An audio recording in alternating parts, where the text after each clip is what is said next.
Hello, chat. Good morning. Well, good morning for my fellow Western North America coast residents. Good to be back. Here in the US, at least, today was the start of daylight saving time, which I completely forgot about. I woke up this morning and was wondering why it was so late. Thought I'd slept in a lot compared to usual. But no, just skipped an hour. Good to see you, Mads. Hey, the Mist and Sea fan. Glad to have you here.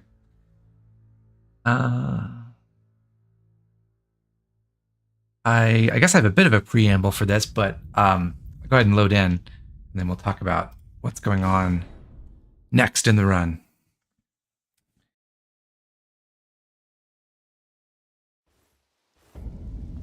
So we had just arrived at Liurnia of the Lakes because last time we fought our way through Stormveil Castle.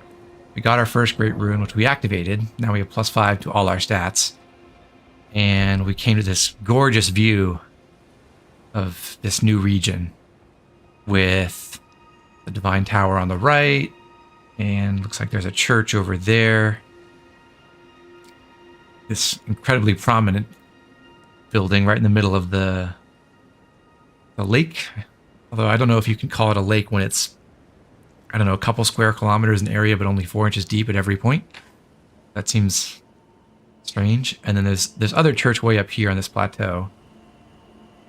And also on our left, a couple people and a grace and another church. So this region is pretty vast. We can't really see it on our map yet. Although we can get an indicator where the map location is. The problem with figuring out a way to cover this whole region is it's like this big disc. And there's all sorts of different directions you can go. And especially if you're just navigating by sight and you don't make reference to the map a lot, it's really easy to turn around on the level of the lake. There's just a lot of similar looking locations, and you can't see very far because of the fog. And suddenly my game is stuttering a lot. Okay, that's weird. The Cent Omnia region, yes. Although this one is, I guess there is a more apt analog for the Cent Omnia region in the DLC now, right? So anyway, the geography of this place makes it kind of hard to decide if I'm trying to follow a sort of logical route through the area and hit all the different quest events and everything. You have to cross over the place a whole lot, and it gets kind of weird. But I think I figured out a good circuit to run to cover everything without having to backtrack too much, but also without missing too many things.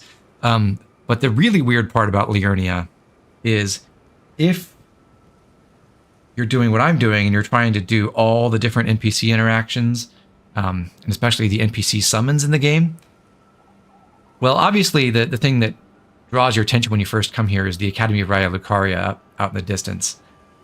And it turns out if you want to see and use every NPC companion in every boss fight, you can't complete that dungeon until you go back to Caelid, go kill the area, the shard bearer there, and then also go past this whole region up to the Altus Plateau and all the way around the path circling the base of Mount Gelmir,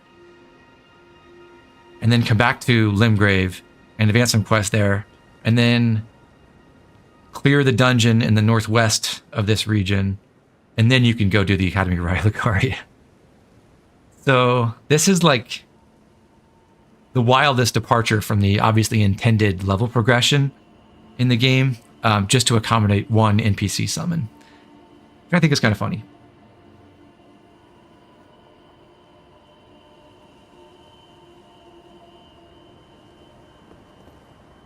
Anyhow, let's check out what's happening over here. And look, it's arena with a blood-soaked gown. Hello? Is someone there? My But she was name is dead. Hyetta, and I'm journeying in search of the distant light. If I might be so bold as to ask, would you donate any Shabriri grapes in your possession to me?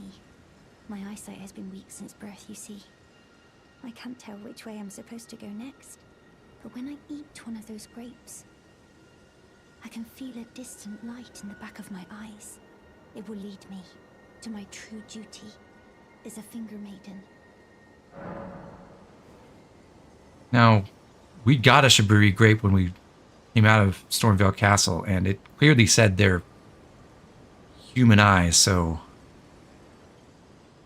this Hyetta person's a little freaky, but I don't know if she really wants it, wants to eat it. Okay. Oh, many thanks to you. Now I can feel the distant light once more. You are most kind indeed. She's May the blind, but blessing of fingers be upon you. the grape let her see the distant light. I mean, I'm interested. Let's see where this goes.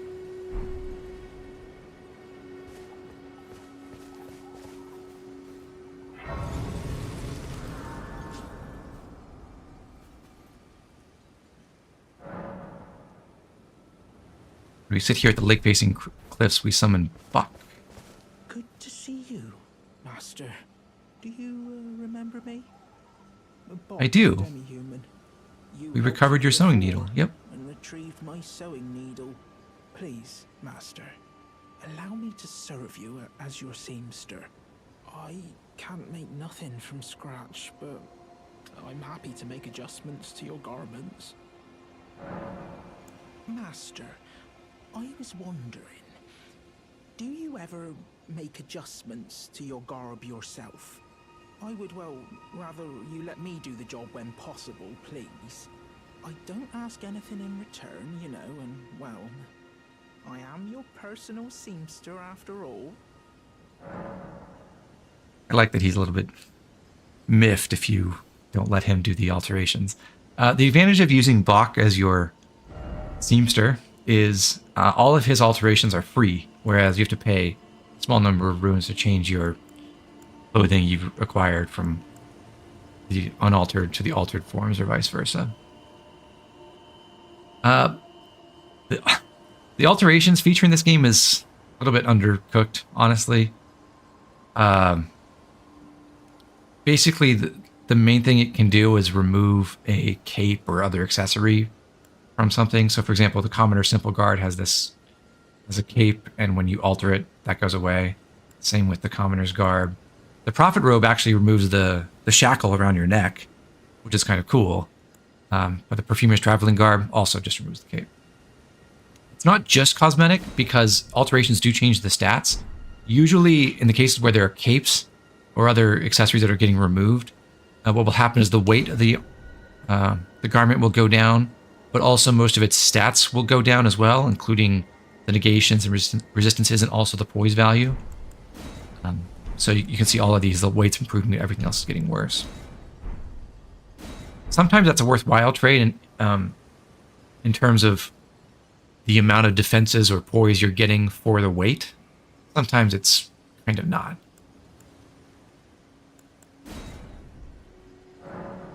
We'll take the shackle off our Prophet Robe, though, in case we want to wear that again. But I wish the system, the whole game mechanic, had more to it, like, especially dyes. That would be great. If you could recolor certain parts of outfits, that would be awesome. But no, it's just a bunch of fixed options. And weirdly, there are some pairs of altered and unaltered armor pieces that you can't switch between by tailoring. You have to collect the altered and unaltered version separately.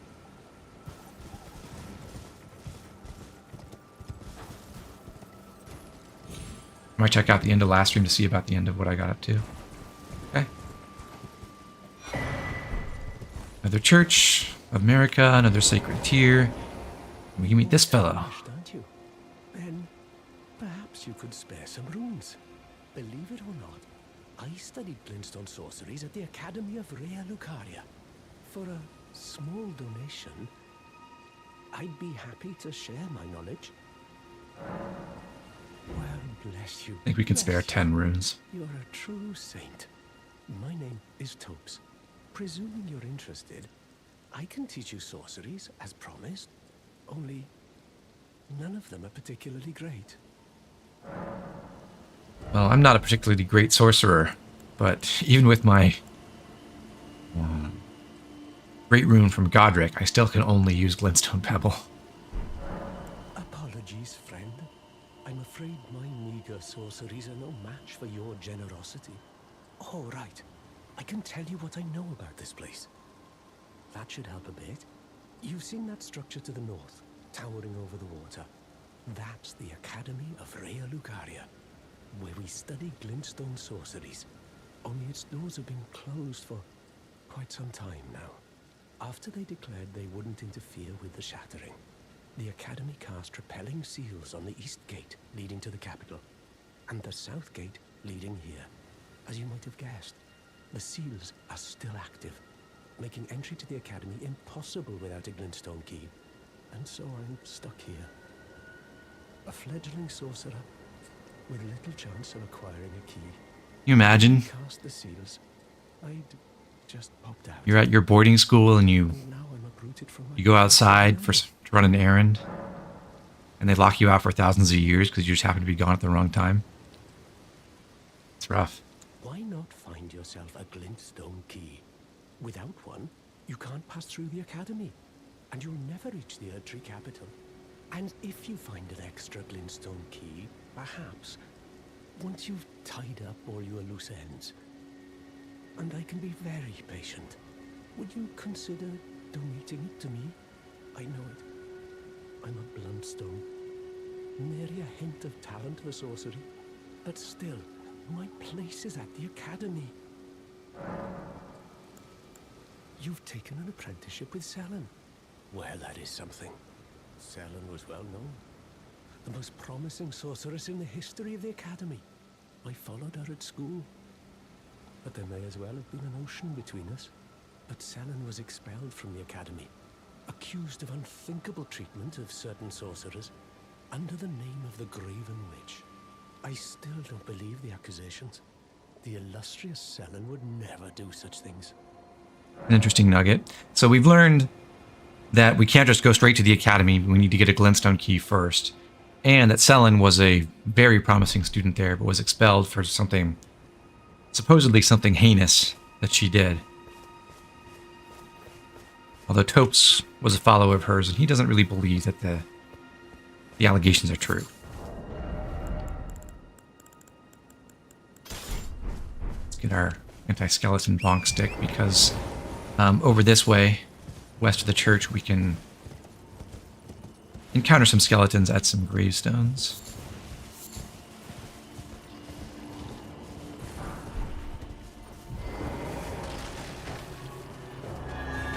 This is a big skeleton with an executioner's great axe, which is a really cool strength weapon, actually. It has a 115% critical damage multiplier. Oh, it actually dropped one. It's pretty lucky. It's a really heavy weapon, entirely strength-based. But you can see critical 115 there. So this is a higher critical damage multiplier than every weapon other than daggers, I think, and rapiers, or basically certain thrusting swords. But it's a big, heavy bonk weapon with a really high damage rating. So I believe it's the weapon that can give you the strongest crits in the game overall.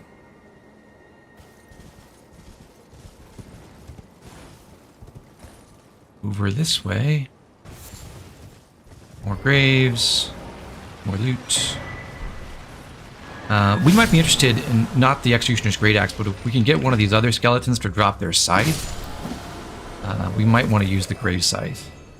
But looks like no such luck.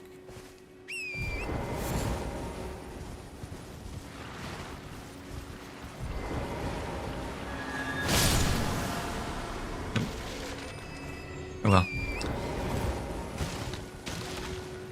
We did just get the Academy Scroll You can bring that to a sorcery teacher to learn more spells, just like we did with the Royal House Scroll.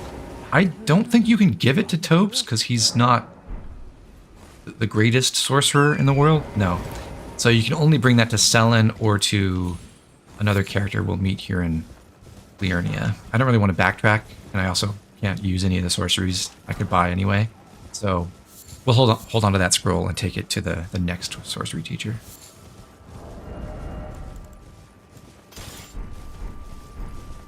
Himate. Yeah, EU-friendly stream. It's kind of easier to do that on the weekends. Ooh, a Smithing Stone 3 drop. It's convenient.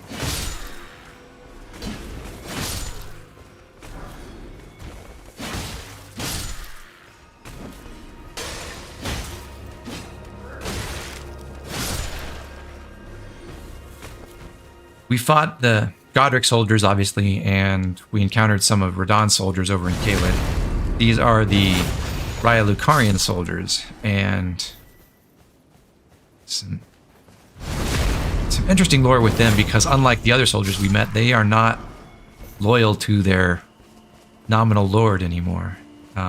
Maybe if we get some of their armor, we'll read about that. Glintstone Craftsman Cookbook lets us create Cuckoo Glintstones, which are items that those soldiers actually throw. Throw them on the ground, they generate some glintstone magic projectiles that track the enemies. They're pretty weak, but kind of annoying to face.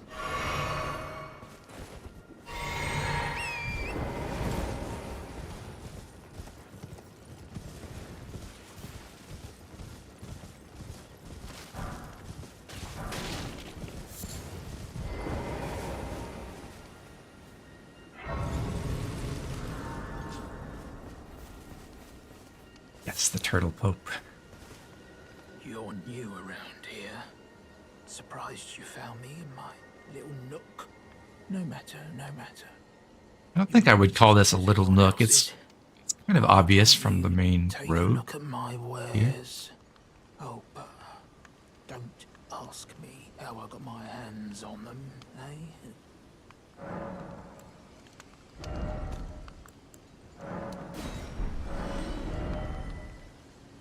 Okay, let's see. We have...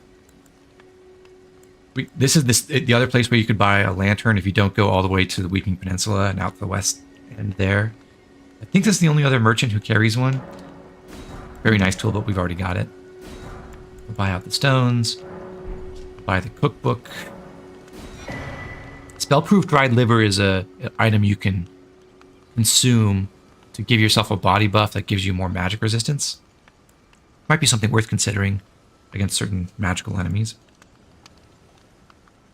You can buy an Estoc, which is a suitable weapon for us. We'll go ahead and grab it. The Astrologer Staff, obviously, we can't use. This is the starting staff for astrologers. It is worse than the Demi-Human Queen Staff, at least at low intelligence levels, and then at high intelligence levels, it's worse than other staves that you can get in this region. So there's not much reason to get the Astrologer's Staff. I'll grab it for completion's sake. Regular Kite Shield and the Astrologer outfit. So if you didn't start as Astrologer, but you want to pretend you're one, you can accomplish that pretty quickly in the game.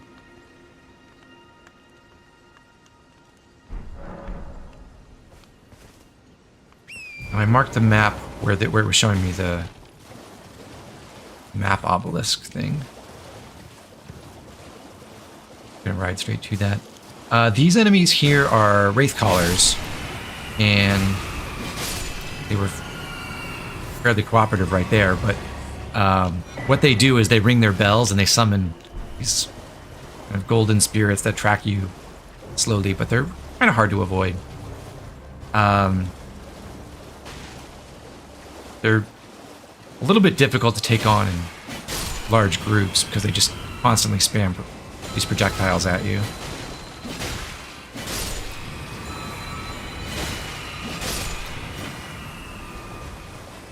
And some of them, as you can see over there, are mounted.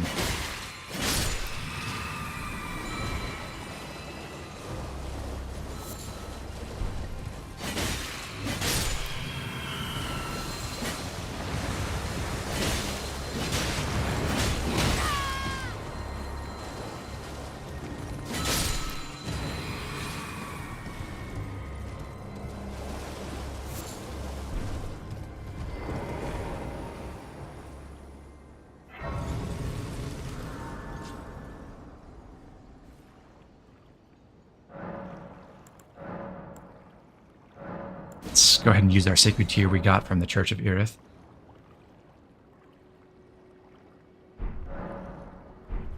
And actually, we're going to face a fairly scary enemy in just a moment. Over at this gazebo in the Laskyar Ruins, there is kind of mini boss we have not seen before. Before we attack, well, before we let that spawn in, I want to circle around the area and clear out all the other Wraith Callers so they're not constantly attacking me during the fight.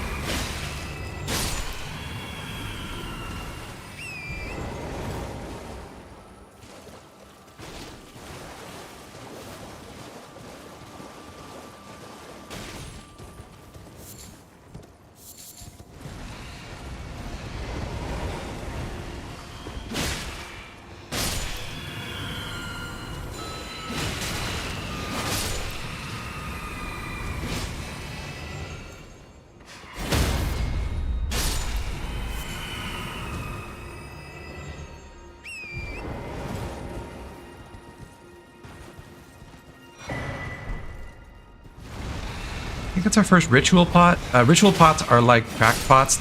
You can craft recipes to fill those pots, but they're a separate pool of pots you can use, so with a more limited total number that you can acquire in the game. And usually the ritual pots are a little bit more potent or have more interesting effects than the basic pots. But yeah, you get half as many ritual pots as regular cracked pots. Okay. Let's get ready for this. Go drink my wondrous physic, use golden vow, apply fire grease, use flame grant me strength, run in and kill this guy unsuccessfully. And this is a Revenant, which is a really scary enemy because they charge at you. They have really long attack flurries. They can spit a whole bunch of poison at you. They can dig underground and then teleport elsewhere, basically. The poison's not just poison status effect, it's also a constant damage field. And if you try to dodge backwards, they will tend to really mess you up with their combos.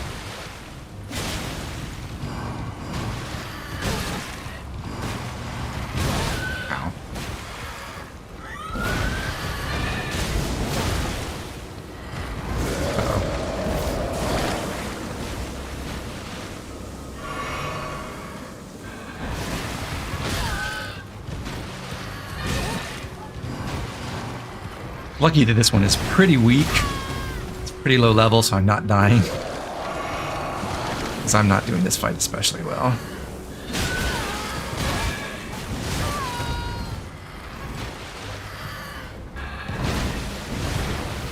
Just want to use Stormcaller, please. Thank you. Okay. I think all the Revenants that you encounter, other than the single boss one, drop Ghost Gloveworts first time you kill them, so they're similar to, say, the Winged Dame enemies, the special singing flying bats, where they always drop a particular item in the first kill.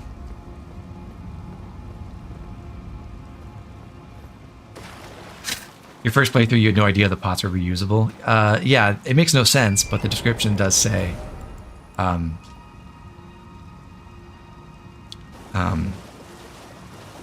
this empty pot somehow mends itself when broken. Who knew? Okay, we've already looted all the items around here, I believe. I got everything in this ruin. Yeah, got the flowers. So back here, there is a basement.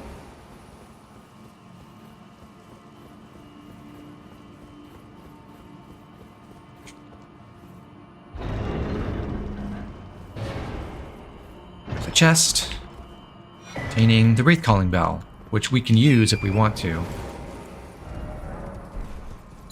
summon the same golden wraiths that the Wraith Callers use against us.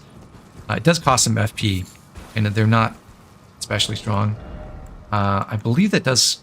Yeah, it scales with intelligence and faith. Because this is like a death spell, I guess. Used by worshippers of revenants. 7 FP. That's kind of cool that you effectively get a spell in item form.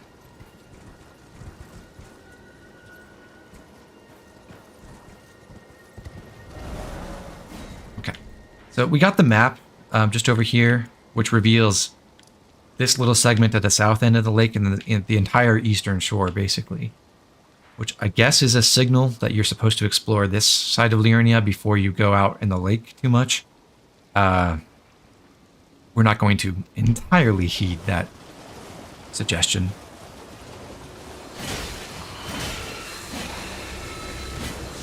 I don't want to fight you.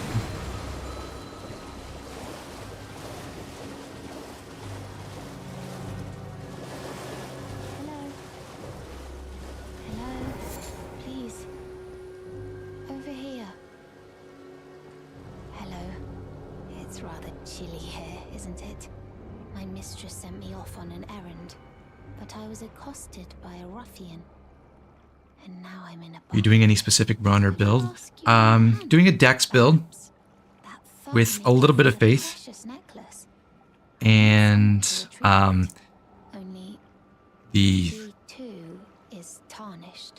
for the run, what I'm doing is it's not quite region lock. What I'm actually doing is I am trying to do every single quest in order. So that means like not doing things until some NPC or like note that I bought or something told me about it, and attempting to get all of the NPC summons to help me in all the boss fights I can along the way, which means I'll have to do things in a certain unusual order at certain places, and Liurnia is a big example of that. Oh, thank you dearly. What a blessing that we've met like this. The thug should be resting. You don't recall the lake being so yellow? It's weird. I guess Liurnia is having a really hazy day. The thug should be restless. So, this poor girl got accosted by a ruffian, and he mugged her and took her necklace, apparently. But she was saying, you know, basically the only catch here is that the ruffian was a tarnished like us, and if we have any qualms about possibly hurting our own kind, maybe she'll find someone else. We told her we can handle it.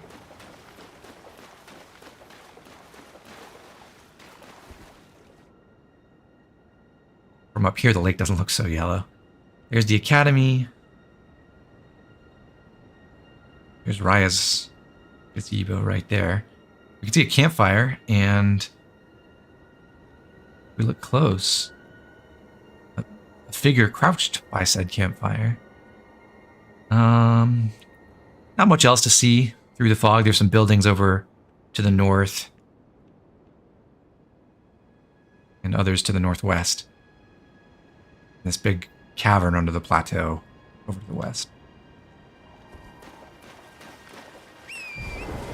You do this kind of run with Fighting Cowboys walkthrough. Yeah, it makes sense. My first run, I pretty closely followed a walkthrough I found online as well, because I know there's a lot to love about experiencing everything blind, but I also was rather busy at the time and didn't want to spend ages trying to see all the quests and stuff.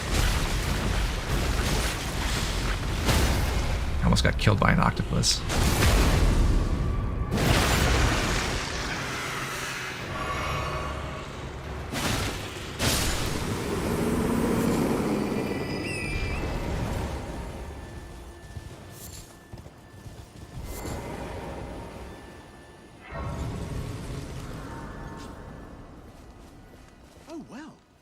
It's been a long while. It's Patches. Patches the Untethered. I'm still Our friend who gave us that wonderful chest in his cave that turned out to be booby-trapped. Only supplier, so I haven't got much. But everything here is top-notch. Patches Emporium. Now open in Raya Lucaria. By the way, have you met that girl Raya? She's a strange one, but I believe she was in need of help. Not that it's any of my business, but if she rings your bell, why not lend her an ear? First playthrough, you never even beat Malenia or Elden Beast because your build was crap and you didn't know how to make it better. I can understand that. As I've played through the game a couple more times, I've come to realize that really, I think those fights depend a lot more on your game knowledge and how much experience you have fighting those bosses than they really do on your build. But for a first timer, for sure. I mean, I did okay in my first time against Melon. It only took me like an hour and a half, I think, to get through, or Malenia. It only took me like an hour and a half to get through her, but it was a struggle for sure. And I had a reasonable idea of a build, even though it wasn't optimal at all.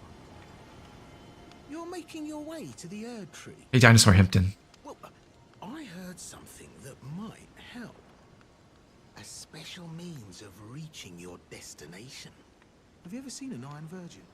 The clunky contraptions are whirlwinds of sickles and spiked wheels. Can't say I have. No, they were endowed with a spell of transposition. And get this, a surviving virgin sits at the bottom of the big water wheel in the Academy of Raya Lucaria. Its transpositional powers fully intact. So right, if you get caught in it on purpose, it'll chuck you out straight at the base of the Erd Tree. Or so I'm told.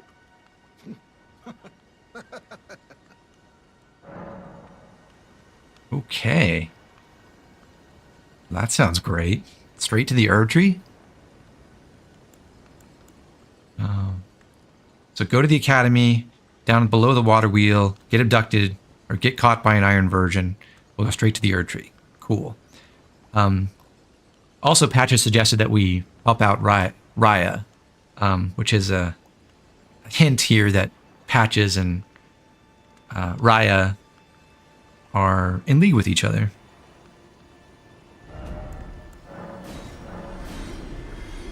How many playthroughs have you done? I've completed, well, I've done 3 now. I did my first run, which I showed the very ending of I streamed the ending of, well after the game came out, which was an intelligence build. And then this past winter, I did a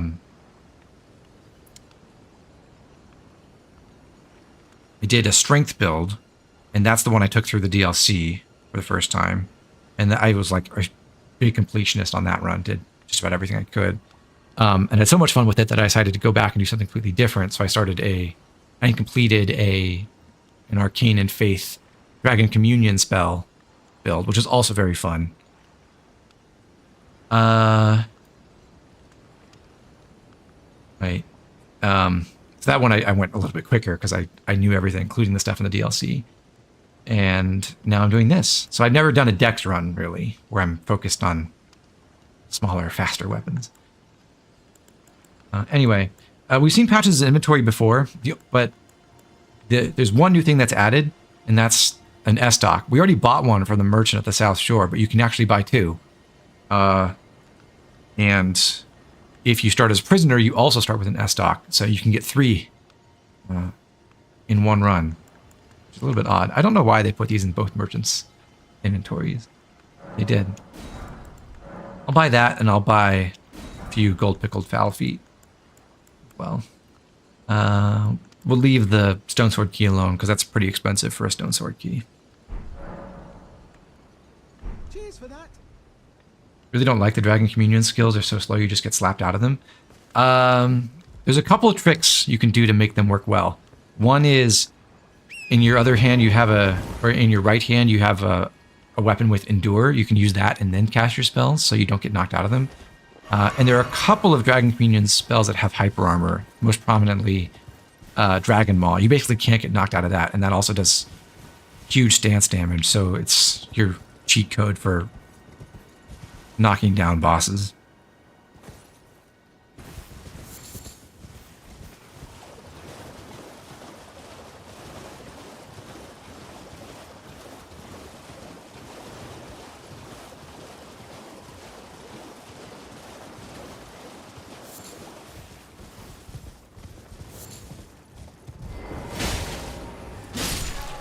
These enemies are Albinaurics. Turns out they're second generation Albinaurics because there was a first generation attempt at making them that went differently. 2 generations look very different. These are basically artificial creatures, people that were crafted by, I don't know, I guess some mad scientists.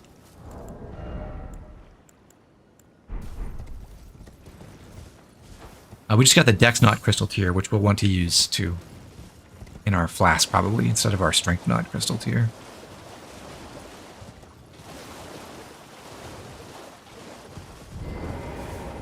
You never mess with any shield ash or besides Vow of the Indomitable. Endure is a weapon ash, or weapon skill that you can put on anything. Just FYI. What are you looking at? You trying to start something, mate? No. Well, maybe. That necklace what you're after, is it? Well, show me what it's worth to you, and I'll consider parting ways with it. I'm not in love with it or nothing. You're a shrewd one, Chief. First, you hand me the runes. And don't try nothing, neither. 1,000 runes for this.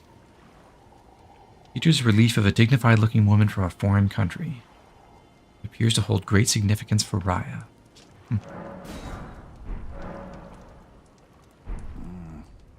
All right. Take it.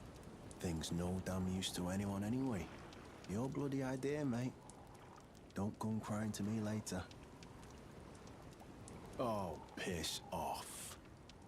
What is it now? Oh, I see. You want some of me prawn? It does look tasty. Freshly cooked it is. All right then. It's yours. If you can meet me price. I could be persuaded to sell you some other bits too. If you've got the runes. It's kind of wild to think that those are, compared to the prawns that we see in the game, these are tiny. Oh. So you met the girl, did you? Alright, well. Sod the particulars of the matter. But it ain't my fault she's stupid enough to get duped. Is it? Anyway. She ain't alright, that one. Lucky she ain't died on the bloody roadside, I reckon.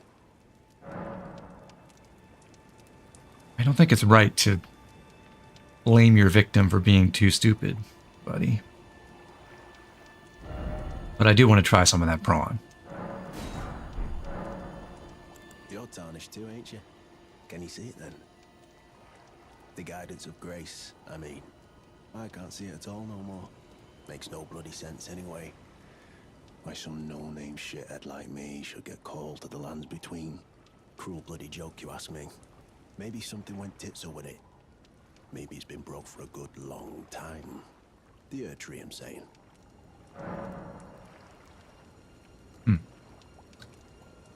Maybe the Earth Tree is broken.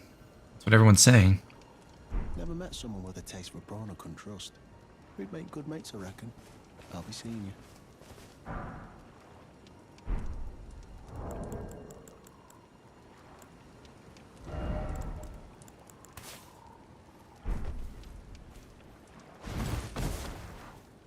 Ah, relaxation. Boiled prawn gives you, I think it's 15% physical damage negation for a minute, something like that. The meat actually looks to have come from a crayfish. Not that it matters; it's delicious all the same. Yeah, yeah, they get called prawns, but this is correct.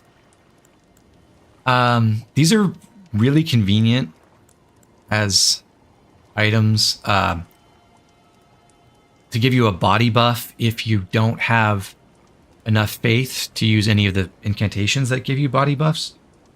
Like we have Flame Grant Me Strength, which gives us 30 seconds extra fire and physical damage and more stamina regen. We probably won't use boiled prawns very much. That doesn't cost a lot of faith, but it's still like 15. And then as you get well, there's also the basic fortification incantations, which are body buffs, and then at some higher levels you can get upgraded versions of those. But if you lack the faith to do that, then you don't really have a source of body buffs other than consumables.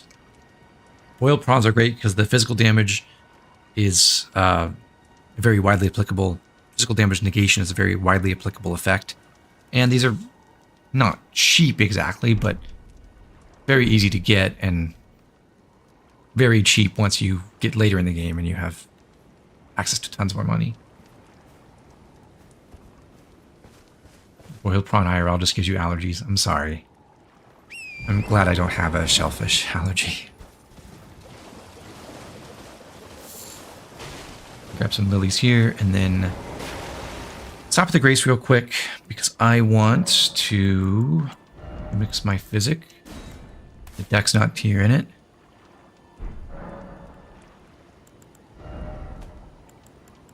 And I do have a mace with Sacred Blade. Seems like it's nighttime already, so I don't have to pass time. Yep. I'm going to equip this.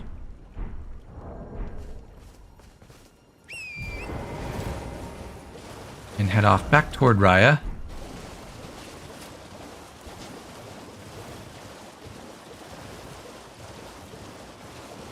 Now that I've gotten her necklace, but before I get to this ruin, I'm going to buff up because I know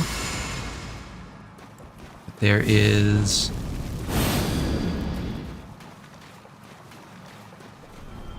a Deathbird.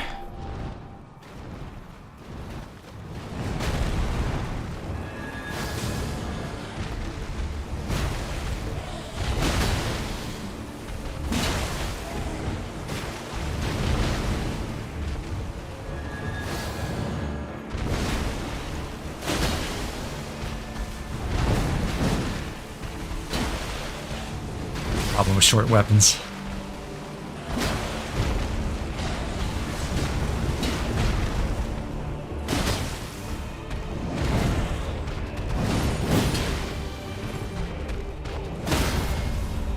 Charged R2 really helps build up the stance pressure though.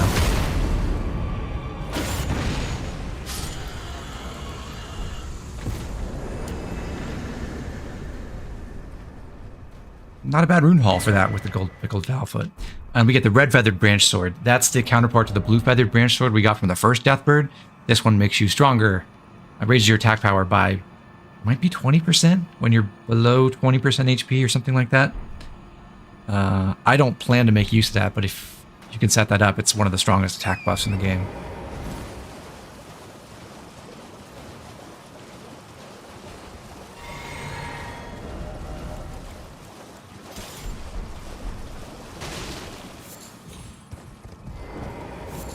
Mama Deathbirds are the true annoyance. We will meet one of those later. An abandoned home down the way. Please, I must have the necklace back.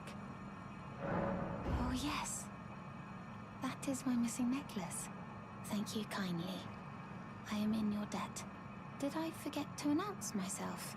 I am Raya, in the service of Lady Tanith of the Volcano Manor. I seek stalwart tarnished, who might join our house. Yeah, that's us. You are very brave yourself. Not only a steady hand, but a steady heart. Merciless, even to your own kind. Merciless. Strength is Raya, precisely what my mistress do you think we seeks. went and killed that guy? Take this. Brave tarnished. Seek the Altus Plateau, the realm of the Erd Tree. Most tarnished are doomed to wander the outskirts of the lands between, peering wistfully at the towering Erd Tree. But you are no ordinary tarnished. And once that is proven, the Volcano Manor will fully extend its invitation to fight amongst a family of champions. Yes, Iris. Actually, Elden Ring and the Tellius games are in the same universe. Do I have the platinum for this game? Yes. Well, every achievement. I'm not playing on PlayStation. Oh, and one more thing. Only for you. This land of Liurnia is connected to the Altus Plateau by the Grand Lift of Dectus, beyond the high road. But the lift has been defunct for an age, meaning there's no simple means of passage. Instead, you must seek the old ruins in the cliff at the base of the valley. What a crazy place to live. The one There's an old tunnel.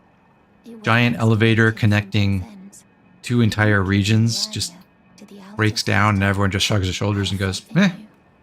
whatever. Champion, Don't know how to fix you this, and won't try. you. I do hope that we can meet again. But Raya says there's another path through the valley. An old tunnel at the base of the valley near the Grand Lift. Interesting. But Patches gave us a better path because we don't have to go up through Altus. His way will just take us straight to the Erd Tree, so I think we'll try that first.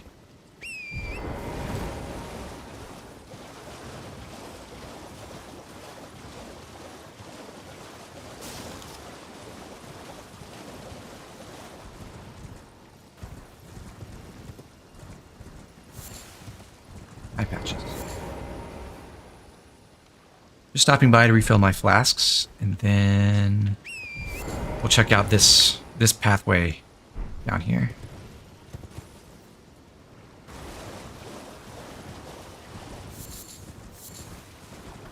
Lands Between needs better public transportation infrastructure. It does. It's real bad.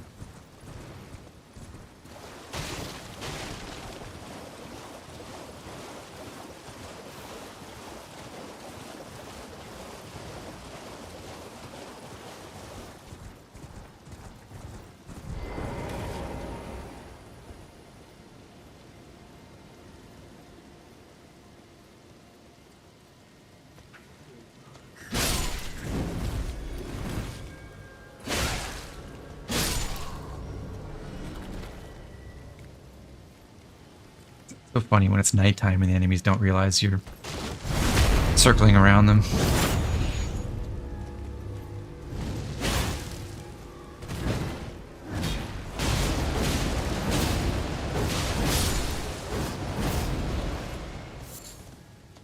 I was hoping that Fire Monk might drop his armor, but no.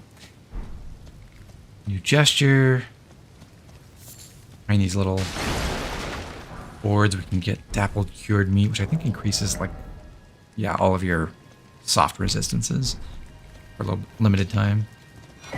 And the Fire Monk's prayer book. So we got a new scroll, the Academy scroll, and the new prayer book with some fire spells. And the Fire Monks who came from the mountaintops of the giants far to the north. Actually check our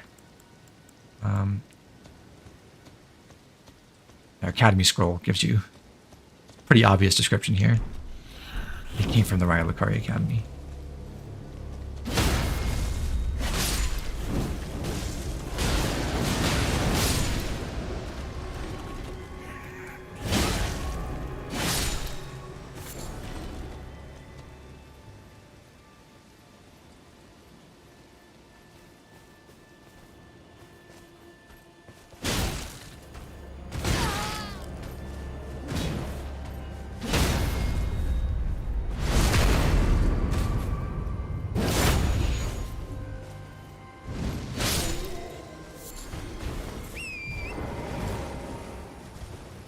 Currently farming at Mogwin Palace, 10 million runes in.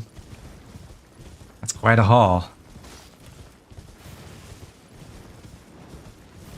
What I found was, like, once I was into the DLC, I had way more runes than I knew what to do with. But I wasn't leveling up past 150, so I'm sure I could have devoted that to get to, like, 200 or something instead.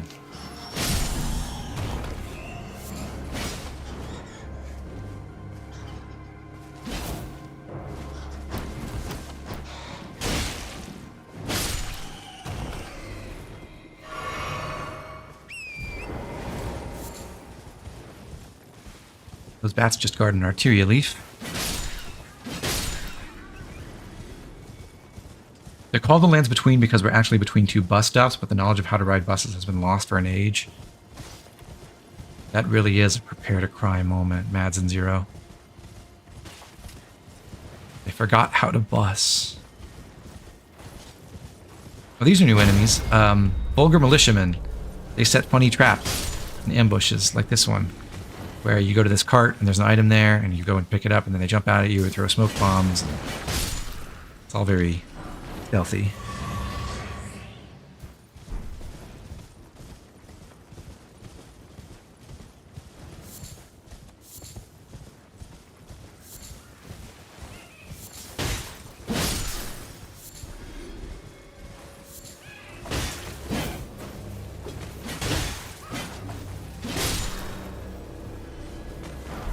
Oh, a Shotel.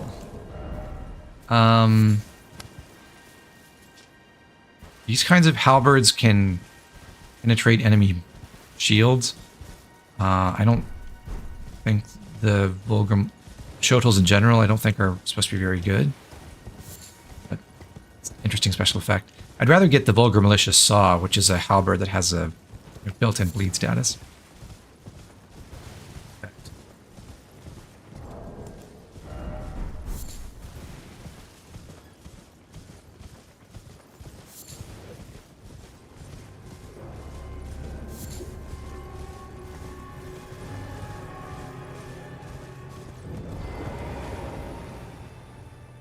Malefactor's Everjail. What could this be?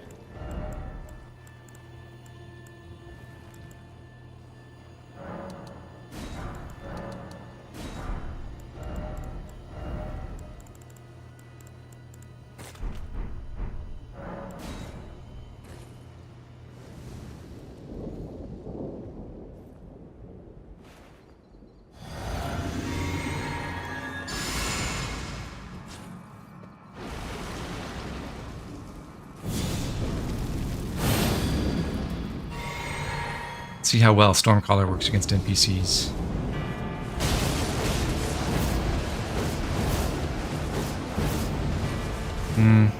Not that well. You just dodge a lot. Uh-oh.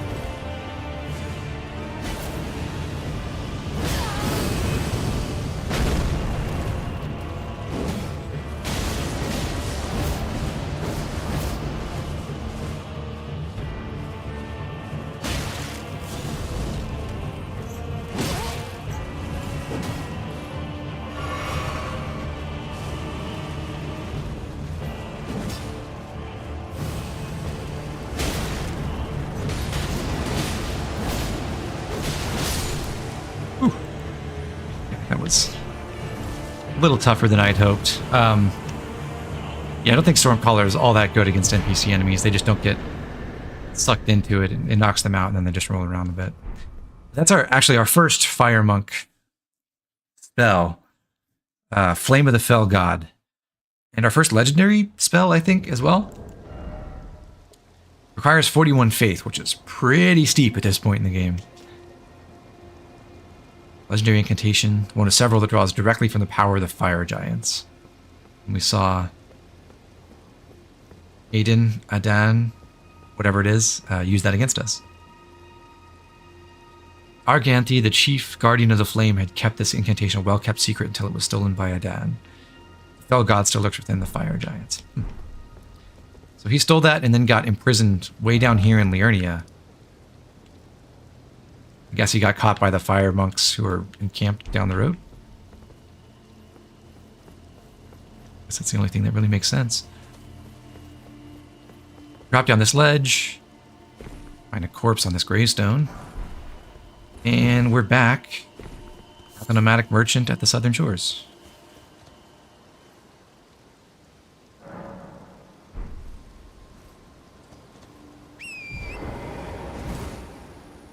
love the stoneworm guys. They're funny. I love them a lot more than the replacement worm guys in the DLC, I'll tell you that.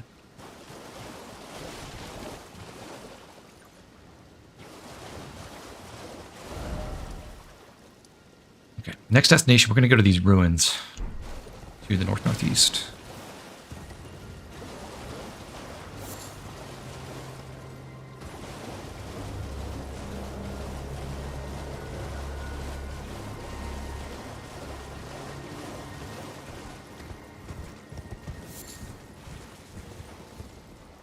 There's the giant crayfish, not giant prawn. Hello? Is someone there? Would you donate You any again. shrubbery grapes in your possession to me? I'm on a pilgrimage in search of the distant light, and when I eat one of those grapes, I can feel the light in the back of my eyes.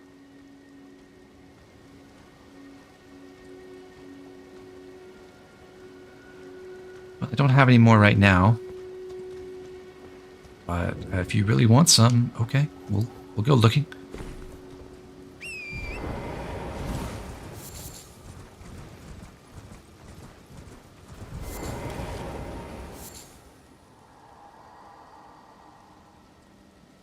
Come out, one and all, from the darkness underground,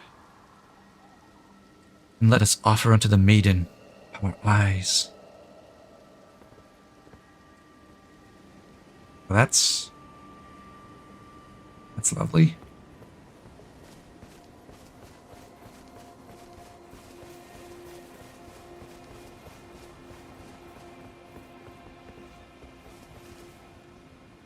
What's up, dog?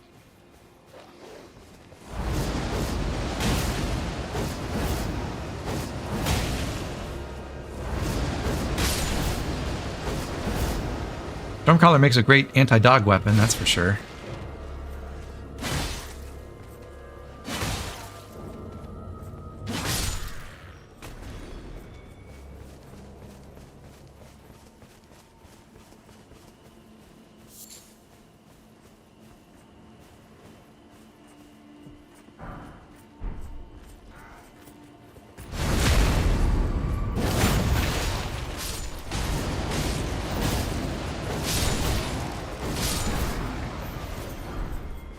Ooh, Cuckoo Surcoat.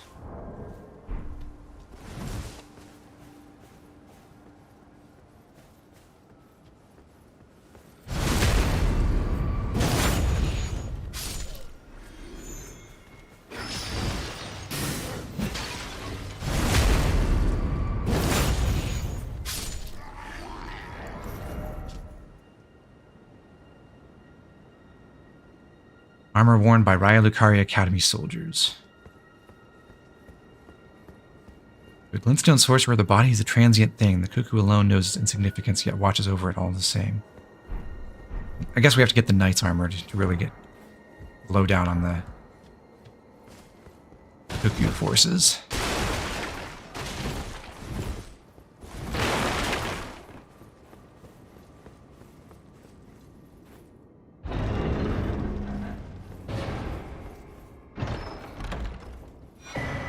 Two Fingers Heirloom. That's an accessory or a talisman that will raise your faith by 5 when equipped. Pretty helpful if you're not a absolute rock bottom faith class like Prisoner, but you just want to get the requirements to cast some basic incantations. You can equip that and then use them to get to 12 or 15 faith.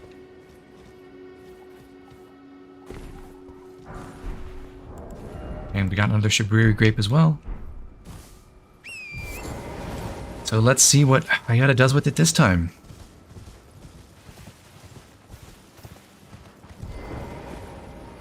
Hello? Would you donate? I'm on a pill, and when I eat, you're not like the others who give me grapes, are you? They rest their trembling hands upon me, howling. Other people do this too? They gently stroke my eyes, their frail fingers, emaciated. Yet still, they give me the grapes. But you seem somehow firmer. You are most kind indeed. May the blessing of the fingers be upon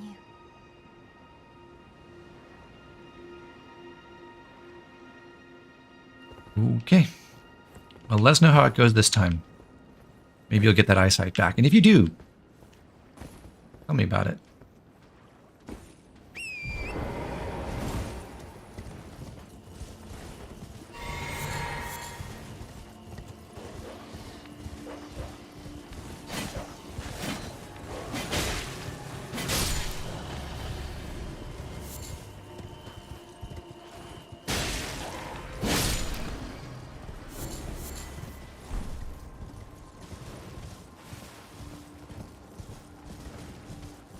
How are we this fine Sunday evening? Fine Sunday morning for me. Doing well. Thanks for coming, Grant. How about you?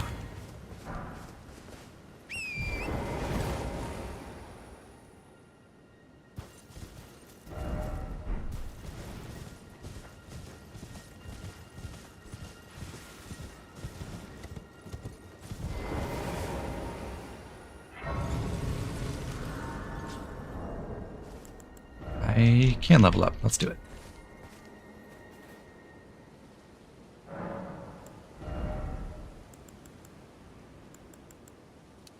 Pumping bigger. Yes.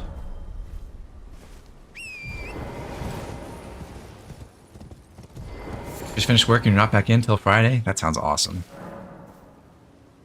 This marks Melania's southward march. The blade of Mikola and her clean-wrought knights grant her wings never to be clipped. We already knew that Melania came this way because we heard there was the monument outside the Stormgate about Godric begging for his life. From her, and also Kenneth told us the story of how he embarrassed himself in front of Melania.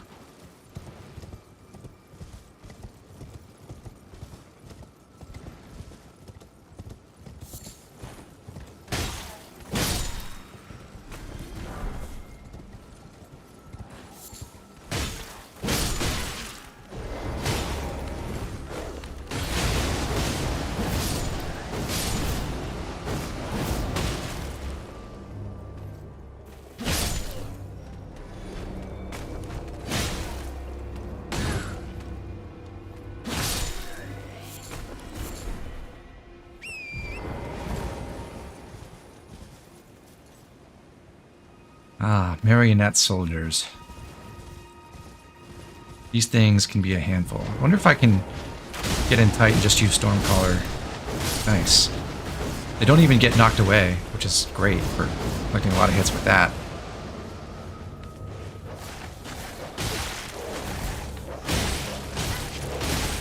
Double dog is horrifying.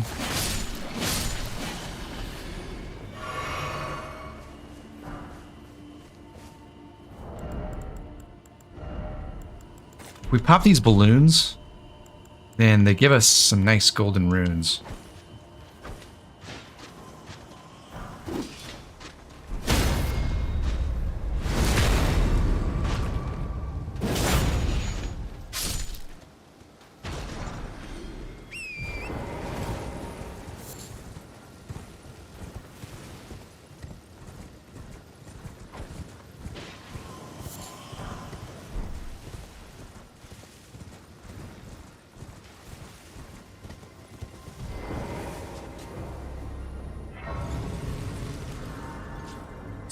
Classic 100-meter sprint between graces.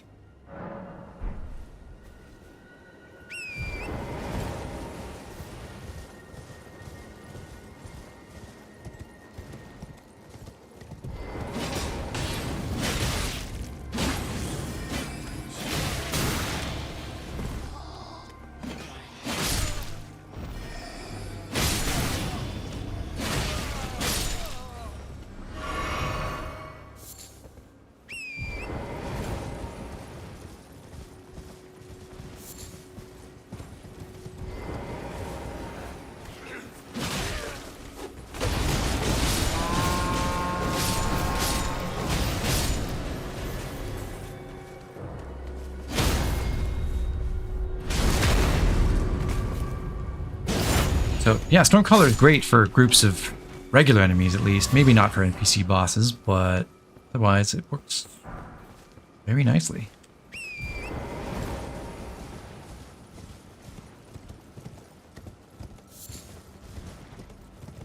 There's the bridge back to Stormhill, the one that we were on the other side with the finger reader. We read our hands.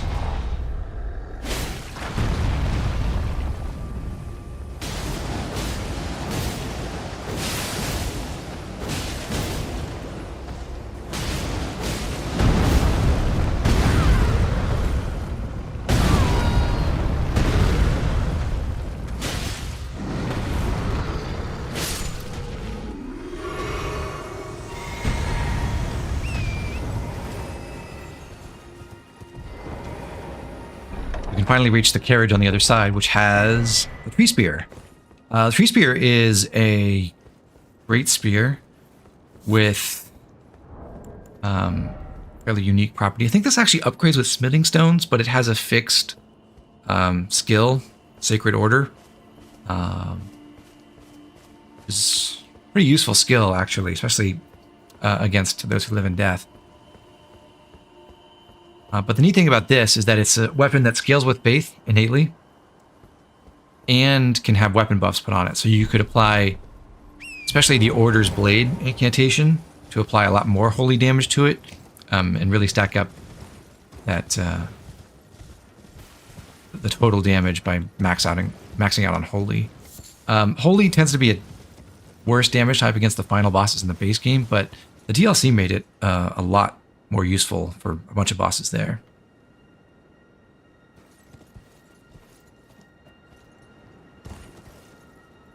Stormcaller with bleed seems pretty dang good. I agree. Now that was just with the innate bleed on the weapon, but if I used my blood grease, I think we could get multiple procs with it.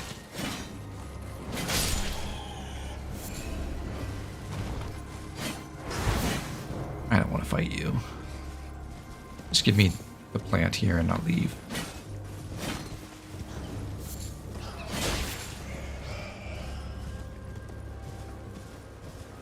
Now, once again, we've made our way back to the shore just southeast of the merchant. Yep, there we can see it. So down here, we're going to turn back along the water line. And you know what? Let's try that blood grease for a second. I'm going to harvest this Arteria leaf, and when I do that, another crayfish spawns in. These enemies are really scary, especially at range, because they have this like water jet spit attack they can do that hits really quickly. And they'll spam it. Uh-oh.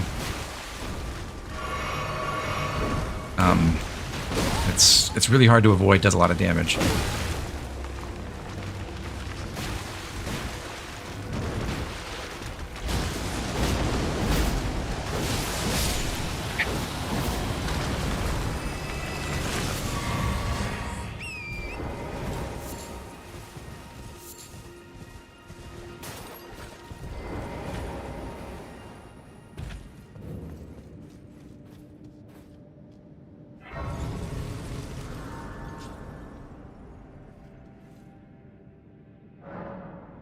Stillwater Cave. This is a place with poison, so I'm going to equip Pure Poison.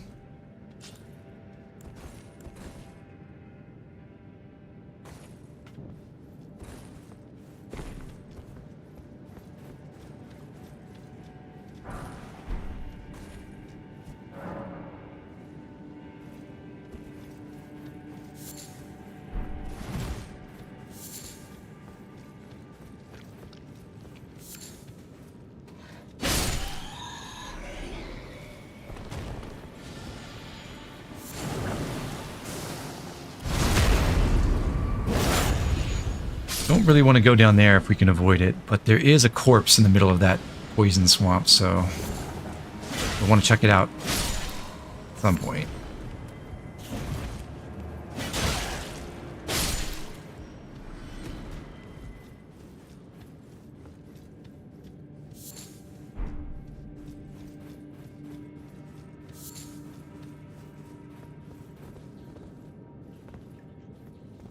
Hello, bats.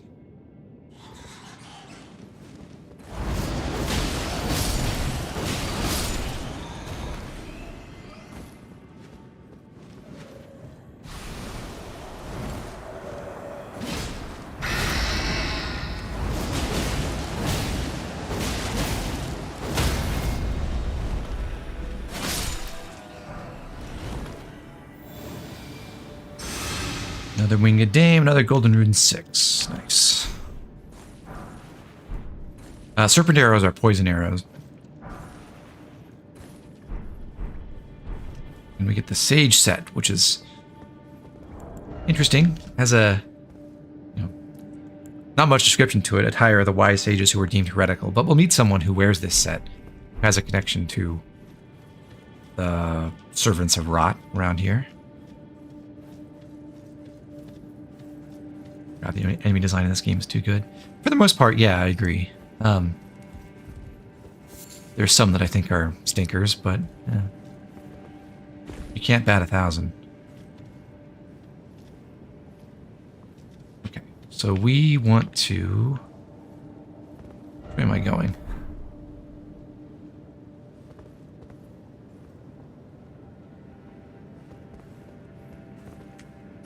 Put this ledge first. I won't go down in the poison pool yet.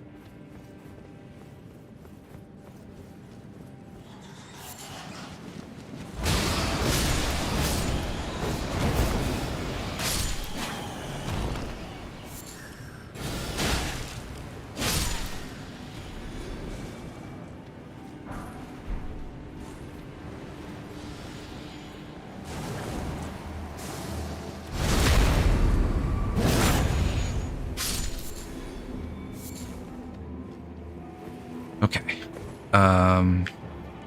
Let's go get that corpse now.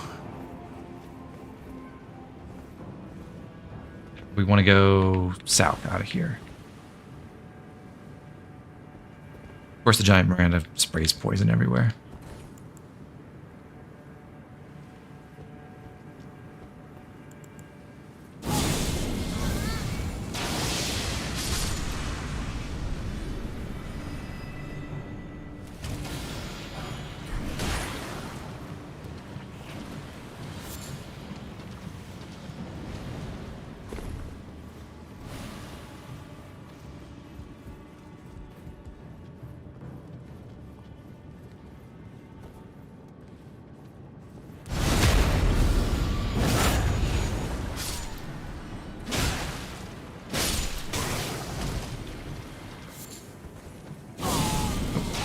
Wrong spell.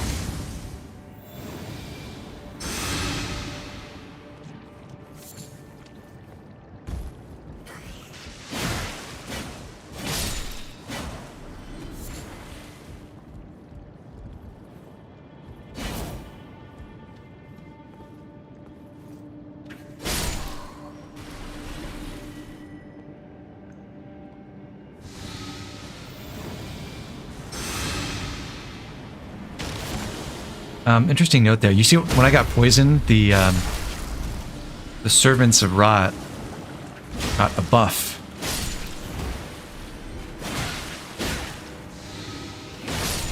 They get stronger when poison happens around them.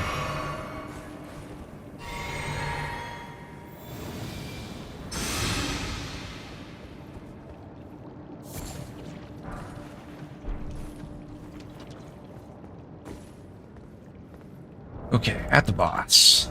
I'm going to use fire for this one. Flask. Golden Vow. 100 grease. Then grant me strength. Let's go in.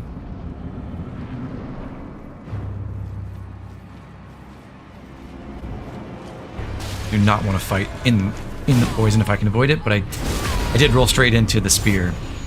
When you get hit by that attack, you always get left with Scarlet Rot instantly.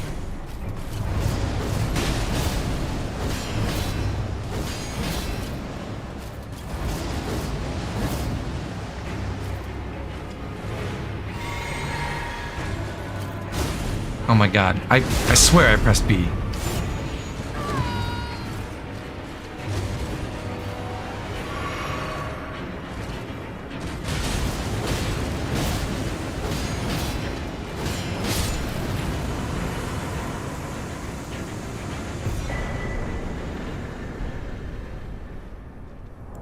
Wing and sword insignia raises attack power with successive attacks. I think that could work with Stormcaller, actually. So after inflicting a certain, or hitting with a certain number of attacks in a row, you get higher and higher damage multipliers. Could be pretty cool, but I think our other talismans are a bit more essential right now.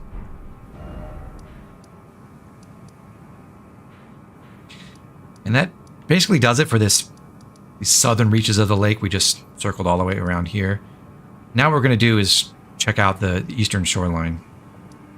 Starting from Oil Prawn Shack.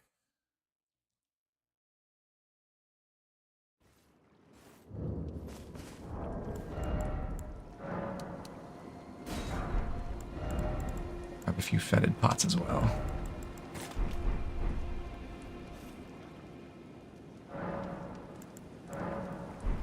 Can I level up? Yes.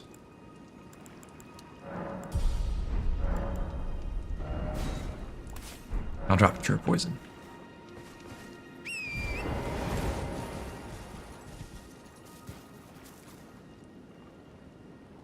So ultimately, we're going to check out this tower over in the distance, the one that seems connected to the Divine Tower.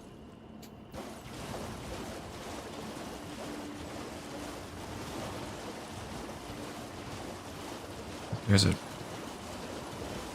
giant crayfish.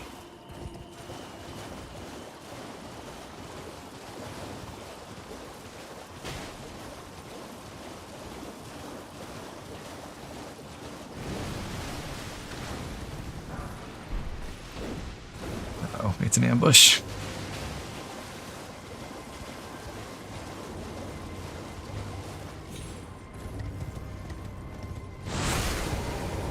Doing the spit attack.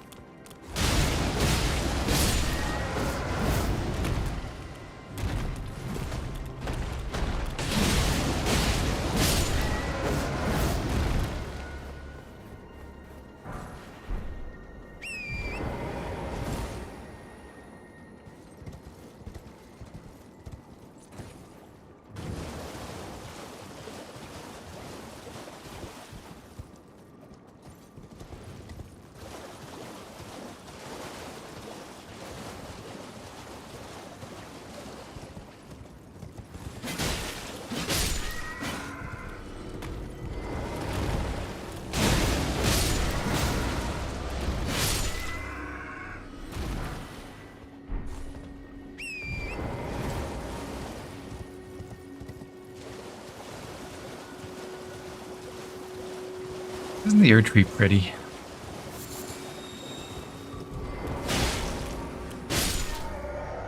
But these Miranda flowers, the glintstone giant Mirandas, can cast a big storm of glintstone shards on you instead of just doing the holy beams or the poison clouds like the other ones do.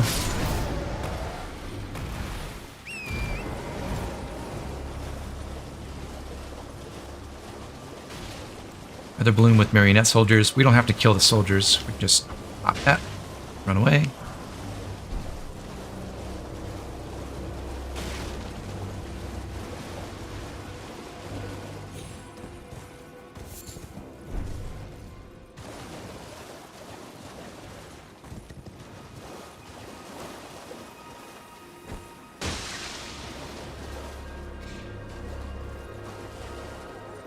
Think you can get good syrup from the Erd Tree? I think it's fantastic. I think there's canonically good syrup from the Erd Tree, actually.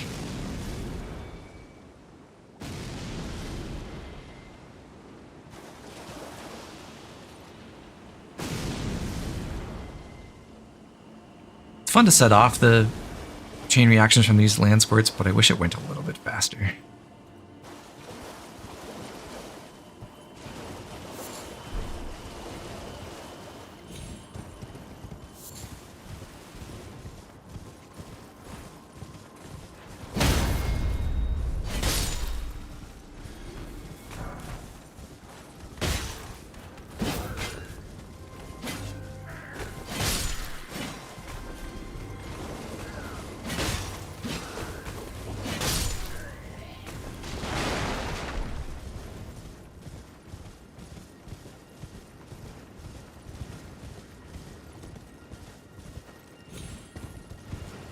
I would like to try some pancakes with the Erd Tree syrup.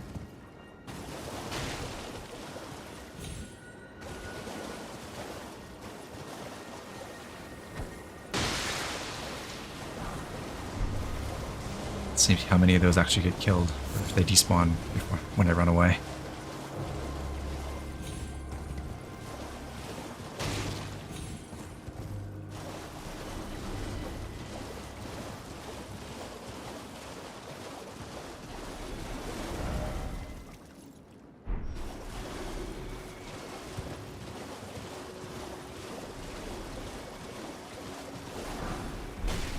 Three smithing stones, 3.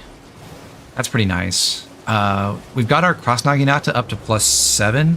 So we've used 2 level 3 smithing stones. If we can get 10 more, we'll be able to raise it actually past +9, because we have a couple of smithing stones 4 as well.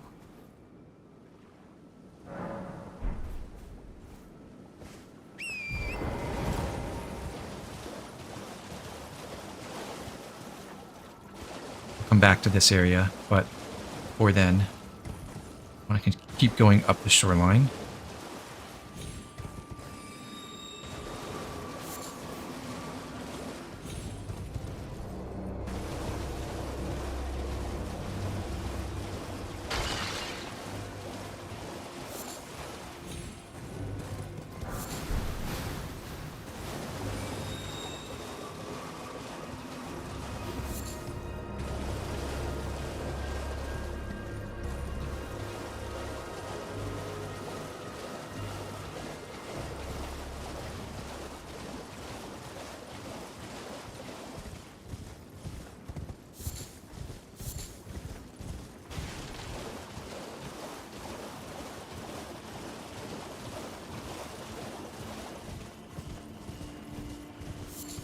Wraith callers here.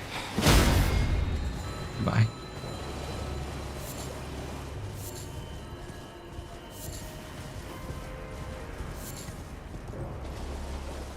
And up here we got another place with a couple of angry red jellyfish. They're actually guarding a trio of arteria leaves. That's a reason to come through, I suppose. I don't want to fight them.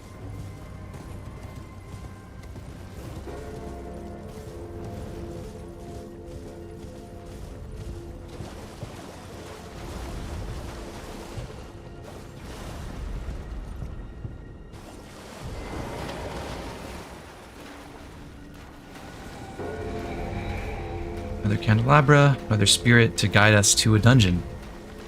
We're gonna ignore him though for just a second. Let's see if we can kill some more mausoleum soldiers and maybe get their loot.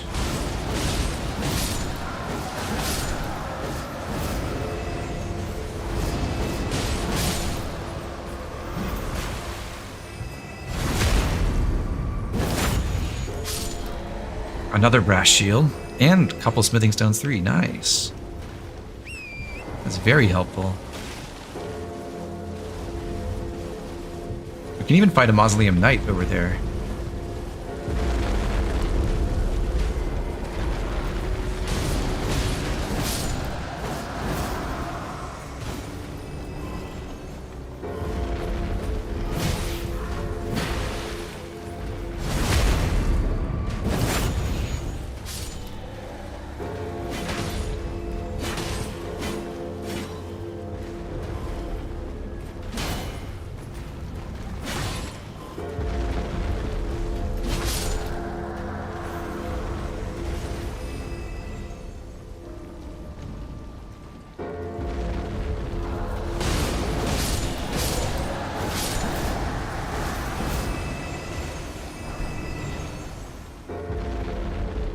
These guys immune to headshots? I believe they are.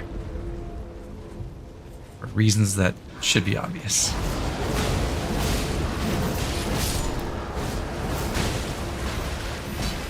Sick. I got the knight on his charge with my Stormcaller and blew him back.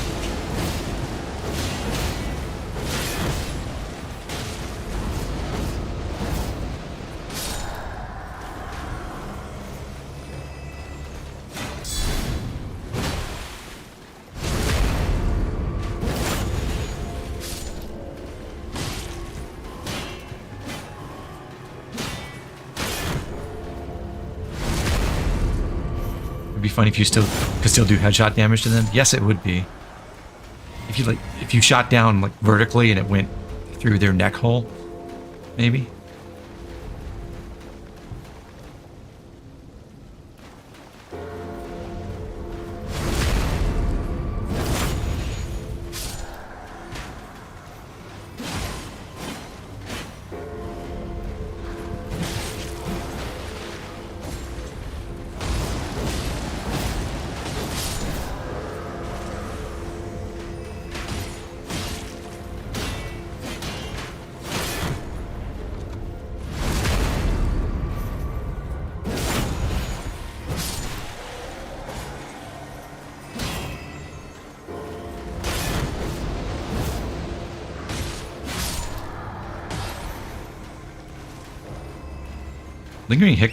Lingering hitboxes rule.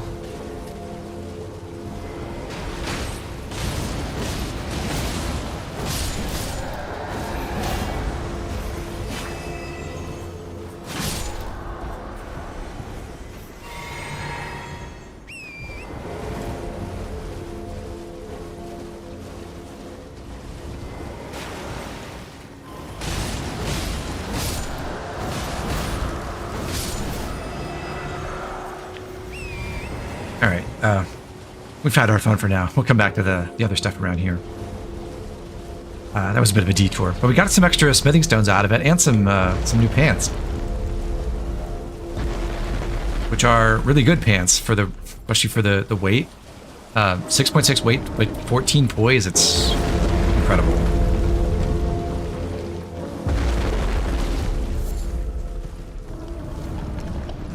Let's see, where is it? Somewhere in this cliff wall, there's a tunnel entrance.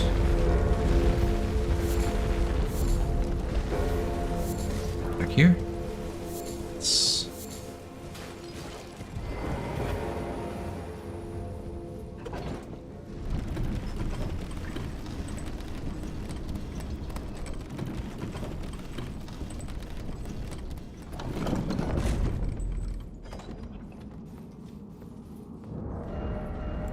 Tunnels means miners usually, so it's time for our lovely mace again.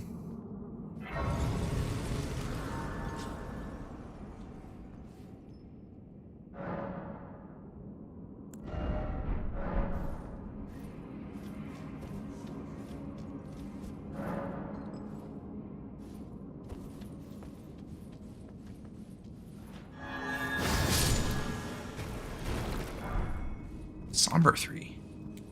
That's really nice. We've been looking for a Somber Smithing Stone 3 because we already got a 4 over in Caelid. So now we can upgrade a Somber weapon to +4. And there's another Somber 3 behind this shrine thing.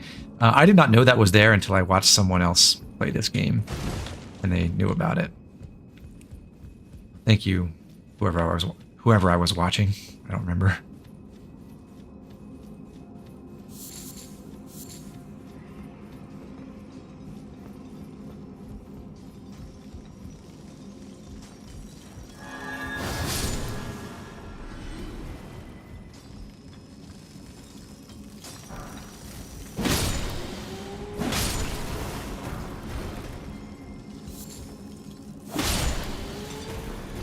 They really need to get OSHA into this place. Look at these stairways with no guardrails.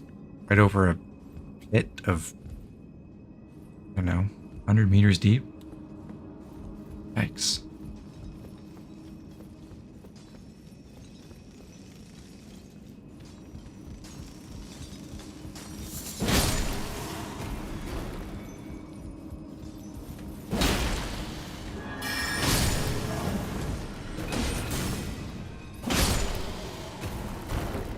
These stone diggers are a little bit different from the ones we met before. Some of them are sorcerers and can use their staves to cast spells on you. Mostly they're pretty short range, and the long distance stuff are these glintstone scraps, which aren't that big a problem, but they're pretty annoying.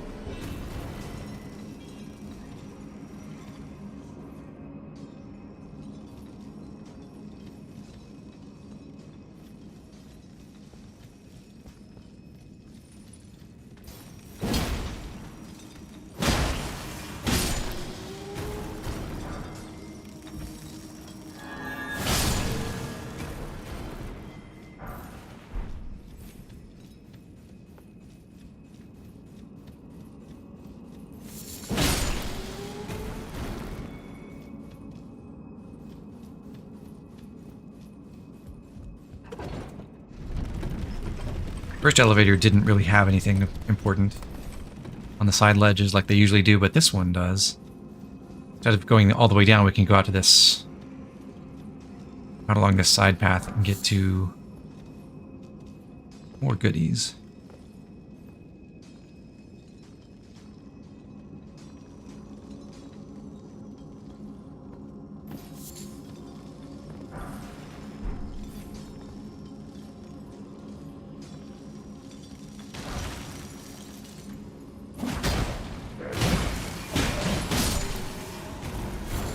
Hate when I mess with the mace.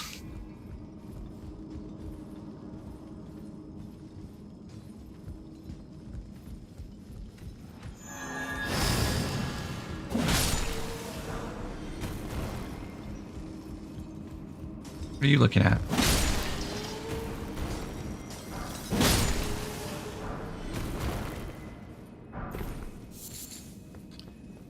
A lot of smithing threes here.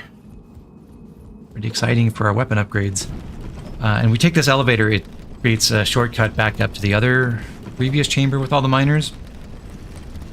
So now that lift is activated. And since we've done that, go ahead and attempt a kind of tricky jumping sequence.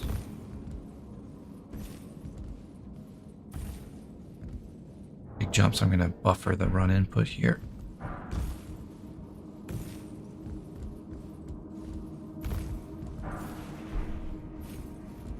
Made it.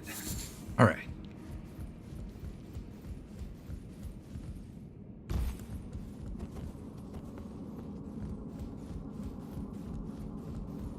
Back down we go.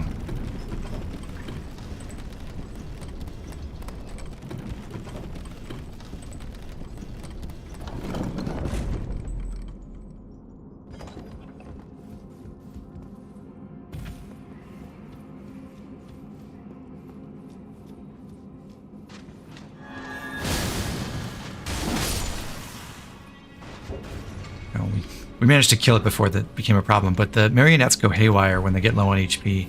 Start flailing their arms everywhere or shooting arrows off in every direction, which makes them a lot more dangerous a lot of the time.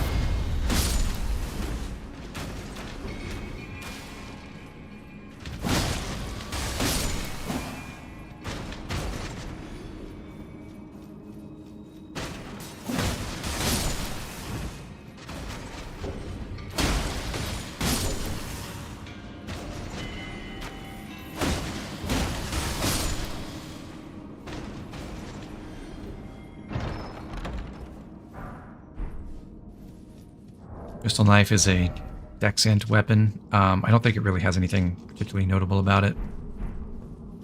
Just a dagger with magic.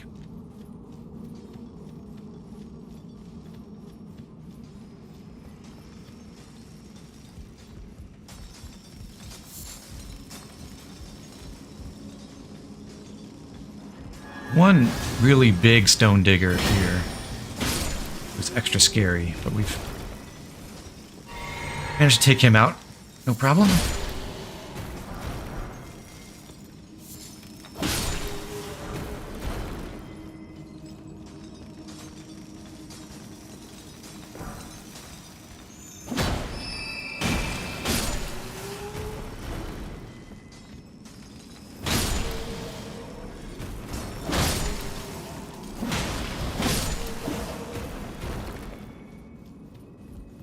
As usual, the other stone diggers become hostile when you loot the veins that they're digging at. And I have this auto pickup mod on that makes me loot those things prematurely, but I can play around it. Shatter Earth is one of the spells that the stone digger mages were using, where they raise their staff and then plunge it into the ground. And if you're close by, it'll deal a lot of damage.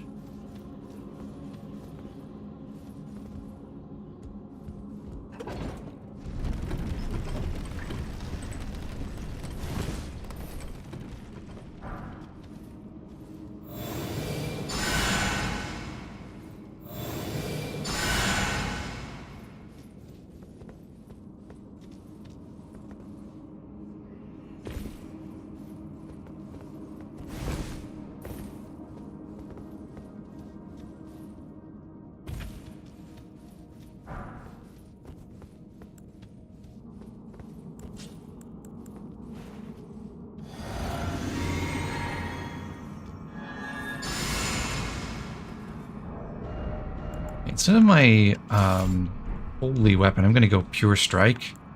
I suppose put the fire grease on just because I can. Because this next boss is extremely weak to strike damage and extremely resistant to everything else.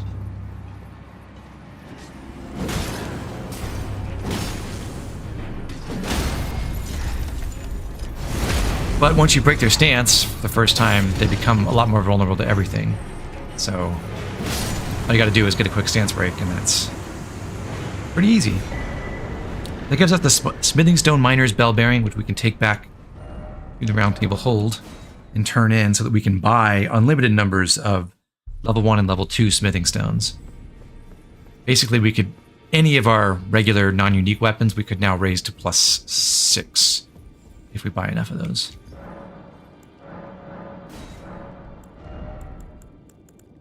We have 26 ones on hand and 12 or 14 twos. If I want to buy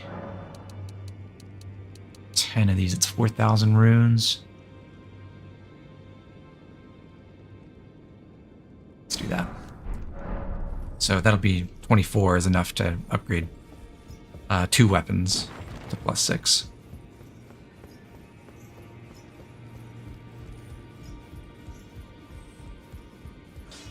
Well, I took you for no matter. Lay out your own. Now, our main weapon, which we've already got to +7, now we've got a whole bunch more smithing stones, 3. We can take it to +8, +9, +10, +11. Not bad. What else do we want to upgrade? At least while we have Godric's Great Rune active, we can use the Knight Rider Flail, which is basically an upgrade to the regular flail. So I'm gonna put some stones into that. That can be our pure strike weapon and our basic riding around and smacking things on horseback weapon. Do I want to take this to +7 or higher, or do I want to save that for something else? I could upgrade the Uchi more as well. You get that all the way to +9 because of the extra smithing stones 3 we got. And we can raise up the Bloodhound's Fang. I can't afford the +4 upgrade.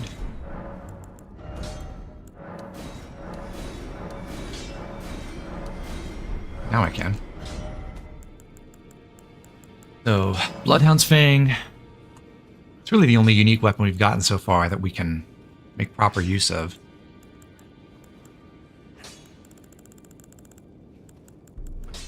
I really do want to have a strike weapon. Solid strike weapon to use. I could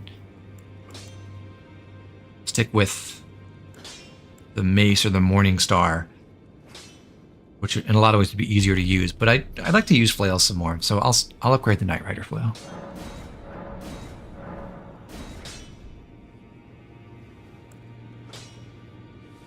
And get our Mace upgraded as our Skeleton Killer again. Okay.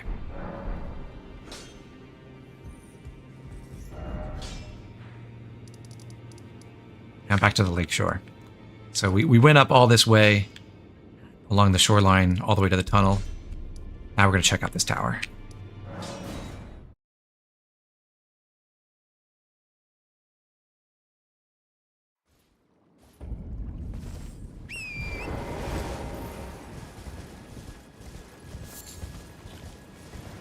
The moon is so outrageously huge in this game. I kind of love it.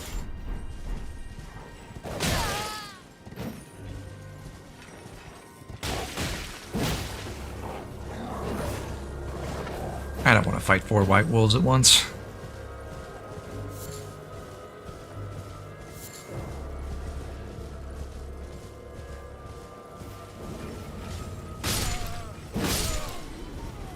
This flail is so strong I can kill the basic wandering nobles with the wind-up swing. It's fun.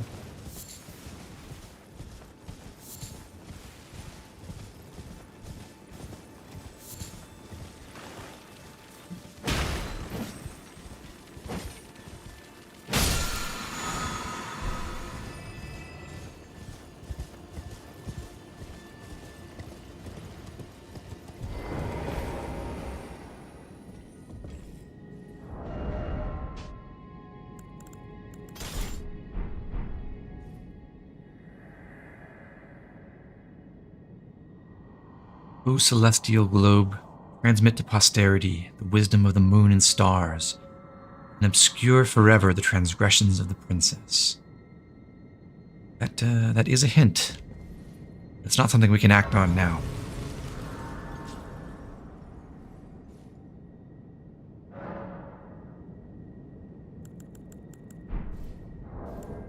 I'm gonna fight a magic enemy here, so I'll switch to the Spelldrake Talisman. And we'll check behind the altar to reach an elevator.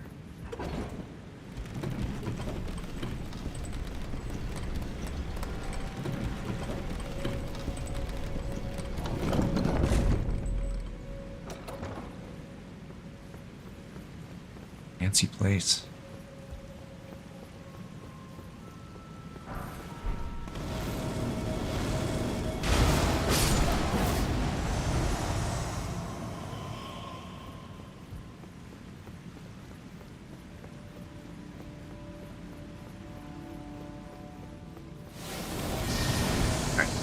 So the mini boss in this area is Preceptor Miriam, who can use Loretta's Great Bow and a couple other sorceries on you. Pretty annoying. And you have to chase Miriam all around the tower.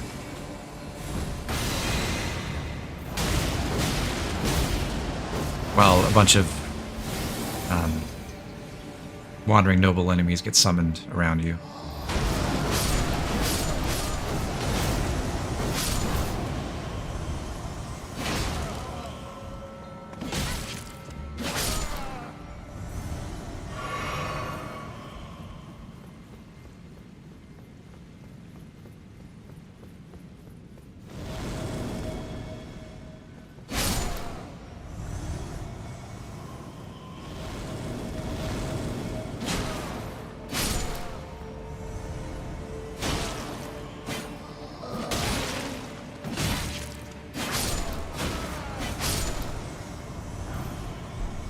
Carian Glintstone Staff is a stronger staff than I think most of the starting ones. Doesn't outscale the Demi-Human Queen Staff until higher intelligence, like over somewhere beyond 40. But it gives a bonus of, I don't remember, 10, 15, 20% or something to certain Glint Blade sorceries. Some of those are very good. Now, I accidentally found a trick to this place in my last playthrough. This is the final level of the study hall, at least that we can access from here. And normally what happens is you chase Miriam around, and I actually don't know if Miriam is a man or a woman. I'm gonna assume woman.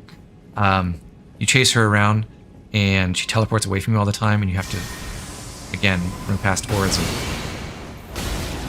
zombie phantoms, but found out you can just duck back into the elevator hallway once you come up, and she'll walk around to you, and then you can just fight her right here and not have to deal with any of that.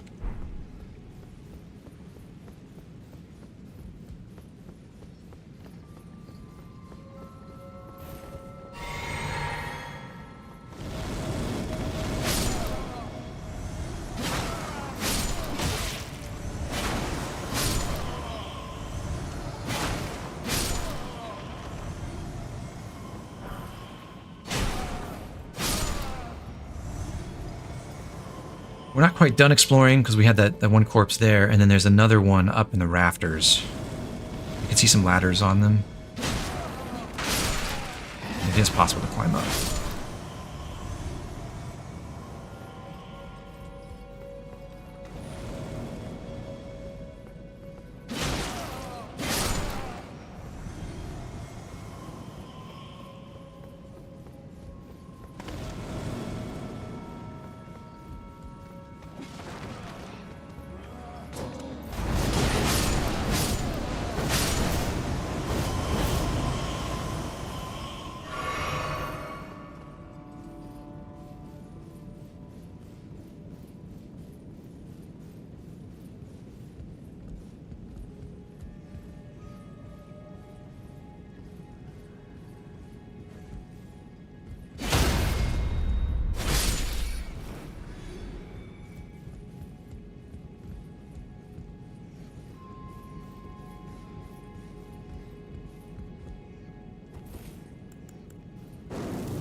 really don't want these rats to knock me off, so I'm just trying to use spells preemptively.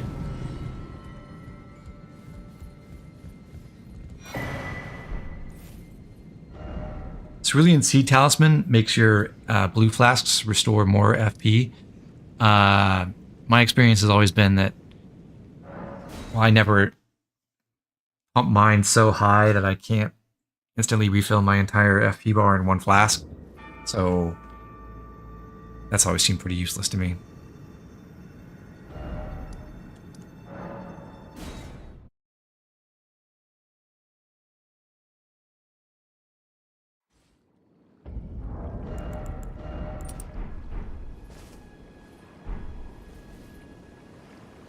I'm gonna try a different skill, maybe. My Naginata.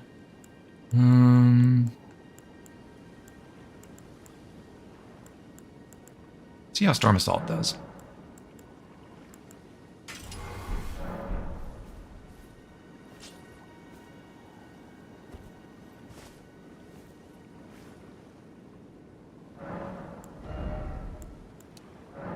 More vigor. I'm trying to get to 32. That way, when together with my Radagon's Scar Seal and Godric's Great Rune, I'll be at 40, which is a really lovely amount of vigor to be at. Gives you a ton of HP to work with.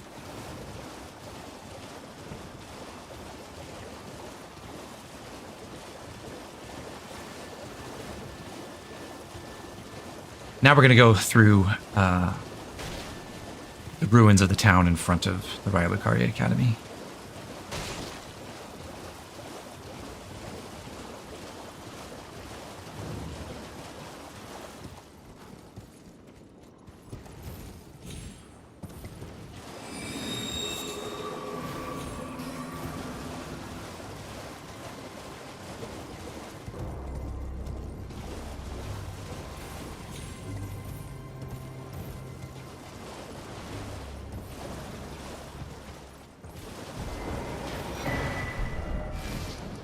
New map.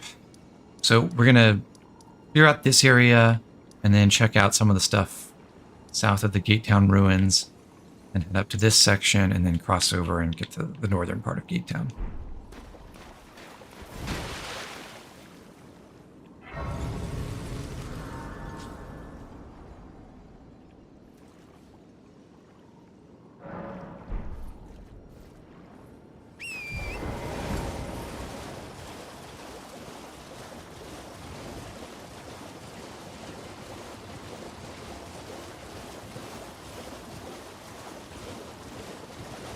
Chat, which enemy in Elden Ring do you think is most edible? Some obvious front runners, I suppose. So let's exclude the giant prawns and giant crabs. Those actually get cooked for you.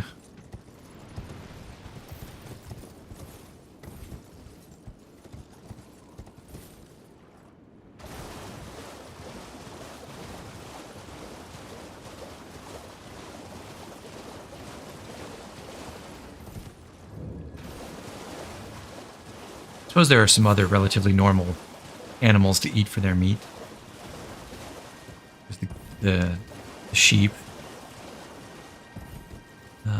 Horses, if you're into that.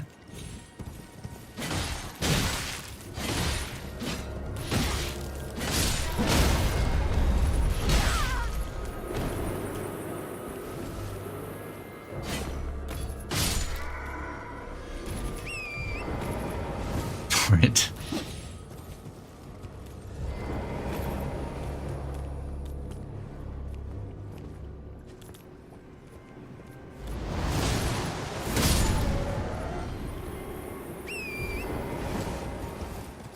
Was nice and strong, at least.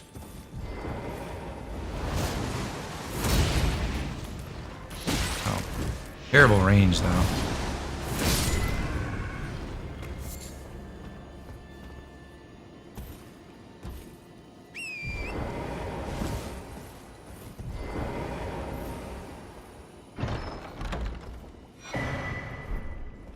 These funny alien guys probably taste like spam. I don't think the Albinaurics would taste good at all. They look slimy and metallic. Ugh.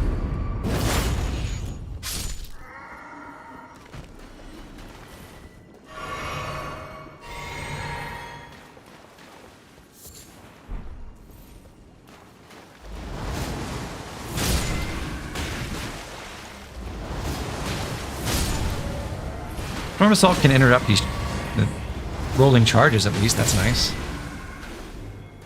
Deflect spam. Okay, fair enough. Point taken.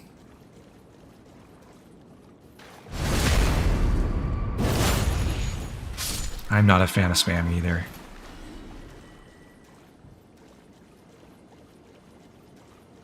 I know there are cuisines out there that really love this stuff. Not me. No thank you.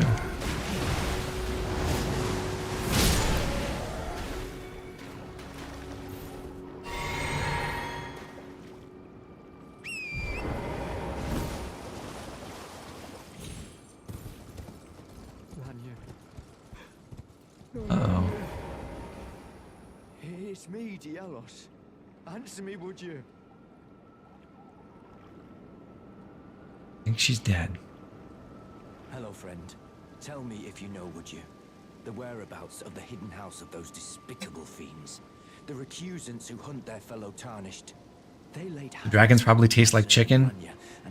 Maybe, but the tale of House Hustle. Eating dragon gets you...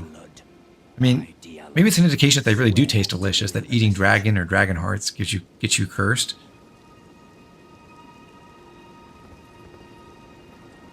They laid hands upon my the tale of House.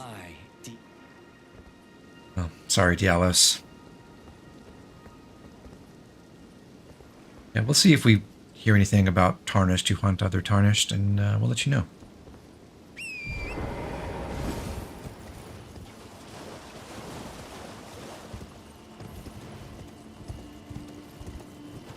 Most likely the reason why Dragon Communion started in the first place. That's what they should have gone with. Just to put a little bit more whimsy in this world. Why do people hunt dragons? Well, kind of like what happened with all those tortoises in when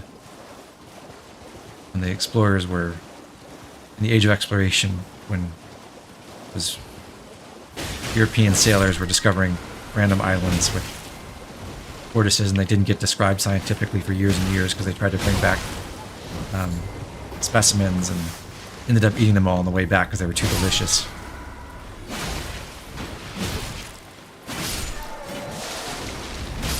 We have no documentation of dragons anywhere because they keep getting eaten.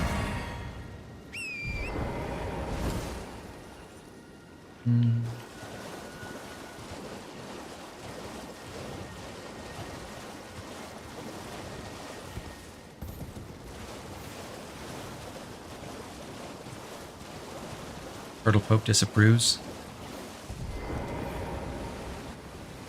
Well, this game certainly suggests that turtles are tasty here too.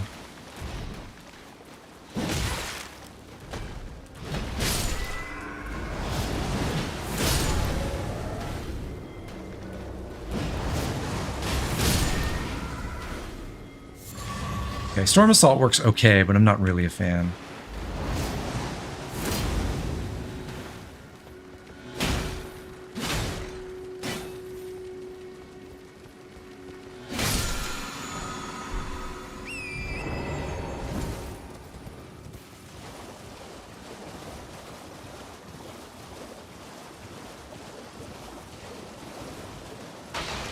Regular turtle shells are used for instruments?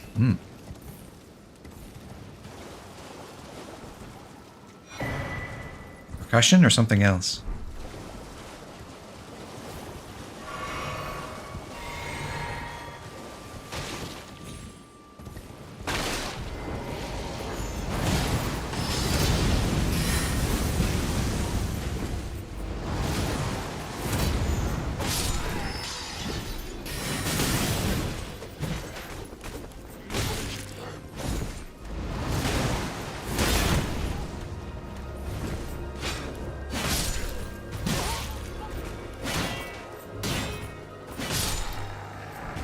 Pressing L2 expecting Stormcaller, and it's not what I'm getting.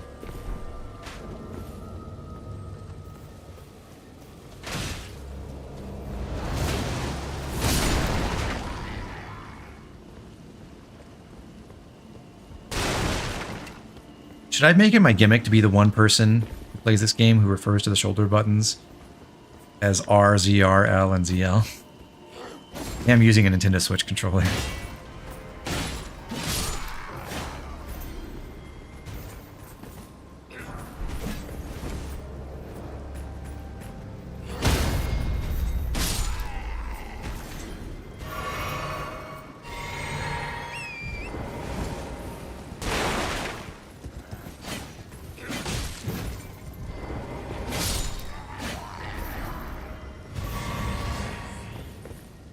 Smithing 1. Don't insult me.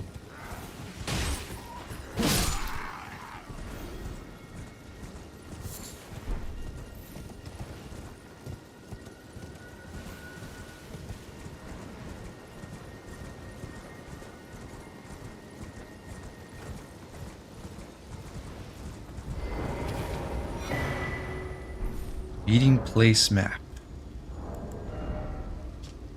Simple map found on a corpse seems to point to a meeting place. The mana came from Surely Desired One, the sole means of gaining entry into the Academy. A Glenstone Key. This is somewhere west of the Academy, it looks like.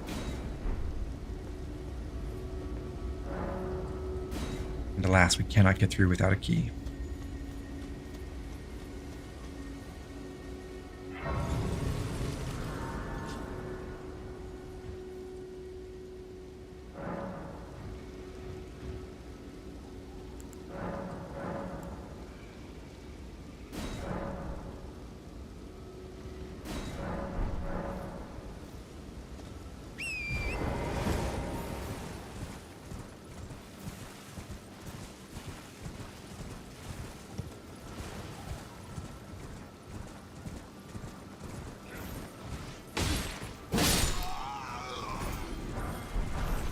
Ooh, a hat. Not for me, though. The blindfold stays on. Oh, I wanted to take Storm Assault off. I remember to do that. I dodged the glintstone scraps, at least.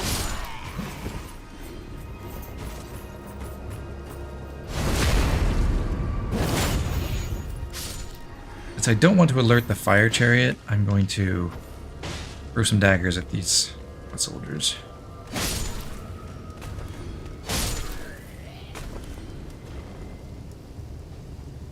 I don't think there's a way to get a plunging attack on this chariot, sadly, so we'll just sneak up next time.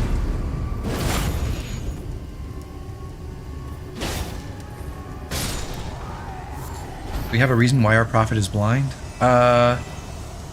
Well, it's just what they started with, and they were punished by whatever society they came from for having visions of fire, which around the lands between would be a threat to the Erd Tree. So I suppose we were blinded for that reason.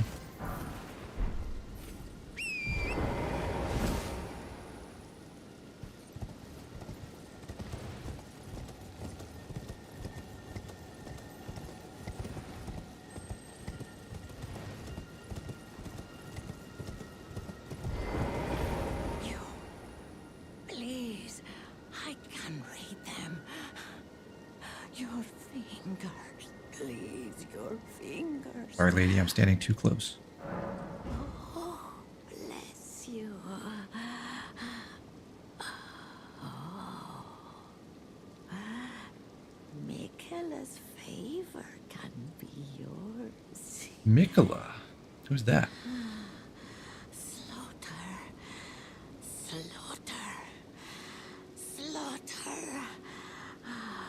The all-hearing slaughtered. But alas, it was for naught. But all you need to... Yes, the textures are textured. It from the big pot. Pity the poor fool.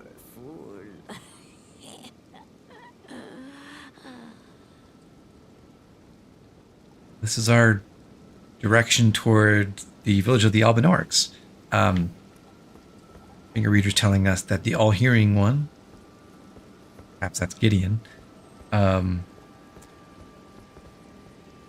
committed a mass slaughter, but hasn't found the secret he's looking for. All we have to do to get it is to snatch it from the big pot, she says.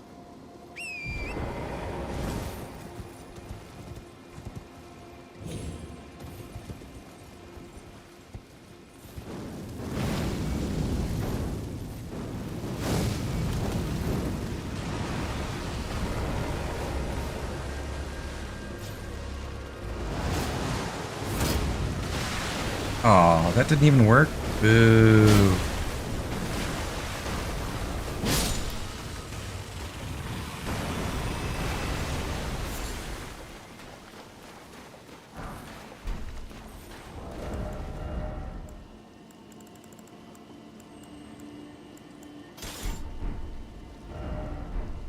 Need a bow to be able to shoot down this scarab.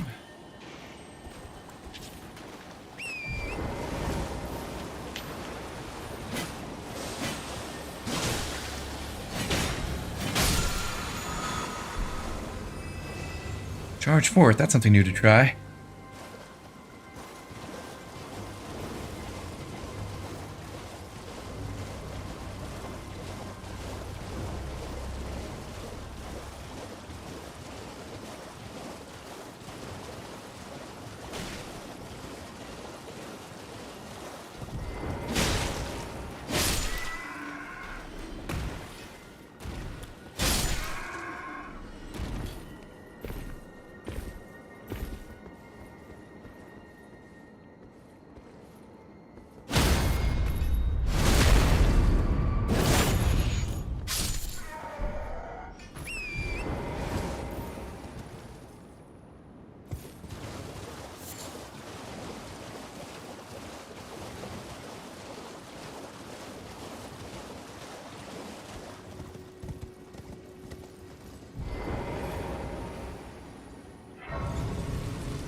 Fallen Ruins of the Lake. Ashes of War. Let's go with this one.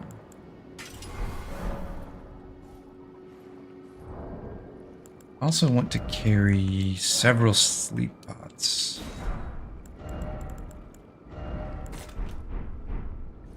Because I'm going to fight, south of here, this gazebo, and there are 3 giant crayfish.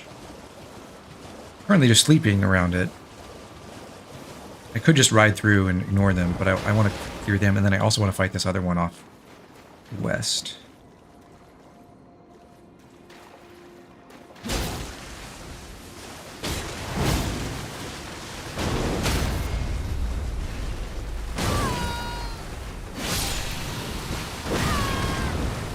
Got stuck. Got its arm stuck. Nice.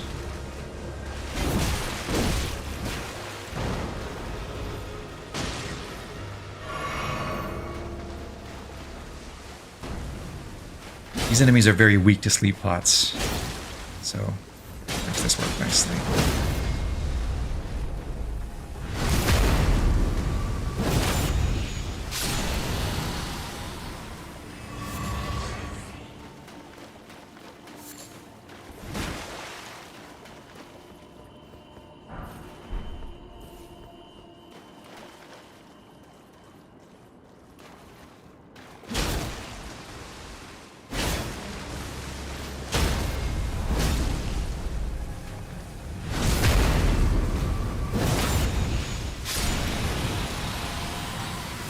Not too bad so far. This next one's going to be tough, though.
because it's a grafted scion.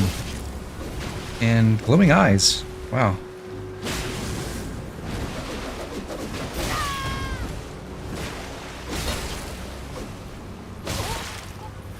That's gonna be tough. Really want to win this for the quintuple rune reward, though.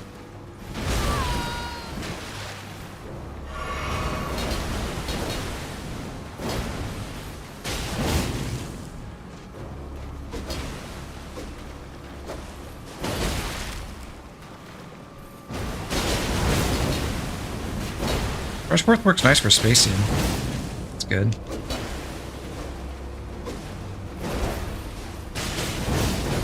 Doesn't do a lot of stance damage, though, unfortunately. I would have thought 3 of them might be able to break the Scion stance.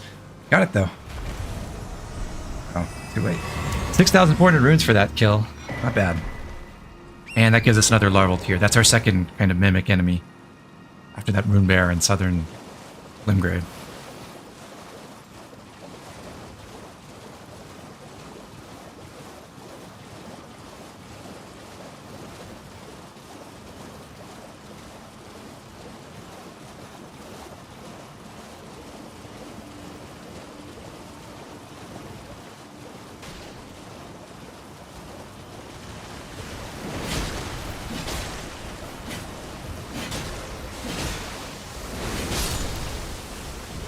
The giant crabs can spray sleep gas.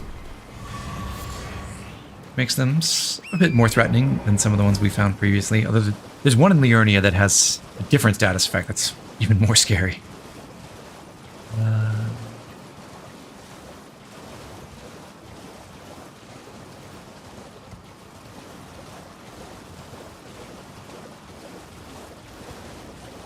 Hey, Skull Goblin. Yeah, we're doing the big trek across the lake right now, trying to clean up everything, so kind of a chill, just riding around segment at the moment.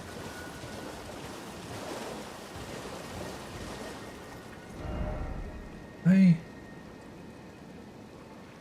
Yeah.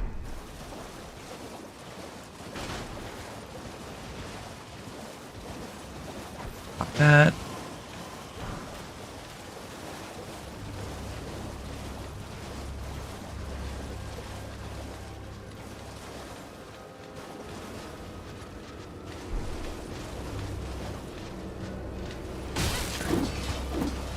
Checking some stuff. Should be some loot in here. Yep.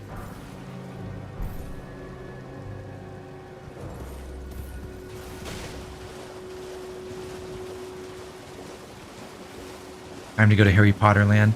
We will eventually go to Harry Potter Land briefly, but we won't be able to explore the whole place for a while yet because Miyazaki is very silly about the placement of his quest triggers. The poor fellow. Gone perfectly mad. Love, revenge. The frenzied flame melted all away. Well, that's a hint, too. And actually, I'm not going to go check out this place yet, but I'll show off what's on the trail here. There's a bunch of misbegotten corpses leading up the slope. Okay, so I wonder what revenge that could be about.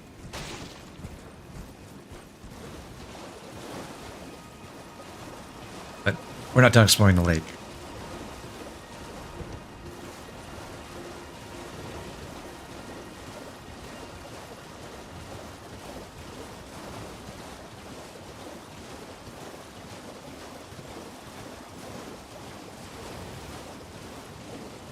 This scarab has another incantation, which is a huge prize for our build in particular. Bloodflame Blade.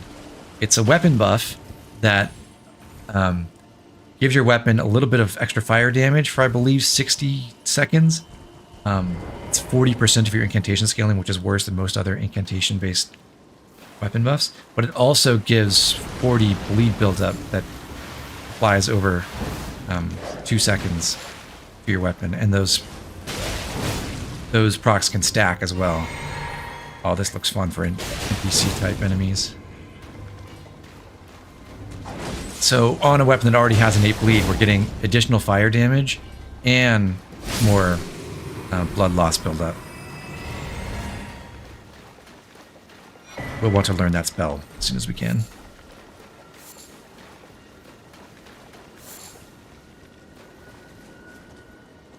Hey, Varre. Ah, there you are. You've had your audience with the two fingers at the round table hold. What was your impression? They were magnificent. Well, what a relief that must be. You may go then. My work here is done.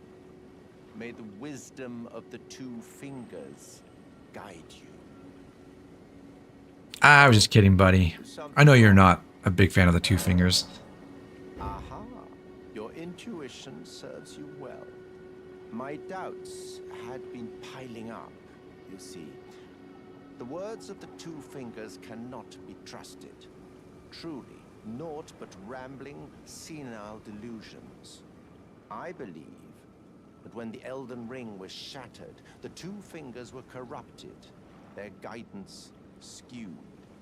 Even worse, the fingers harbor no love for our kind. That's the part that irks them most. Oh, I have a gift for you, something fit only for the wise. Does that mean we're wise? A means Ooh. for circumventing the draw of the two fingers.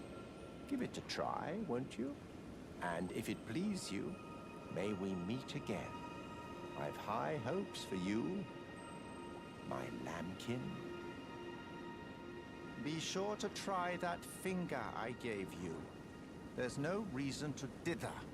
The tarnished were spurned by grace, forsaken by the two fingers. And now they ask you to mend their crumbling world? Your loyalties are misplaced with them.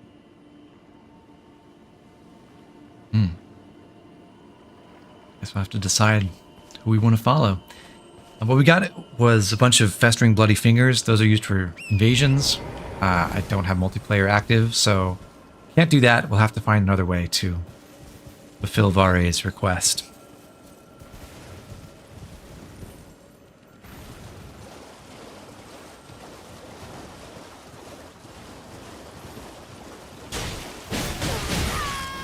Just met a white Albinauric, just a bigger, tougher one with a bigger club.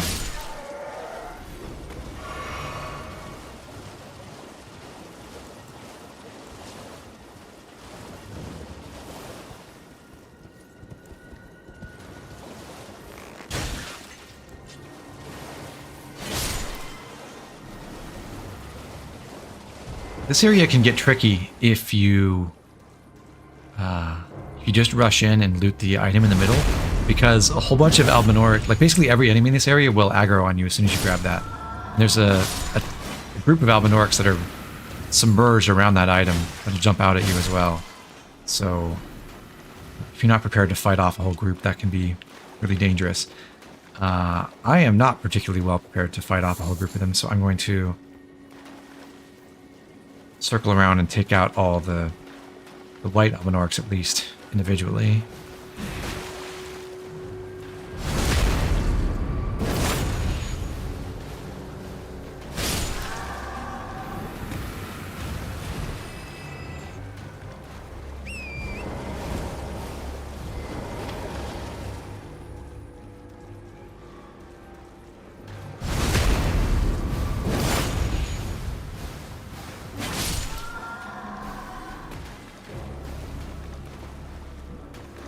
In the water, you can see the heads of the Albinaurics who are waiting to jump out at you. And you can preempt them.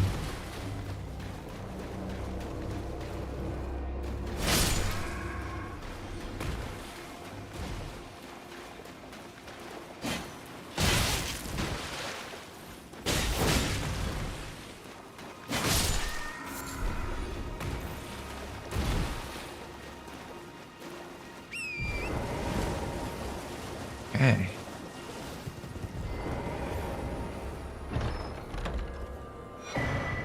Icewind Hatchet gives us a little bit of foreshadowing, which is cool. A hatchet with a frost-coated blade, one of several gifts given by Castle Sol in the distant north. So it's a gift from Castle Sol in an area with Albinaurics, worth noting. And it says, known as Freezing Fog, the blade is thought to be a dragon's scale. Inflicts a powerful frost effect. Maybe we can encounter the Freezing Fog at some point.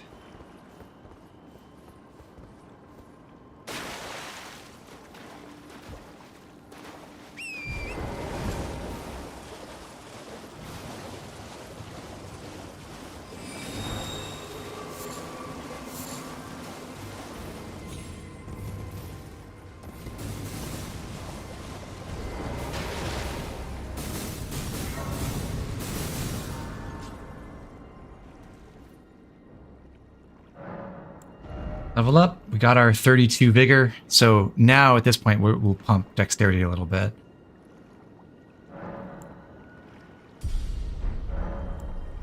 And I want to memorize Blood Flame Blade.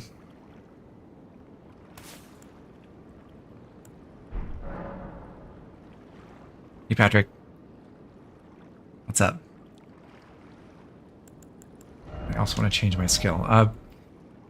Charge Forth actually worked okay, but it consumes a ton of stamina. Try Spinning Slash.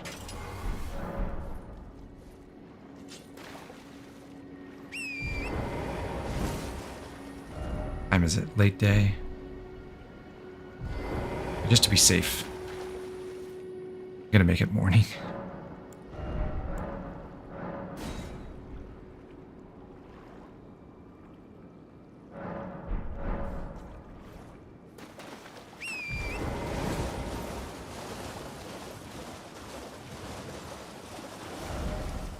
We've covered all this area now. We just got to get this part of the Gate Town ruins.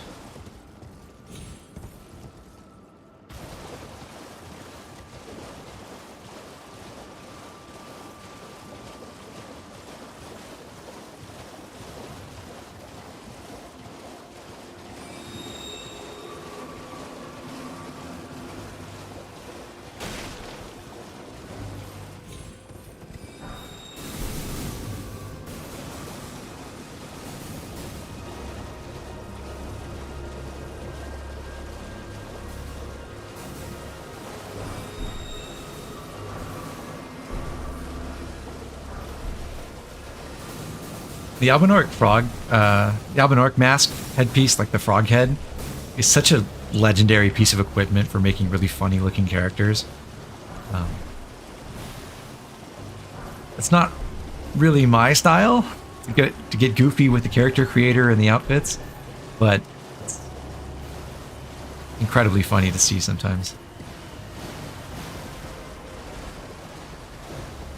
I think we got everything here.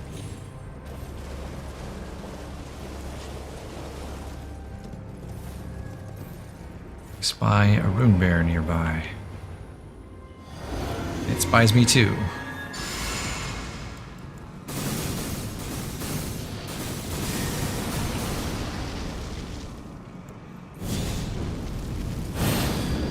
Try out Blood Flame Blade, shall we?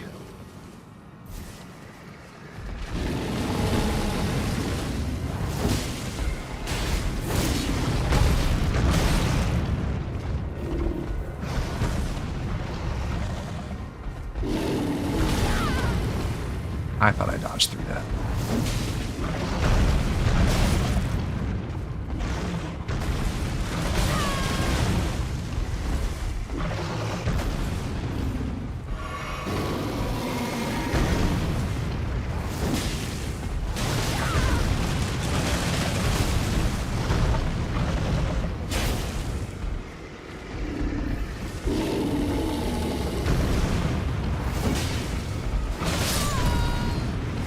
I killed the dragonfly, or the bear killed the dragonfly. I feel like Spinning Slash is too slow.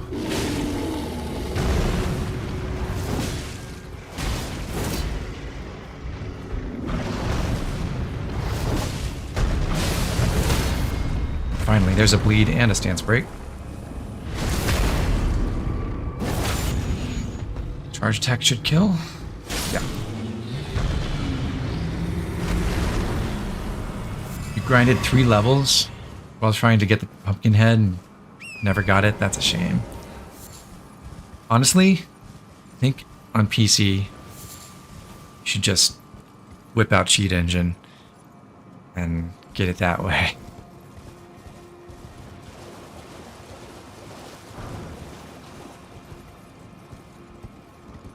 It's lame to do that all the time, but if there's one outfit you want to get and you're just farming there for ages, on PS5. Unfortunate. Well, better go get that silver scarab then.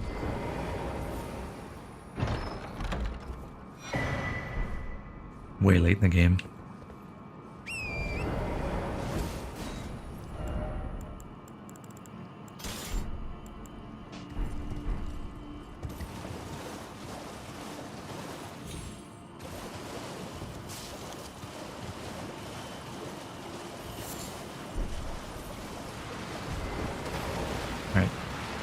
Can I go 2 for 2 on Executioner's Great Axes?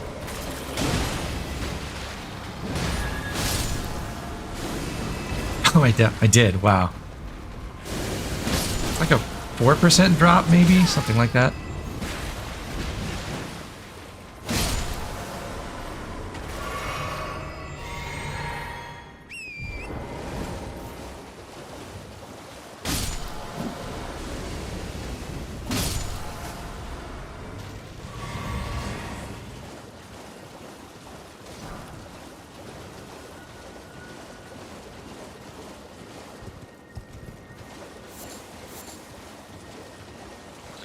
Yeah, no scythe. We'll get one.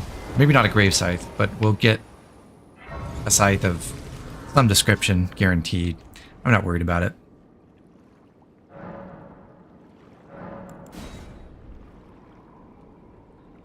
I set it to morning earlier, so I specifically wouldn't encounter the boss that I am now trying to encounter. I just wanted to get to the Grace first. So, this could get tricky, but I think we can do this with our Sacred Bladed Weapon. Perhaps we also craft a few holy pots.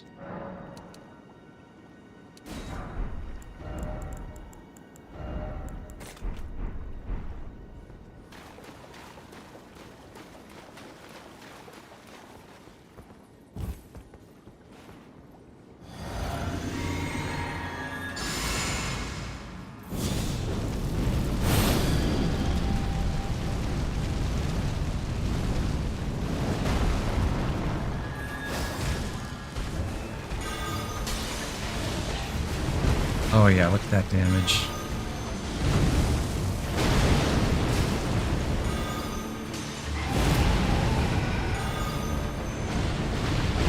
Missed.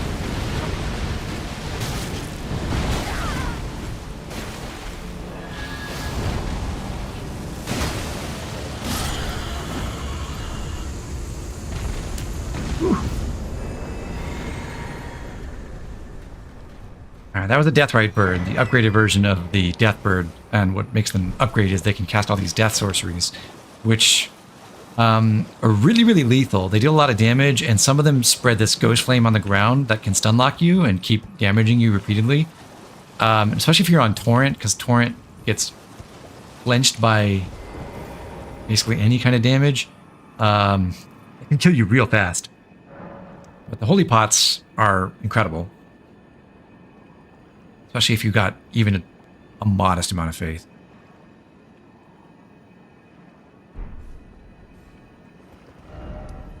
So that's the entire gate town. Can I level up again?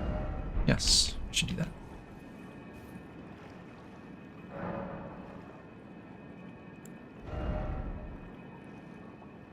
What do I want? I want... That's right. Not that.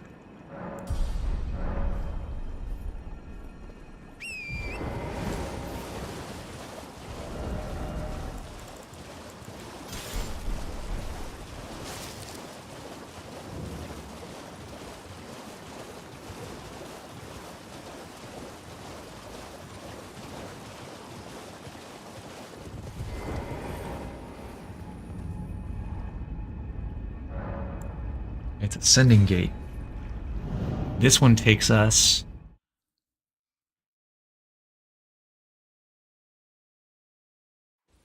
across the water, the northwestern shoreline. We've crossed the lake. We're right next to a map. So we've finally gotten all of Liurnia mapped. What we're going to do now is come down the western road here and check out whatever we can along the way.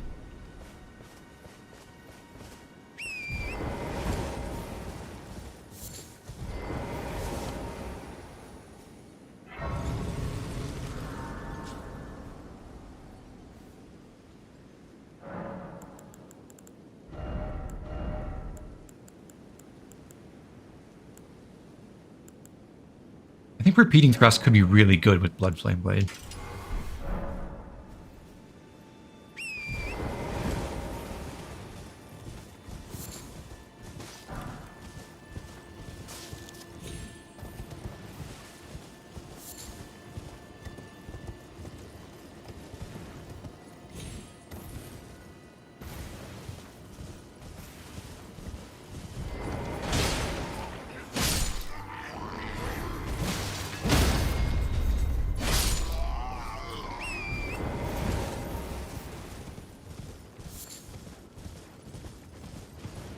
Goodbye, Mr. Mountain Knight.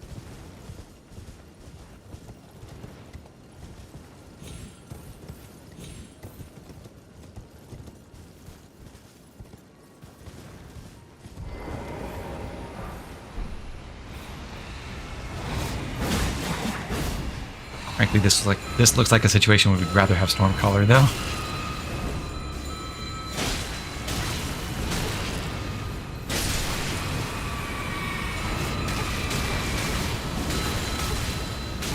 I'm so glad I have this much vigor.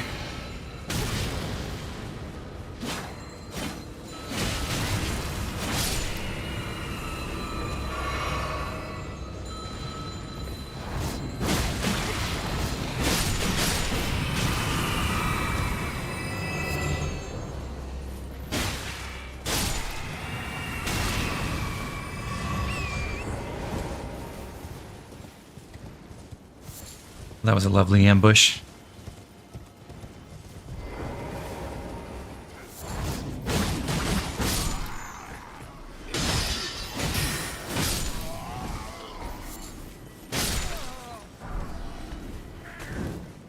New shoes.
Not bad.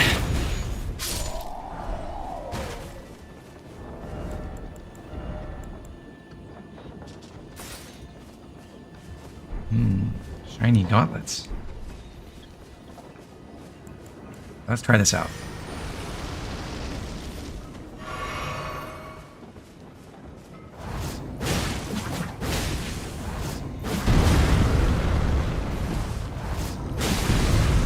Stop stepping on me. Your other attacks. Okay, fine.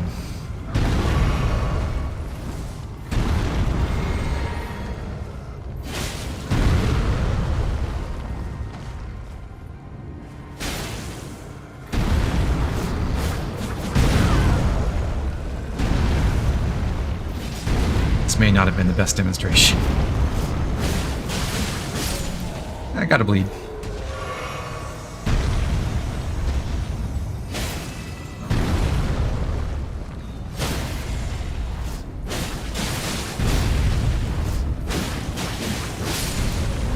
Oh, that was 2 bleed rocks. Lovely.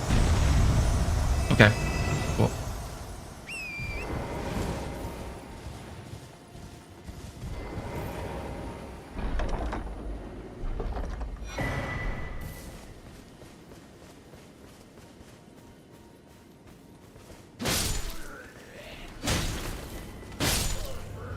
Carian Night Sword is an int weapon, not for me.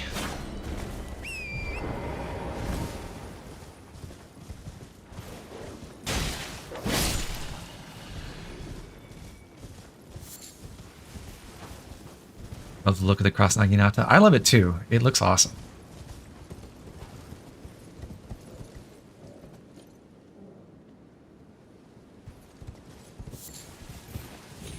Is this really annoying Sorcerer up on the rocks here? Oh, there he is.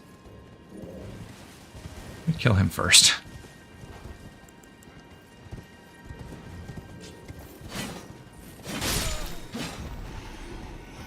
Okay, now we'll clear the camp.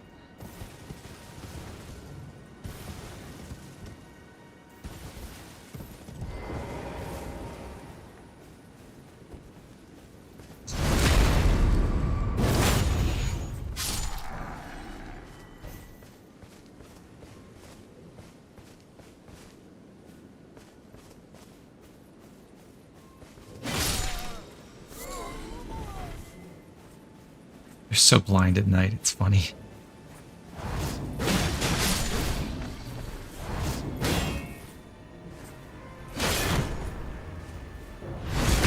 Okay, the first hit of repeating thrust gets bounced by shields, unlike impaling thrust. That's... I mean, it makes sense, probably, but... unfortunate.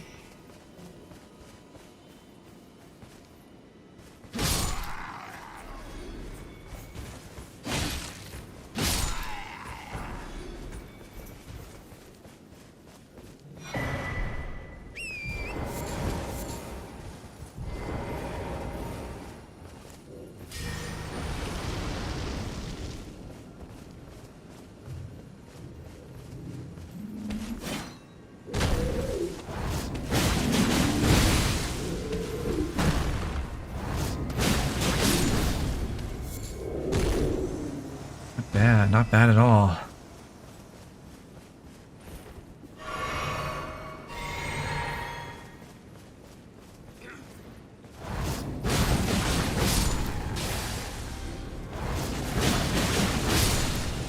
Oh, killing the big dogs in one skill usage, it's really nice.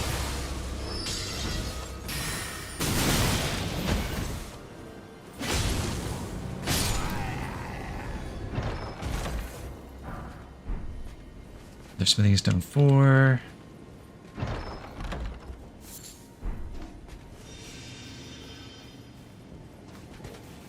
So the Cuckoo Knights can use Scholar's Armament to buff their weapons as well.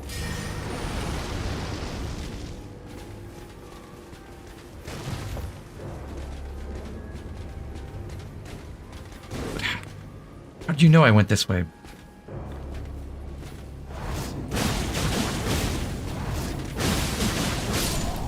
Oh yeah. That's good stuff. It would have been so salty if you got his helmet then. Oh yeah.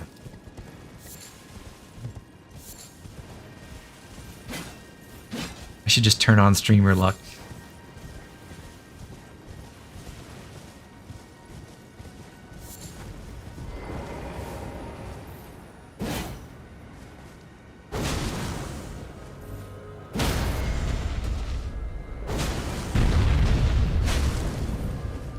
Unfortunately, these spectral troll knights can't bleed as far as I know because they're not real. So, no blood flame blade shenanigans, or at least not effective blood flame blade shenanigans on this enemy.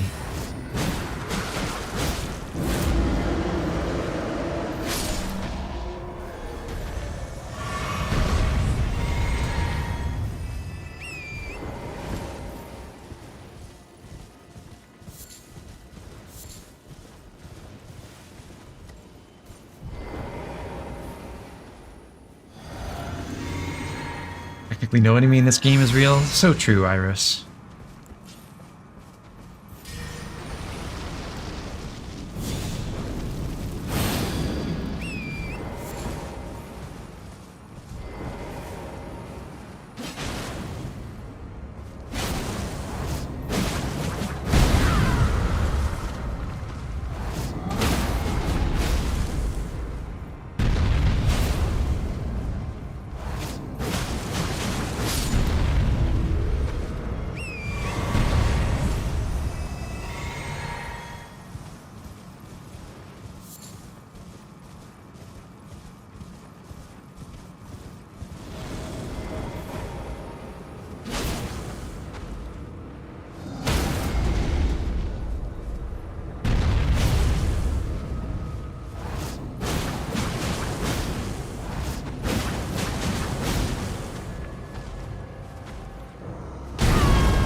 That's a mean trick. Teleporting away while your swords are out.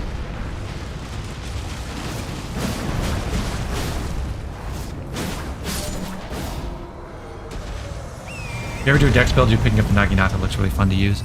Yeah, there's a lot I like about it. I think it's...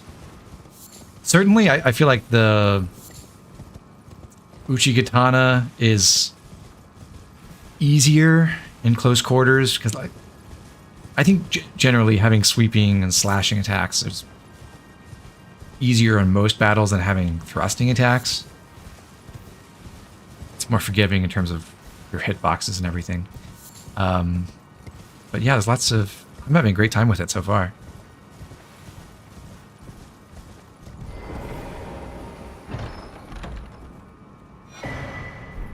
Imbued sword key.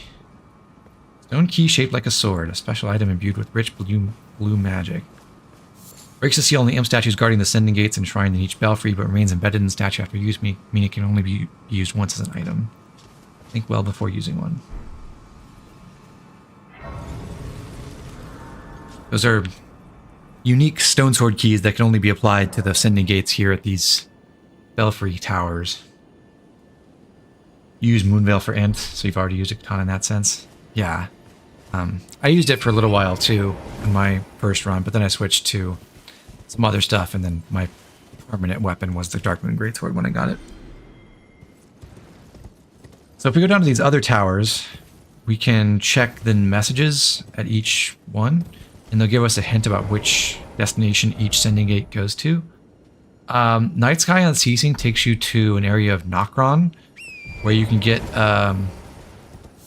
like a preview of that area. Precipice of Anticipation. This takes you back to the starting area of the game. And you could go there to progress a questline too. But what I'm going to pick first is... Well, I'm not going to pick the Nokron one, because then we'll be getting a talisman out of order. You get like the +1 version of a talisman that we're going to get in a little while. So what I'm going to go for is this one, the Crumbling Lands Tower.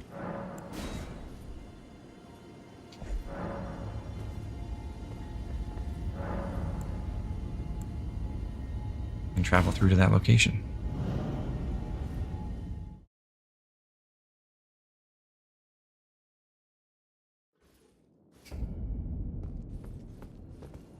This is Crumbling Farum Azula. It's a spectacular zone filled with dragons, and it's an in-game area which you would otherwise not get to for a long, long time. Sadly, there's no way from here down to the rest of the zone, so you can't sequence break like this. Well, not without glitches anyway. But the point of coming here is...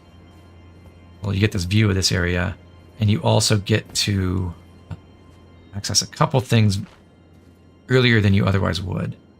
Down on this platform below us, there are these beastmen of Farum Azula, like the one we fought in the Growside Cave.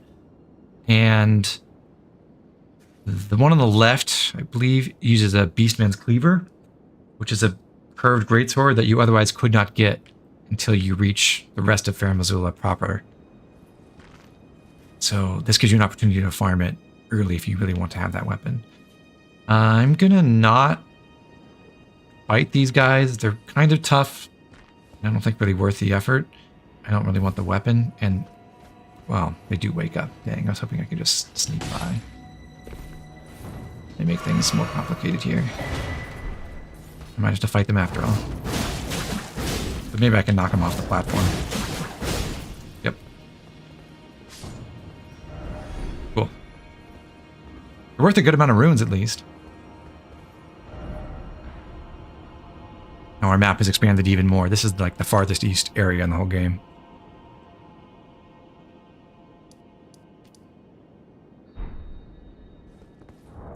What we just got is the Pearl Drake Talisman, which is the talisman that covers all the non-physical damage types at once. It's weaker than any of the talismans that specifically improve negation against fire or lightning or magic or holy damage, but you can stack this with those if you want, or you can just have it as a general purpose damage negation tool.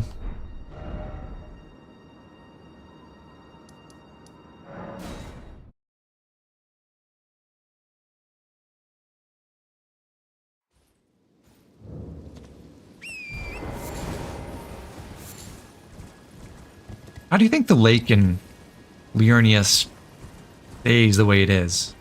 I guess there's a good amount of rainfall here, but what geographic conditions would there have to be to have an ankle-deep so-called lake that's this broad and seemingly permanent? I suppose the ground would have to be basically non-permeable, or else the water would just seep through.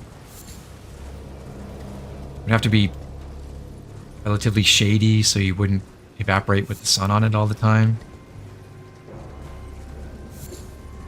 What a geographical oddity.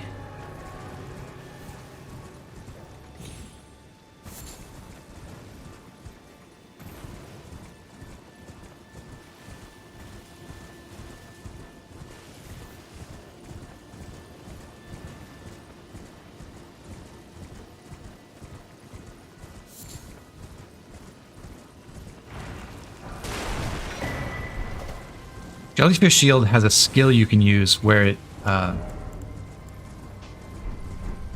long as you keep it out, it gives you a 20% damage buff for a limited time.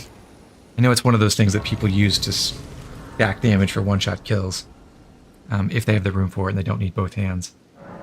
Probably really salty. Maybe.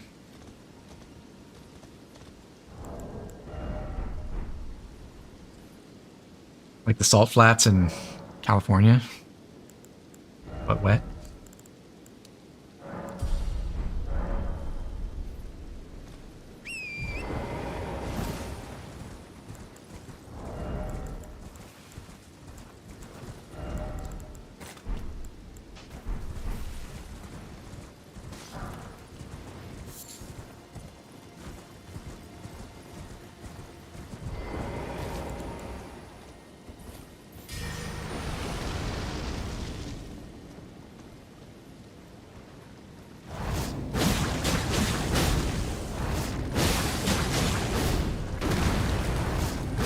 Beautiful. As long as you dodge that plunging attack that the crayfish use, they become vulnerable for a long time because their big claw gets stuck in the ground.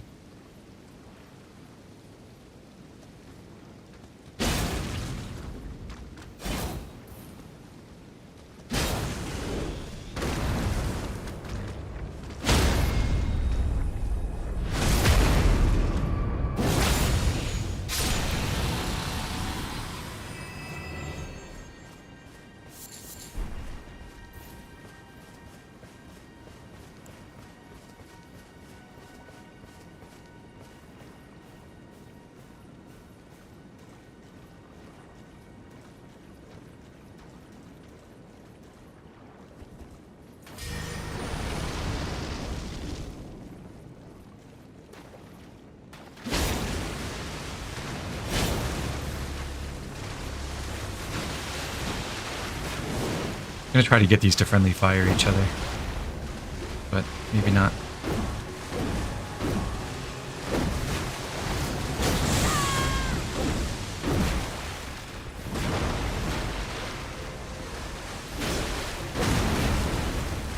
A little bit.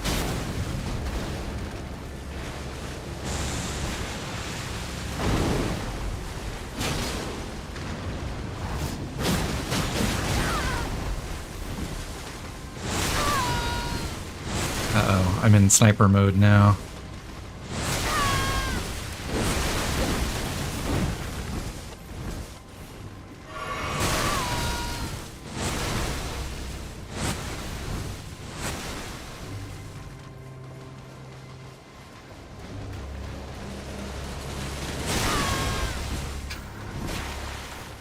These guys suck.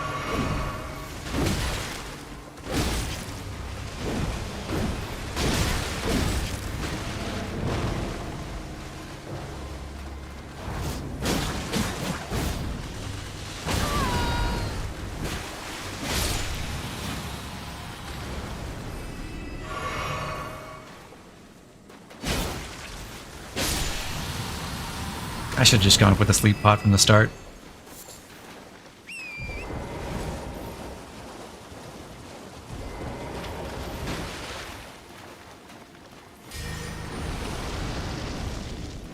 Can you imagine how terrifying it would be to see one of these creatures in real life?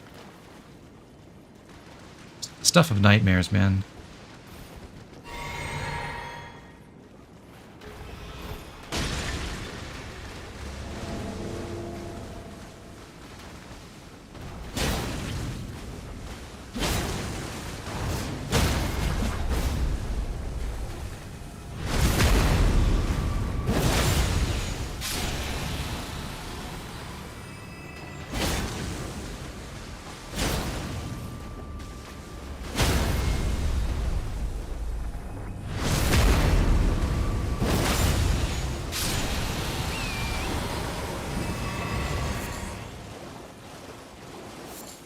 Alright, so we killed those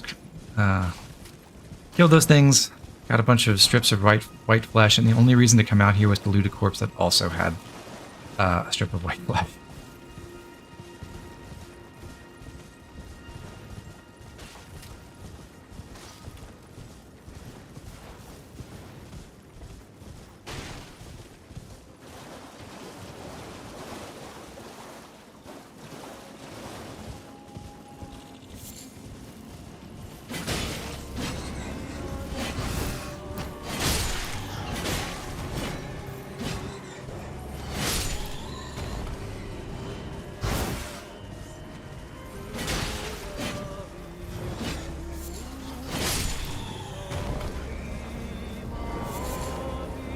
Here, another winged dame.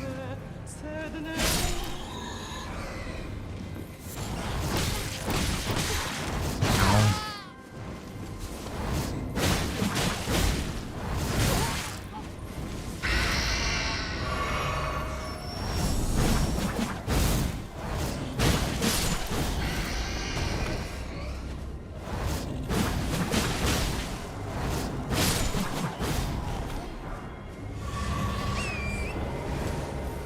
Slightly messy. We got the Arteria leaf here. Now we want to check out this Everjail.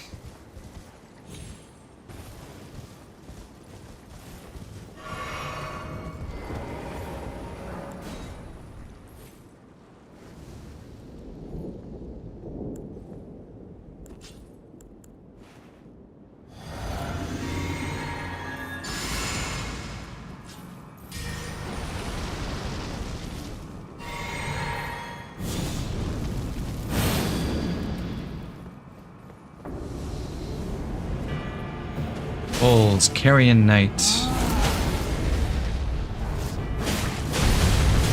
He is a real Carian Troll Knight, so he can bleed, thankfully.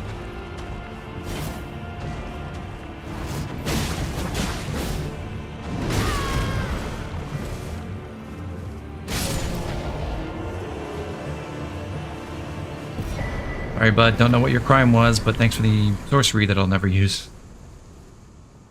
Maybe it's a seasonal floodplain and we're just here for flooding season. Imagine you just, show up in Liurnia in, I don't know, July and it's all dry.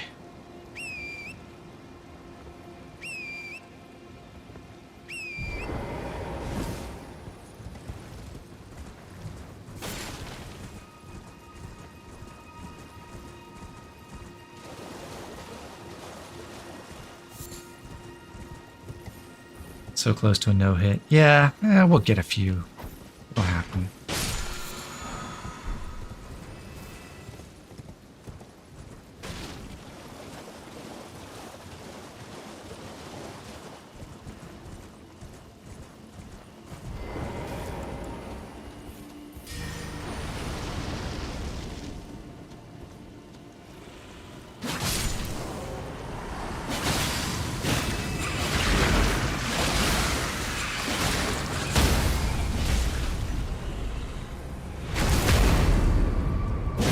That was fun.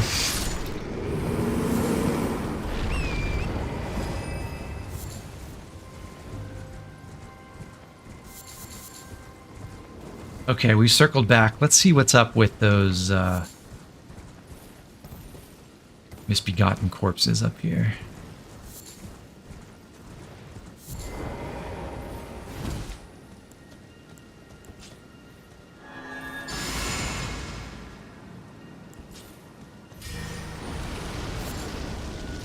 Edgar. Edgar from Castle Morn, but now he's Edgar the Revenger.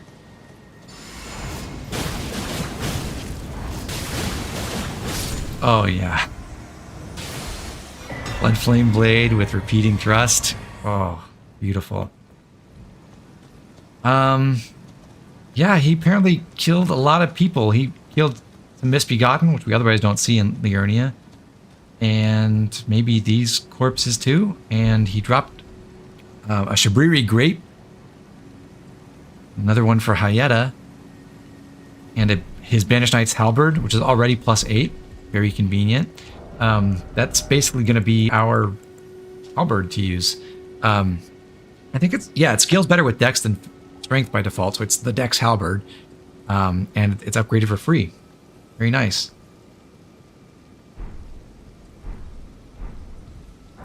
So what seems to have happened here is Edgar got his revenge, and then in his madness born of grief, he just started killing indiscriminately.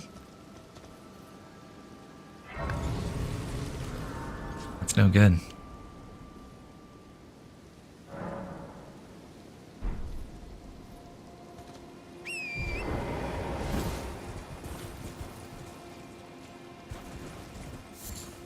That's my official opinion, by the way. Killing people indiscriminately is no good.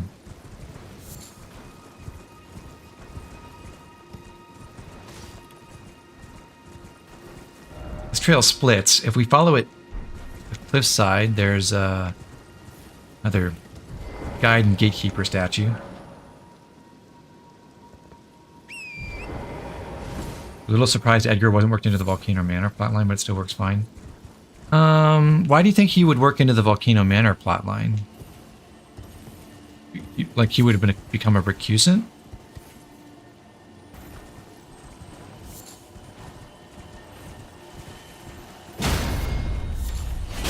Because what he is worked into is frenzy. He's so mad with grief from his slaves rebelling against him that he's embraced the flame. We just got Ash of War Sword Dance, which I also want to try, so I'll try to remember to put that on.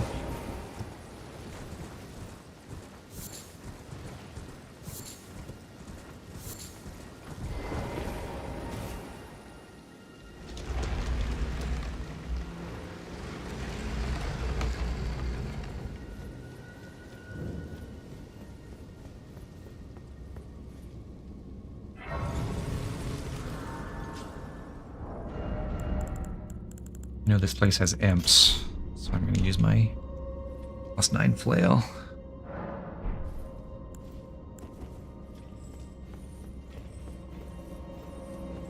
think it works fine with how he is. Yeah, me too.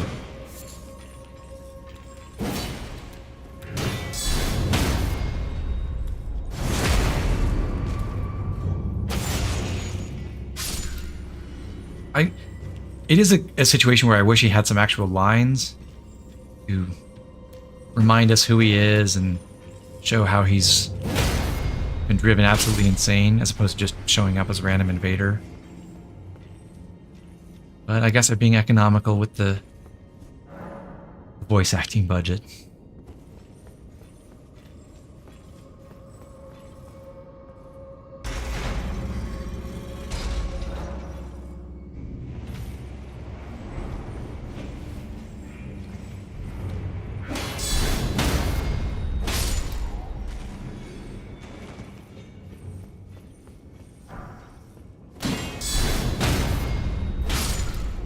There's a trap on the floor here. Would have been even cooler if they tied him in with Hyetta, like he was the final grape you could get or something. Well, I mean, he is tied in with Hyetta, just indirectly. But you're right. That is the final regular grape that we're getting. So I made, which is something I did on purpose. But yes, it would also be cool for the game to have someone acknowledge that Hyetta just looks exactly like Irina and has the same voice and only appears once Irina dies.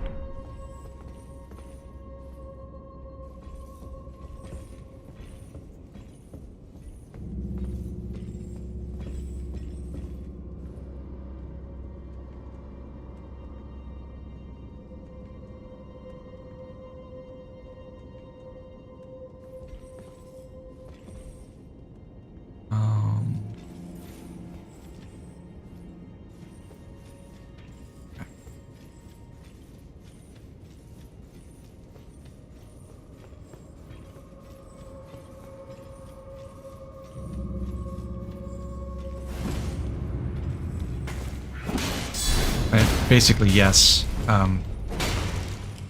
What happens is Irina's body got snatched. And/or resurrected.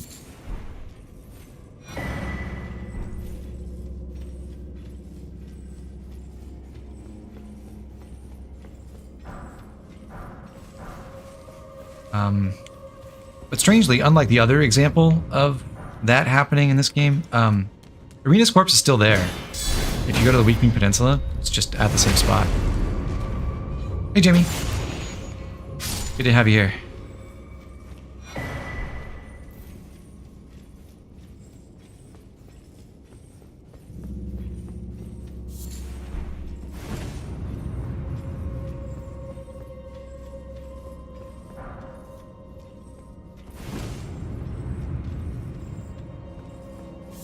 Skull Goblin, I think we're meant to understand that it is Irina being used as a vessel.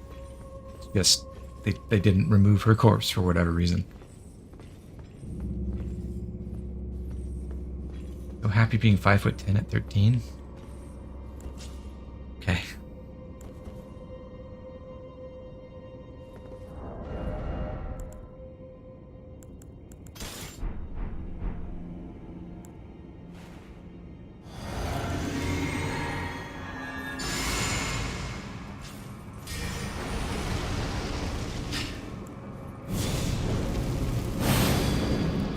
Am I that tall at 13? I might have been.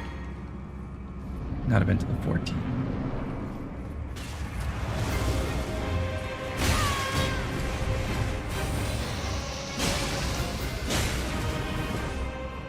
This is a Spirit Caller Snail. I don't want to fight that Crucible Knight, and luckily I don't have to if I just run around and kill the snail.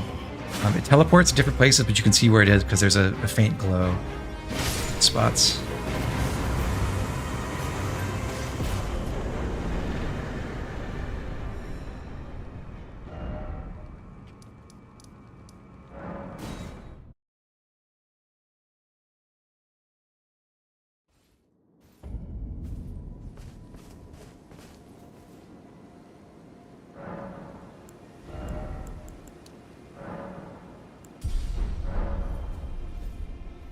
Yeah, Skull Goblin, that was kind of a non sequitur.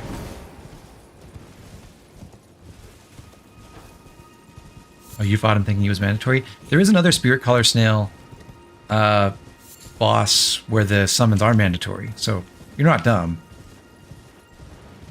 It's a thing that you you are forced into later. Makes perfect sense. I think that was our first Great Spear Crucible Knight, though, right? So if early exposure to that. I think they're harder than the sword ones, honestly.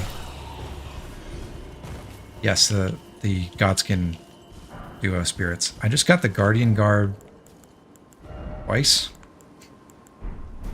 What I really wanted was the Guardian Sword Spear game.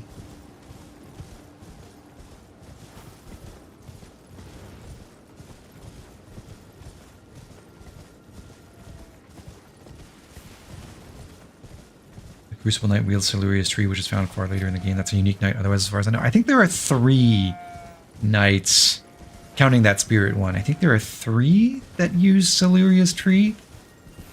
Siluria and the one in the duo fight.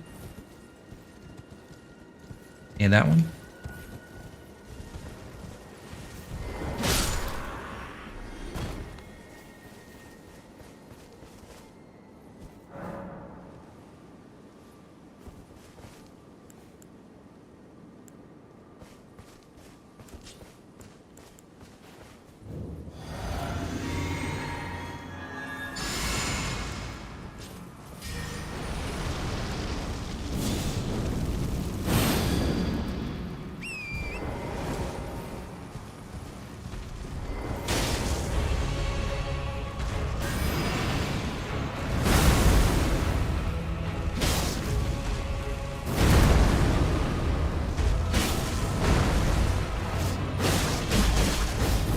Thought I'd get a stance break with that.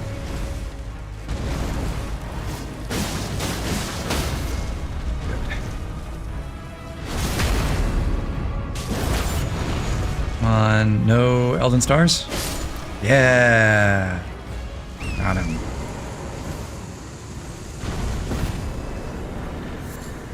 Or Golden Land, I guess is the name of the skill on the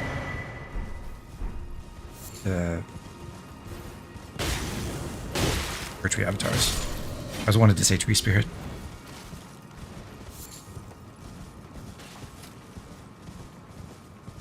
For the Godskin Noble fight is try not using lock-on because all of his hitboxes are designed to roll catch, so no lock-on circumvents that. Huh. There's one in the Aqueduct before Gargs. Oh, that's true, yeah. Oh, wait. Oh, is the Crucible Knight in Lanedale a spear one? I forgot about him.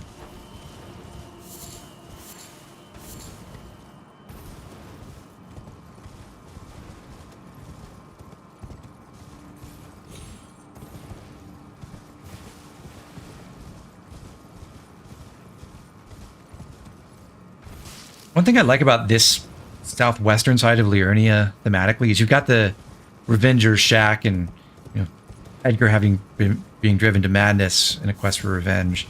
And then if you just keep going south, like we're going, you get to a whole quest line that's about, well, partially about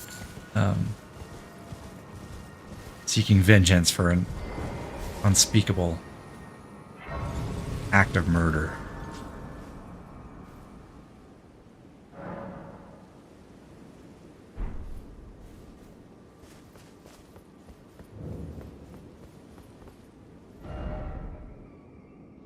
This tower has a message saying, Erudition guide thee, because the puzzle here is you're supposed to use the Erudition gesture, which will summon a ladder to get up higher in the tower.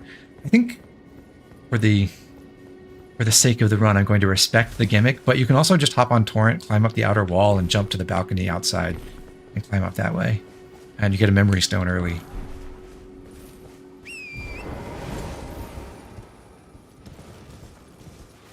You just go up here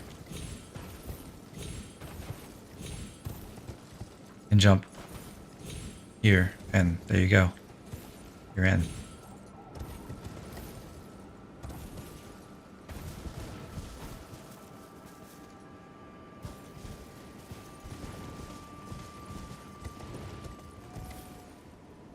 Going to ignore those marionettes and make our way down to the shore. Now, if we go straight south in here, we go to this toxic swamp. We'll check that out in a bit, but we're first going to circle around and grab some things in the cleaner part of the lake.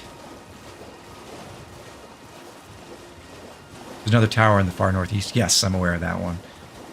You cannot parkour around that one. You have to have the gesture.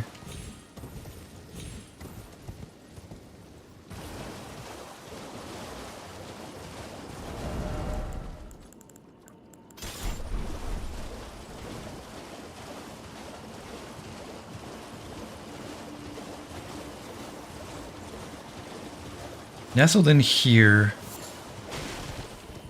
is an area with a whole bunch of crystals and 2 more crystallians. We fought one of them as a boss in the Raya Lucaria crystal tunnel. Now we just got a couple here in the overworld. Let's see if our mounted flail attacks do work. We may struggle because Torrent does not take hits well. They're getting staggered anyway, and all these things do is lunge at you with their spears.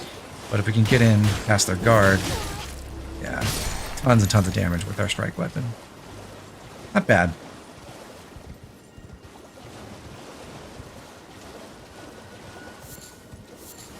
That's one of...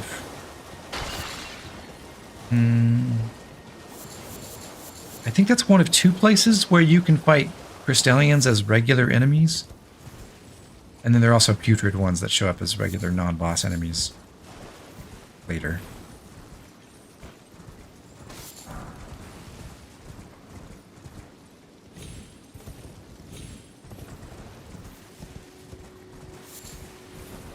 Trina's lily at that tree and up the cliffside here, overlooking the way we just came. There is a scarab, another somber stone. But that's all for this area. We want to make our way up. Can we see it from here? Yeah,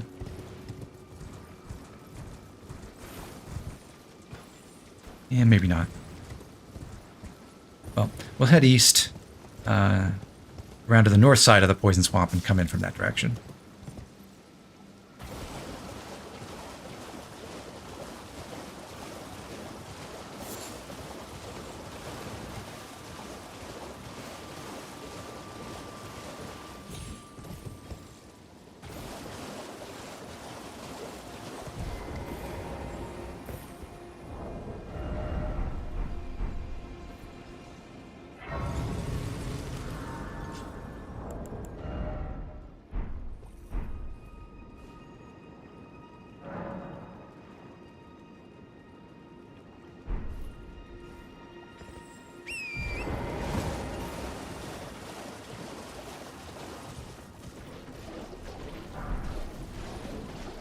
It's so nice that Torrent is immune to poison because he's a spirit.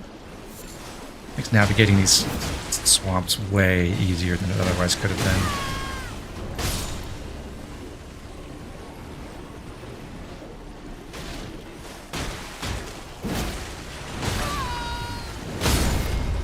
Just trying to get the perfect single charge attack kill on one of these crabs for fun, but it's not working out so far. Never really liked Liurnia. I think it's not my favorite. It's too big and empty. Navigating it's kind of a pain. That's the real problem. And it is one of those places where if you know where you want to go and you only need a few critical things, you can get to it really fast with all the sending gates and other stuff that you can use. But if you're trying to explore the whole thing, it's just so vast and doesn't really constrain your path in a way that makes things logical or straightforward. I'm with you. I do like the dungeons, though.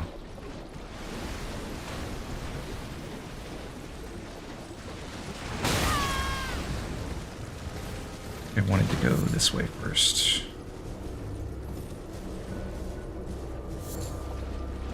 Right?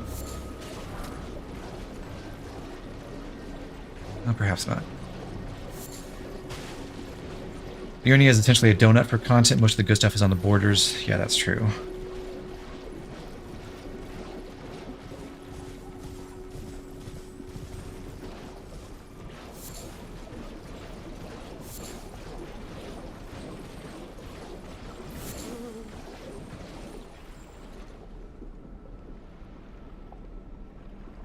One sec.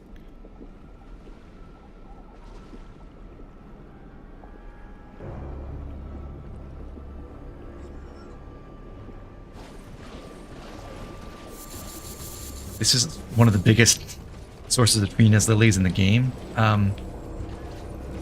which is interesting. It's a little bit of a clue about Trina, maybe, because this area is associated with the Halig tree, with the Albinaurics.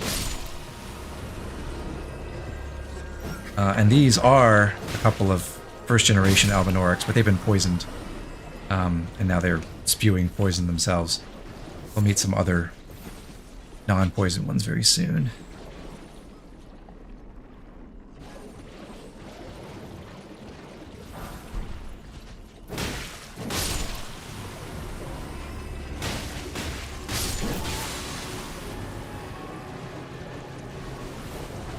If we went any farther this way, we would just get right back to the converted tower. You can see it right there. So that was the edge of the swamp we came to a little while ago. Now, the only thing left in the swamp for us to go check out is this place with the rope bridge above us.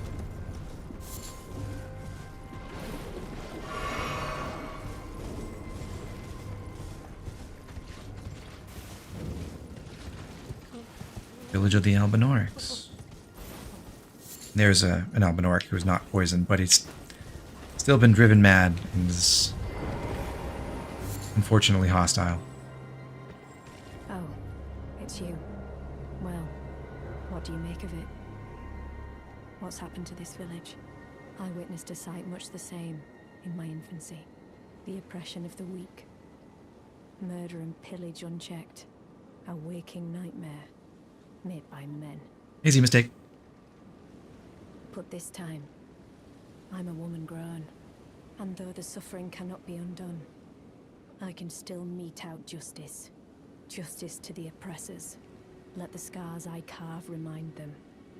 I am Nepheli Lu, warrior.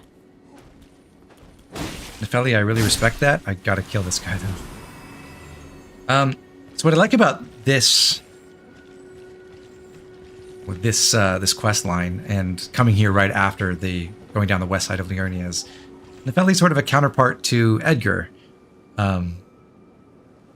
He had something that, from his perspective, was an horrific massacre inflicted on his family and his household, and he was driven insane by his quest for revenge.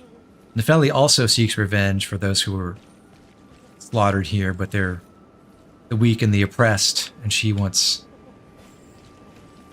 on a righteous crusade for justice, and that helps her. Although, when she learns who's responsible for this, it's tough. Try not to kill all the Albinaurics I see, but I do have to defend myself.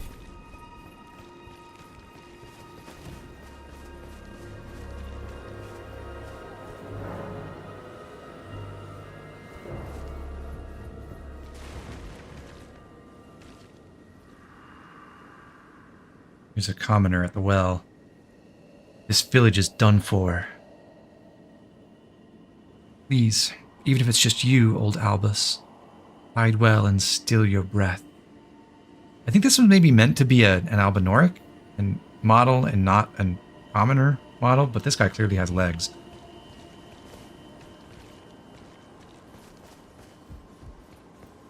Which She's also very much in contrast with her father, who likens himself to a cold puppet master. Yes, very true. Gideon has pretensions of, well, being all-knowing, right? Although we will learn throughout the game that he's not as informed as he thinks he is.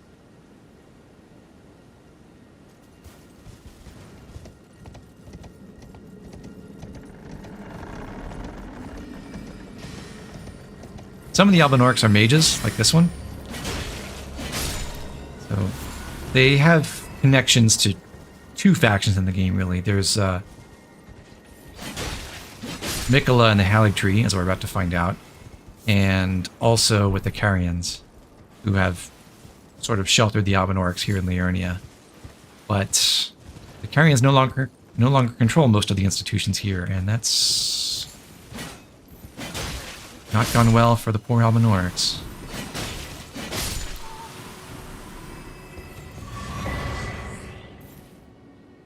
Oh yeah, there it is. So right down there to the northeast, that's the area that had the Crystallians. So we got an overlook from here, but we couldn't climb up to here from there. Ivory Sickle, I believe, is... Oh. What was I looking at? Oh. Crystal Sword is another int weapon. It's kind of lame, but because it's easier to upgrade, keep a bunch of somber weapons upgraded than regular weapons throughout the game, it's like an okay weapon until you actually have access to unlimited stones.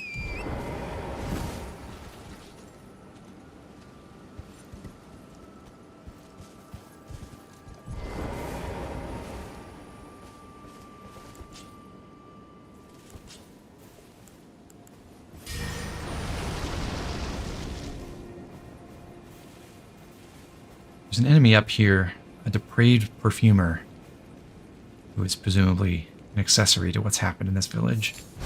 You can sneak around the side, around that tree, so you don't have to... he doesn't see you and you get a sneak attack. Very convenient.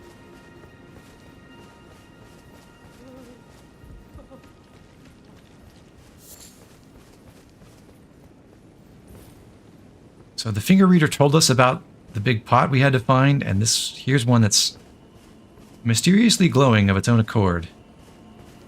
Huh. You mean to tell me Gideon's people couldn't figure this out? Please, no. Dear me. I haven't a clue. No secrets lie with me, not a one. Oh, please leave me be. Wait then.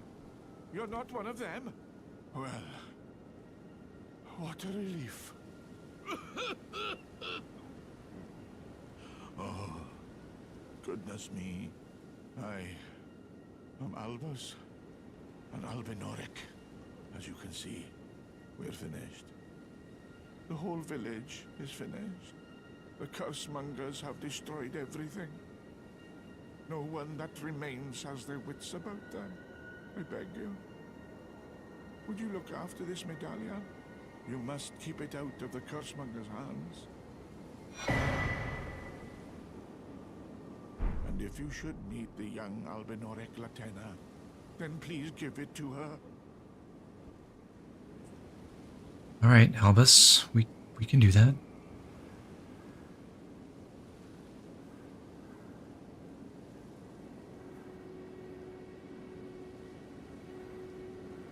A chosen land awaits us, Albinaurics. The medallion is the key that leads to the city. It's only a quaint treasure for we who cannot make the journey. But for dear Latena, it is needed to fulfill her purpose.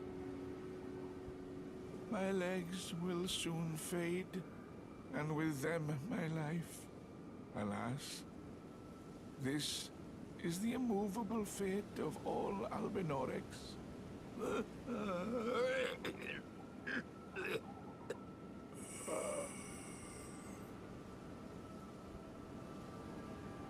He meant really soon. So the first generation Albinaurics were constructed people. They were made by some wizard's experiment or something like that. And the problem was, with the first generation ones, they were ill-formed. Their limbs didn't all quite work. And so their legs are permanently crippled. None of them can walk. They all crawl around. And I guess they can grow to a ripe old age, but it's a tough life for them.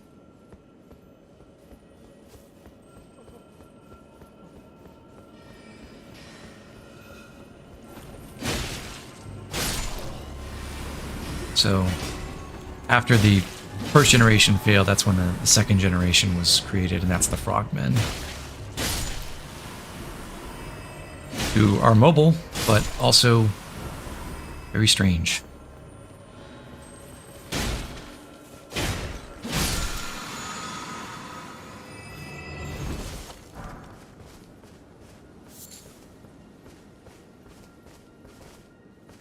That's the boss of the area ahead.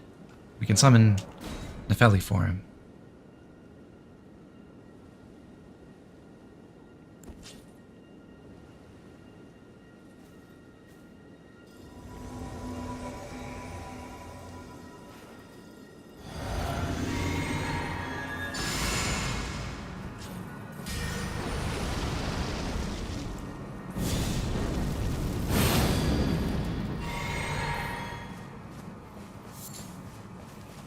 I'm going to try to take out the dogs around here first.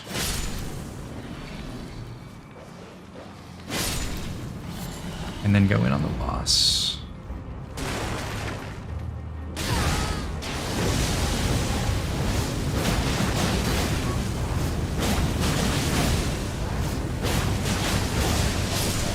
Beautiful. Double bleed proc. Oh, thanks Nepheli for killing that dog before you left. Crucible Knot Talisman protects you from headshot damage, which is a really rare thing to experience in PvE. And I don't think you would ever want to equip that. And it makes you take more damage. Wait, or no, it doesn't. It just, yeah, it only defensive. Other Crucible Talismans have damage penalties, but that one doesn't. Okay, so we killed that Cursemonger, the Omen Killer, who was responsible for murdering most of these Albinaurics, probably also with that depraved perfumer. And he threw them all on this pyre. Disgusting. Just murdered so many of them. Let's go find out. Let's go visit the round table. Because the finger reader told us that this was the all-seeing one who was responsible for this.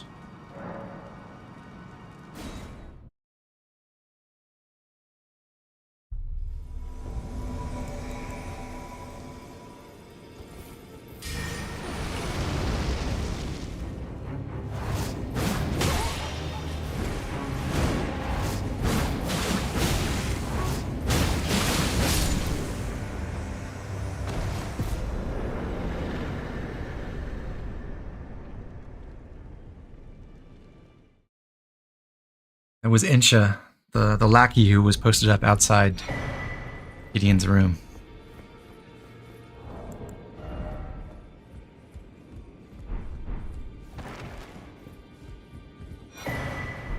Now we get his armor.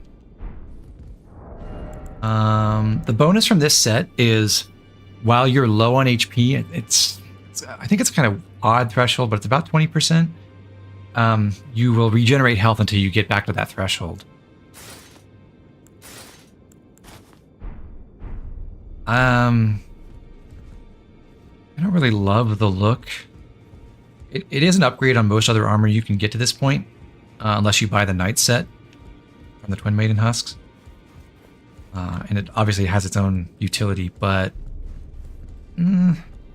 stick to my sweet jacket.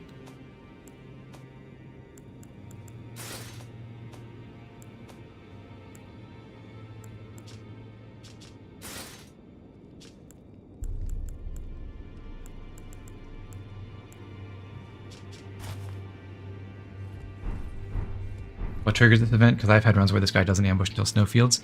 I believe it's as soon as you acquire the medallion from Albus? I think that's all. But if you go to Castle Sol first, and then get the second half here, and then go to Snowfields first, you won't have the event until then. You. What is it? What was that all about, Gideon? Oh, my apologies for that nasty business. Ensha got rather ahead of himself, it seems. As his master, I'd like to express my regret. But now, Ensha is slain and gone. Finished. Forevermore. You got anything else to say? Ah, yes. By way of apology, allow me to tender some advice in regard to the half of the secret medallion you possess. Find the Albinauric woman. She hides in a cave to the west of the Laskyar Ruins, which jut from the mist-shrouded lake of Liurnia. She knows... Oh, we know where the Laskyar Ruins are. Counterpart, I'm sure. Find the Albinauric woman. She hides in a... She knows the look.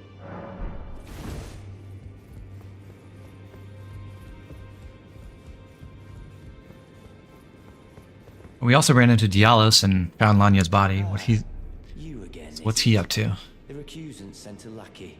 Can you believe they invited me to join them? Now, after what they did? I can scarcely believe it myself. Did they think me a fool? You might be surprised to learn I took them up on the offer. Then I only had to ask. The location of the recusant hideout. It's on Mount Gelmir, found off the old road that leads west from the town of Windmills. That was the place where Raya said the Volcano Manor was. Just you wait, wretched recusants. We've gotten an invitation too. My name by laying hands on Lanya. The tale of House Hoslo is told in blood, after all. Huh. Maybe we're in with the wrong crowd.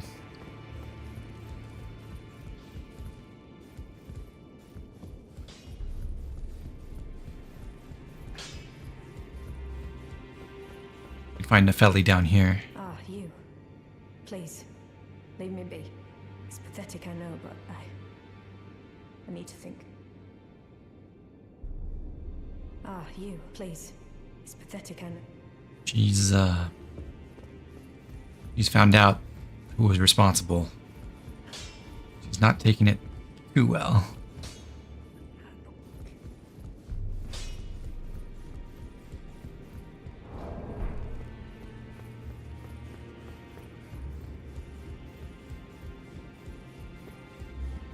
Well, what is it now? Ah, you've already heard. Indeed. It seemed the whelp harbored suspicions, so I had no further use for her. Honestly, what's a man to do? A determined plebeian is more wicked than an omen horn, quite frankly. I suspect that's just what the Queen wants. A dose of ambition to incite the tarnished. You really are a disgusting man, aren't you? A determined plebeian like her is more wicked than an omen horn?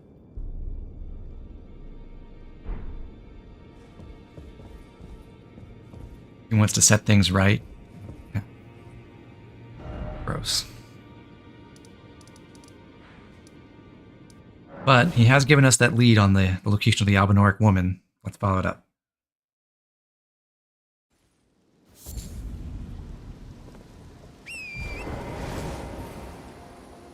You can also get a hint about the dungeon location of this thing. Another spirit who will walk his way slowly to the cave.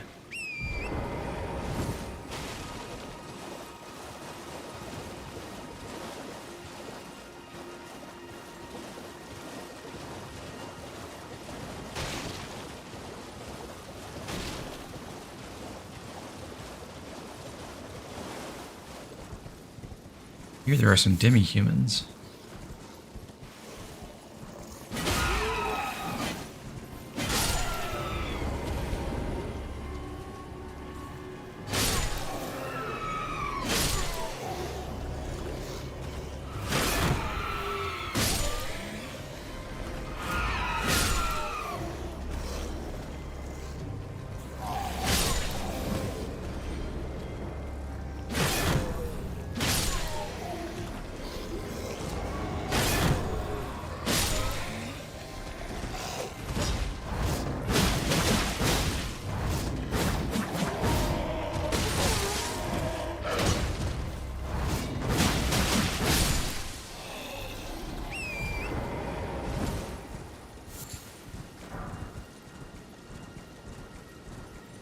as usual, the loot around them is pretty much worthless.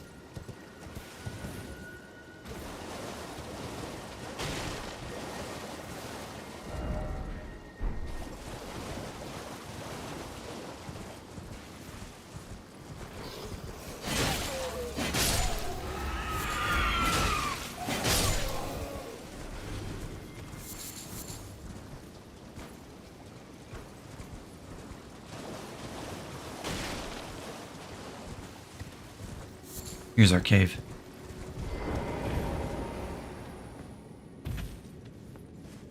One thing I really like about the mod I'm running that gives me the automatic item pickup is it also has a setting to let you keep your lantern active when you teleport.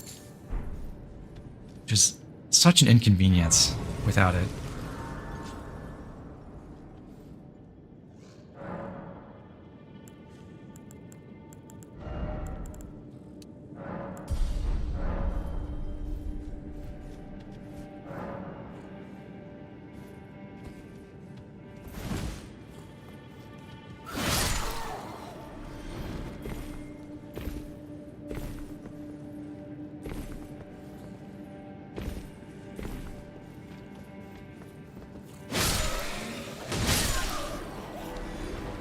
This is our first time encountering the smaller demi-humans who wield daggers. There was one that jumped out of the bush a second ago, and then I think this is one as well.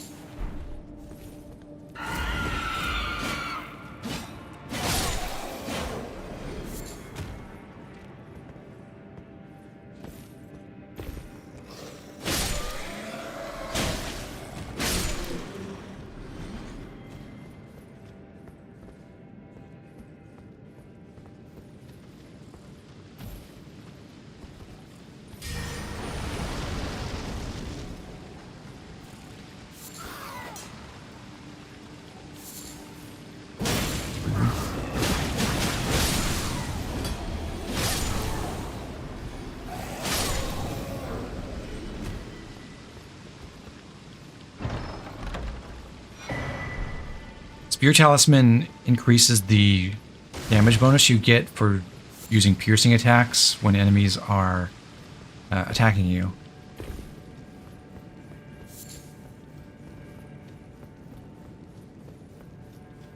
I know that's another way you can stack up a bunch of damage modifiers for one-shot kills.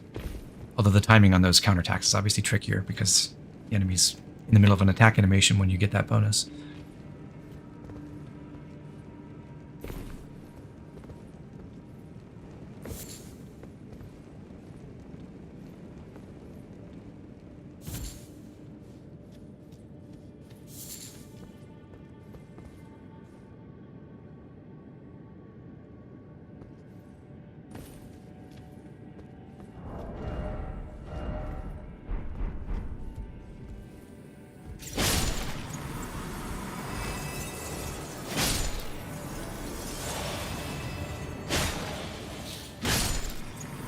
Strike weapons are probably preferred for these snails.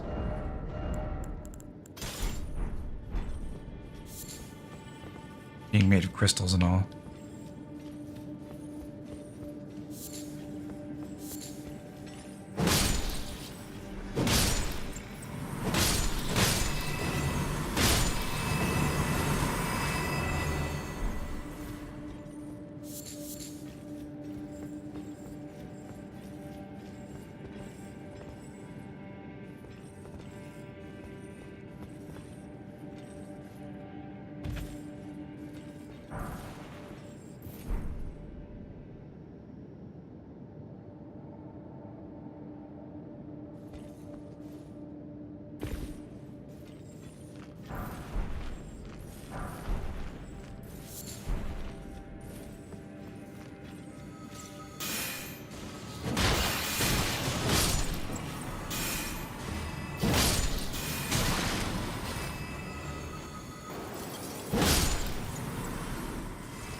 Alright. Here's the boss arena. The usual buff sequence. Open Vow. And then our weapon buff. And our body buff. Let's go in. Another Bloodhound Knight like Darrowell.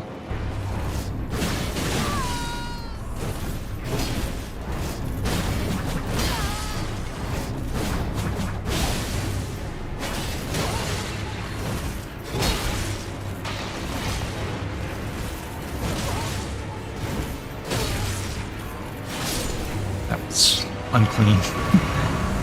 But we lived. Thank you, having 40 vigor. Cerulean Amber Medallion increases your overall FP capacity, so I think it's a lot better than the Cerulean Seed Medallion, which just increases how much your flasks can restore. Still probably not worth a talisman slot, though. Hello. Foul tarnished. What do you want? I told the all-hearing brute that I possess no such medallion. Or have you come to take more from me? Was my other half not enough? Oh. Do you speak true? So old Albus entrusted his medallion to you. Then I've no choice but to trust that this was his dying will. Let's try again. I'm Latena, an Albinauric, the same as old Albus. My apologies for my coarse words earlier. I presume the worst. Seeing that you're another tarnished like that all-hearing brute, I hope that you will forgive me. Gideon came here, tried to get The medallion's better off in your the location of the medallion out of Latena, Consider doing me a great service. I must go back. and killed her wolf There is for it. something I must do, even if I must say farewell to my wolf Lobo. Will you show me the way? To the land of Miquella's Halig tree. If you accept, I would gladly apprise you of the whereabouts of the medallion's other half. Thank you kindly.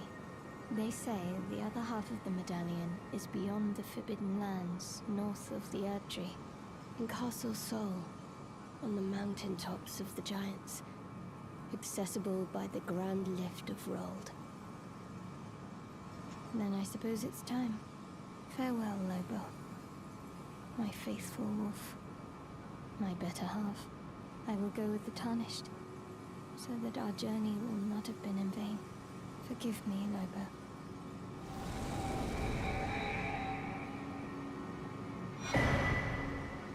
Call upon me when needed, and I will fight at your side.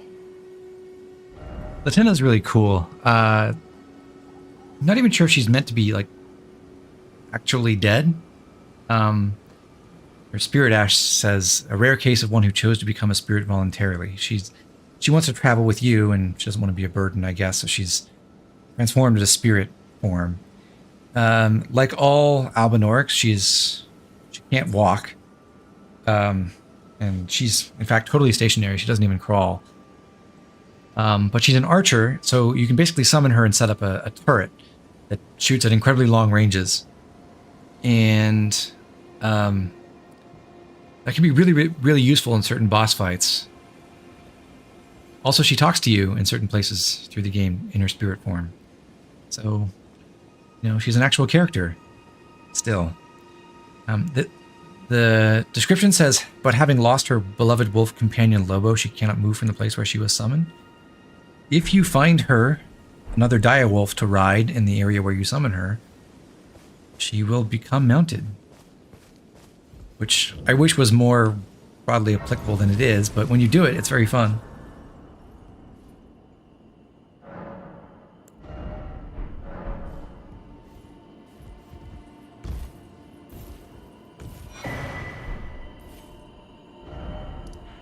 Alright, now we've covered basically the entire southern half of the lake. In fact, well, basically everything but this very northern section up here under the gate bridge.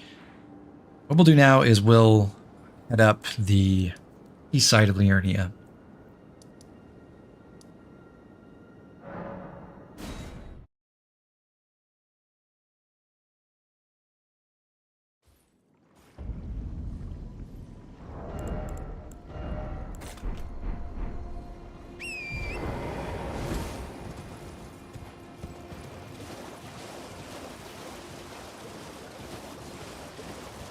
You already went up that way to the Purified Ruins.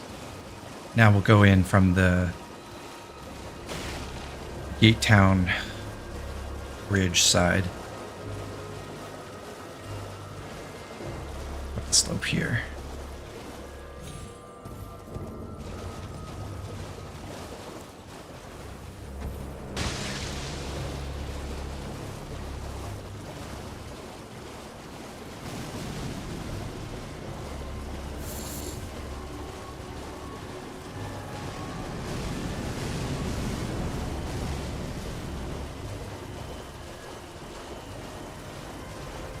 Come on, poison gas. Please dissipate. Thank you. There's no real need to do that, strictly speaking. You can just jump into the gazebo and loot it without killing all the land squirts, but where's the fun in that?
I wish rune bears weren't so bad. Realistic, though. God, have any of you guys ever encountered a bear in person?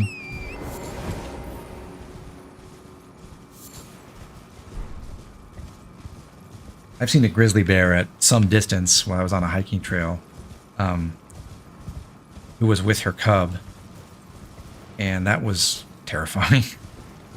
And also one time I was hiking and just walking along, and turned out there was a black bear that was just in the bushes, maybe like 3 yards off the side of the trail. And I walked by and wasn't being quiet, so I made some noise, and it startled the thing. And what I see is this huge black mass shooting out like a bolt through the undergrowth away from the trail. Luckily not at me. That was not as close as I ever want to be to a bear, that's for sure.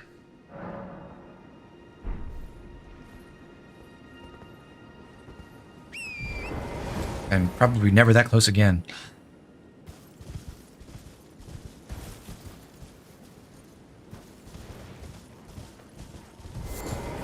Hello? Is someone there? Would you donate any Shabiri grapes in your possession to me?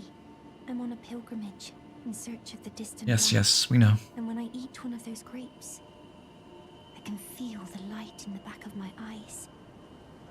Oh, many thanks. All right, to you. here's your third one. Now I can feel the distant light once more. You've seen bears at your local bar. I wonder what Shabiri grapes really are. Delectably tender and sweet, yet searing. What a sight they must be to behold. Well, I guess I'm blind too, so I don't know how I know this in universe, but they're human eyes. That's not possible. Not all of those people. Their own. So those noises I heard were.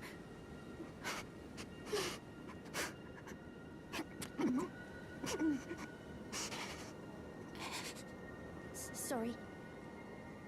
I'm alright now. Don't mind me. I apologize. Well, I understand that reaction. I asked. I'll be fine. Think no more of it. You, sorry we gave those to you, I guess. But you do,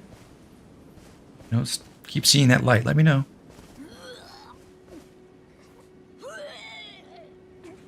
Ugh.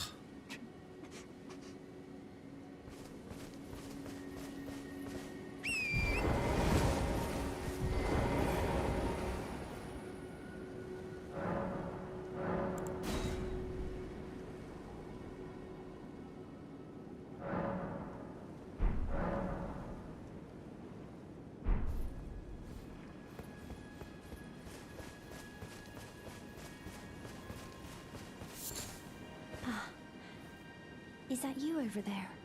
I've gleaned something very important indeed, thanks to you. The reason why it was eyes I had to eat. The distant light is far and frail, so faint it can't be seen by the naked eye. But with everyone's eyes together, it appears. Finally, it all makes sense. I'm certain now. I will be a finger maiden. Okay. Yeah, tell me how that goes.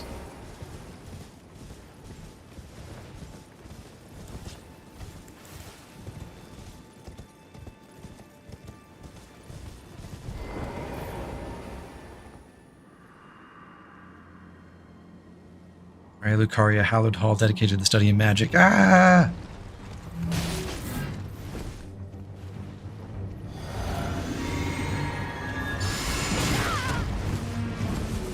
You jerk, I was trying to have a conversation with a ghost.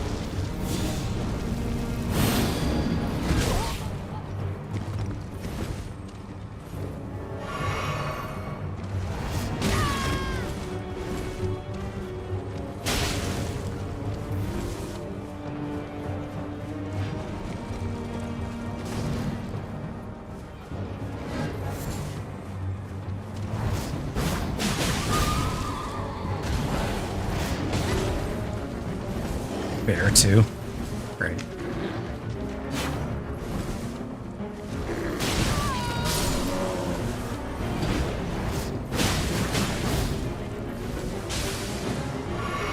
That was Blood Flame Blade fucking bleed on the horse. The way it works is that since the bleed ticks up over 2 seconds, you can get delayed procs of the status.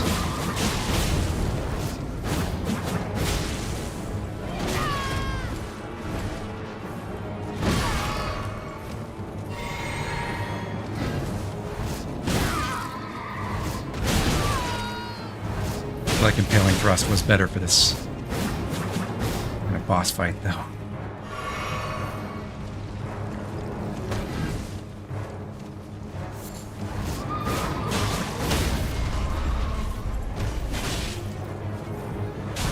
Still, we got him.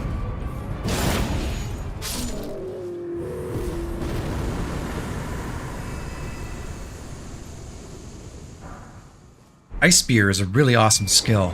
It can only be applied to polearms, but it shoots out a kind of short to medium range projectile that can inflict frostbite. It does good damage. I think best with cold or magic affinity, but it also does well with dex infusion, I believe. I was going to see. Okay. Raya Lucaria, hallowed hall dedicated to the study of magic. Why shut your doors to me? Am I barred from donning the crown of stone? I guess if you didn't get the memo, you came down the east side of Liurnia and didn't ever get the memo from Thops, you can find out from him that the academy's locked.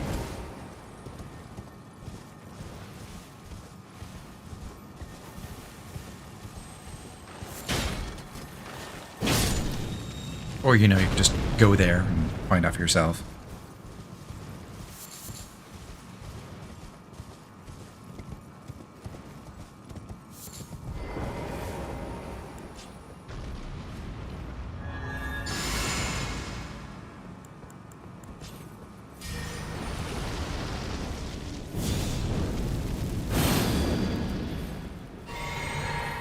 Another specter of a troll knight. This one does have its head, unlike the ones at the Fort Belfries, so it's more like bulls, and you can crit it if it doesn't run away from you.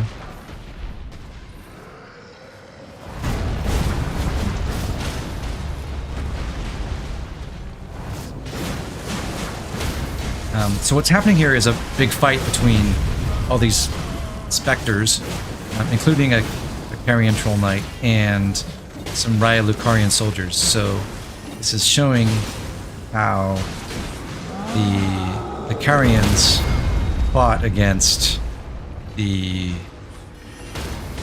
Cuckoo soldiers when they rebelled.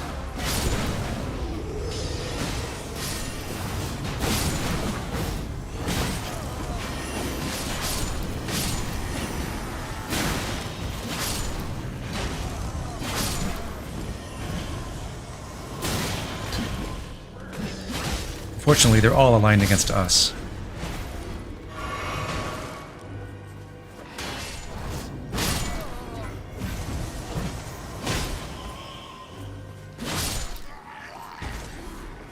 As usual.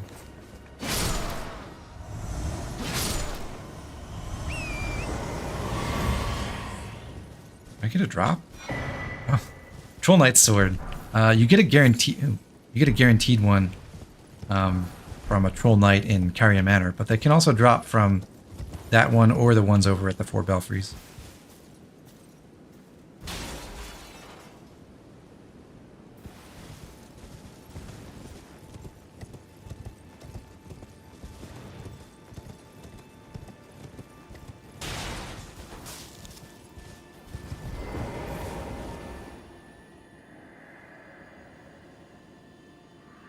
Ah, the puppets. The puppets besiege us.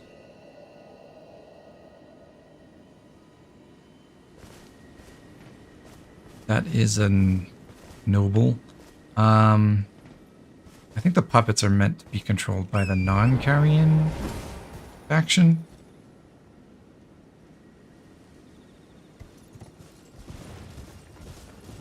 Anyway, we're back to Liurnia Highway North.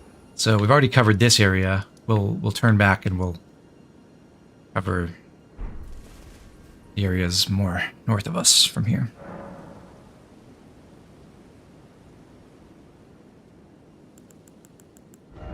While we're at it, let's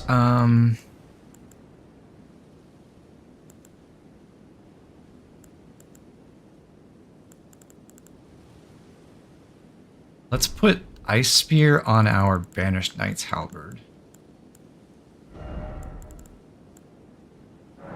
But with Keen.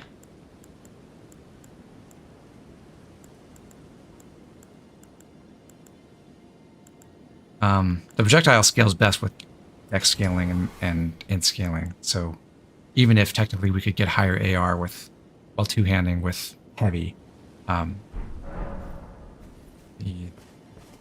Ice Spear damage itself will be better.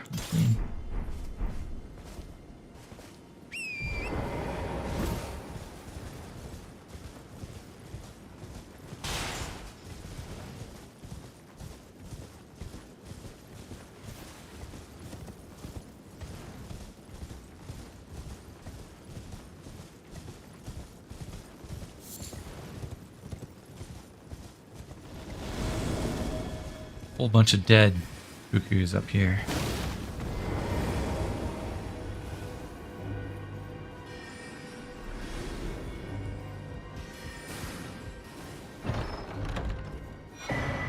I charged straight to the tower because there is a sorcerer at the top who will cast spells at us. I wanted to sneak up and take him down. I got the night sky, by the way. Isn't that pretty?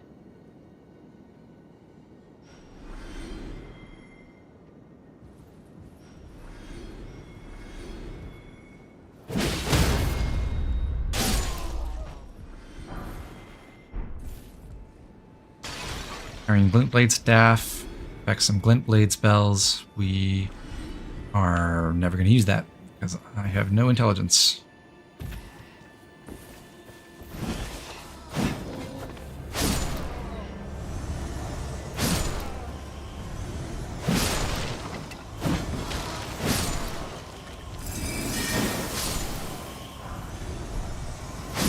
See that? Light attack does 208.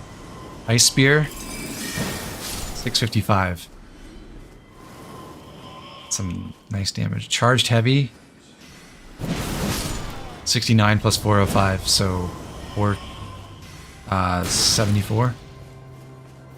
It's good damage from a skill.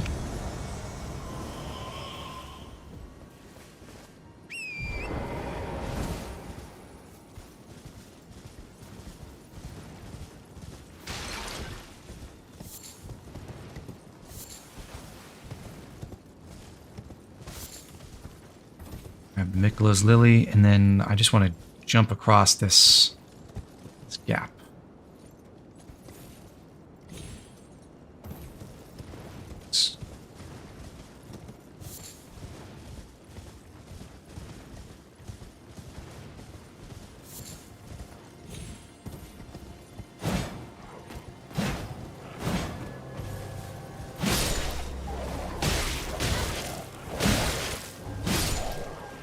Getting used to a new mounted moveset is a bit of a struggle.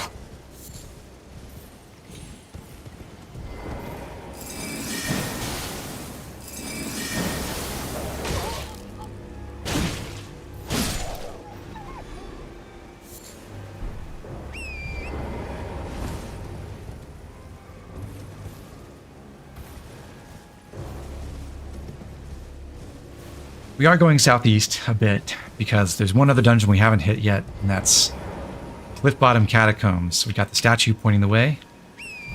If we ride down the trail, we'll be ambushed by some more vulgar militiamen.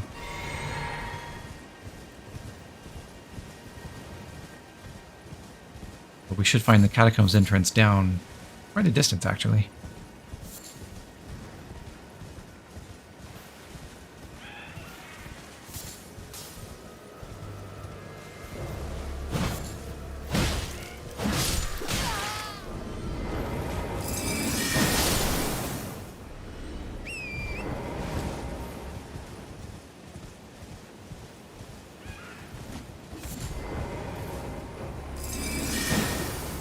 See, the range is pretty short. Like, it's not nothing, but the ice spear does disappear after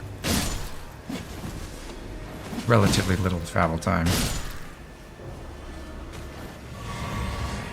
I win? Oh, I got gloves. Okay. Hoping for the halberd. Saw.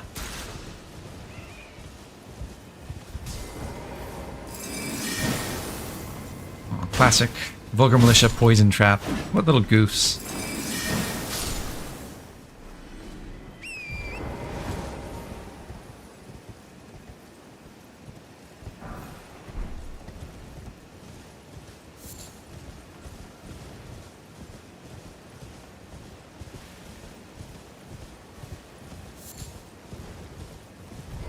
And here we are, Cliffbottom Catacombs.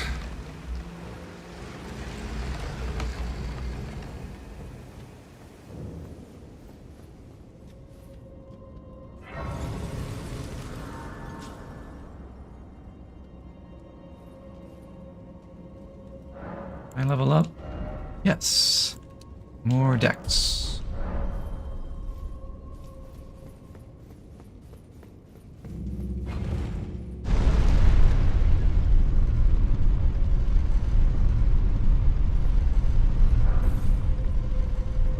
Secret ledge, secret plant. Oh, this is a trick, right? There's... yeah.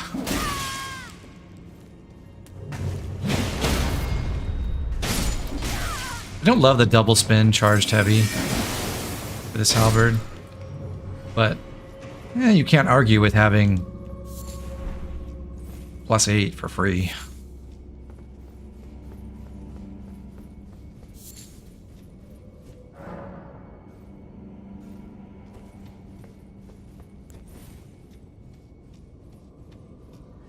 What's the guard counter like?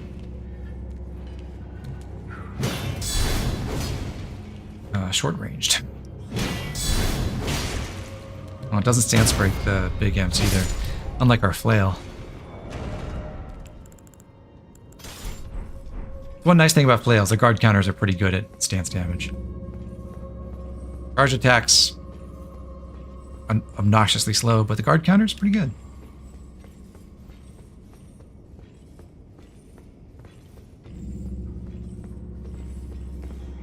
Trap tile.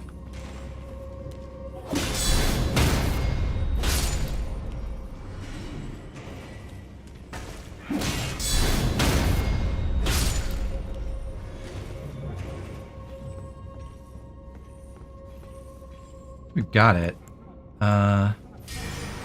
Let's try something funny. Blood Flame Blade, Spinning Chain.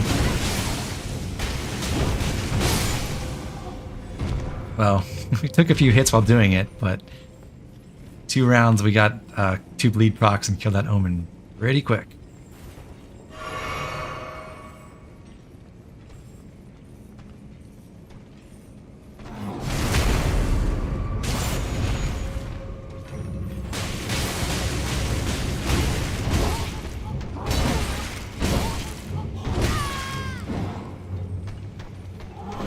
no hug.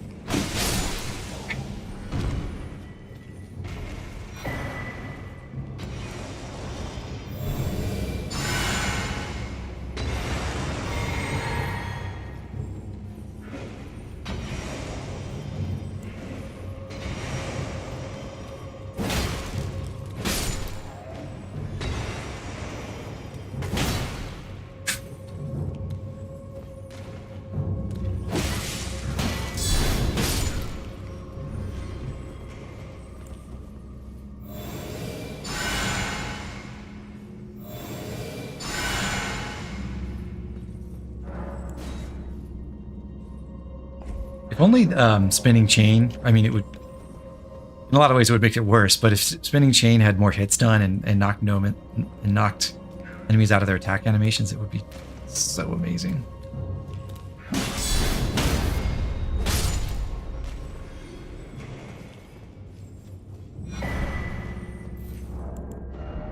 Nox Mirror Helm, I believe, has a...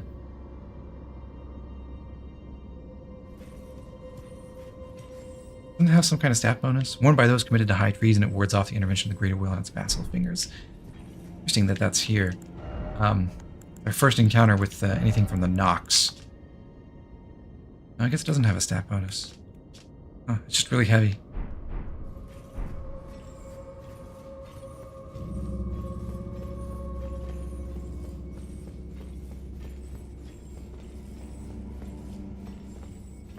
Another trap.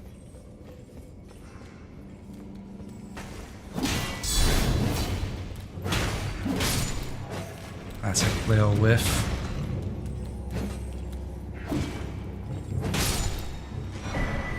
Ooh, I got the imp head. That does have a stat bonus, right? Yeah. 2 intelligence.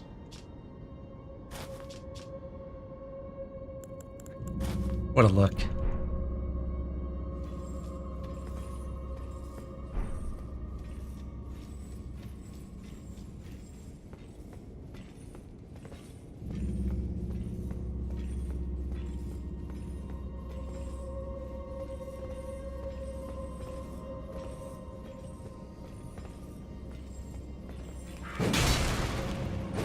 I think it's BS that when you knock imps off the ceiling and they land on you, you take damage anyway.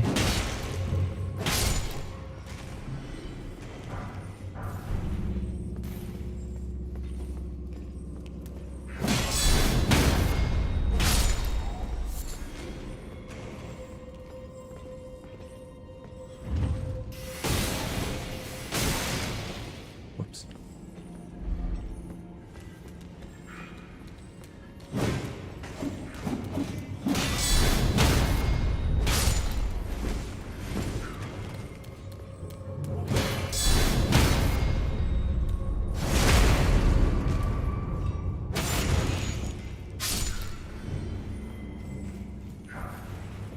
There's our scythe.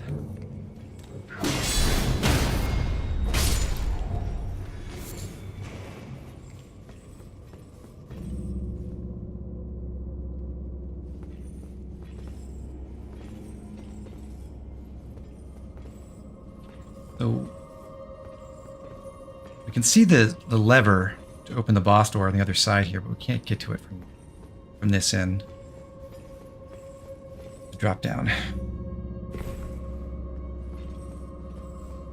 Of course, we've been this way before, but there's also could have dropped to the ground floor here. Our sent the scythe and the brick hammer for the Marxism run. What does that even look like? Let's see.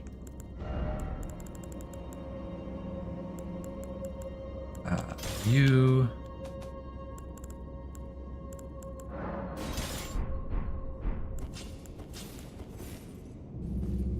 Oh, yeah.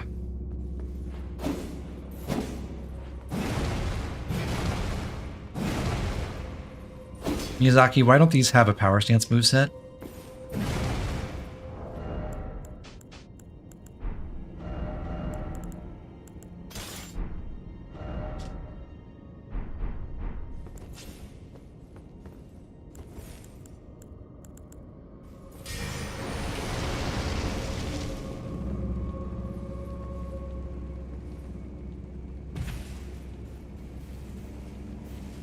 Don't notice me. Not what I wanted.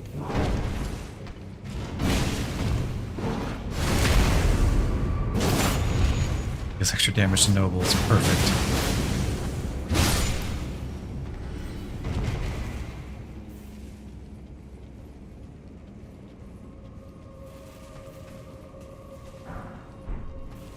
Hello.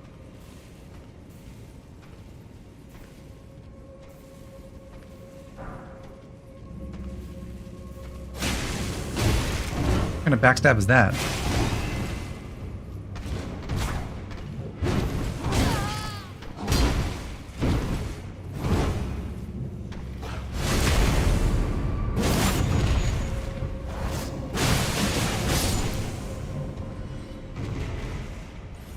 Those moments can be kind of tough, so glad that went okay.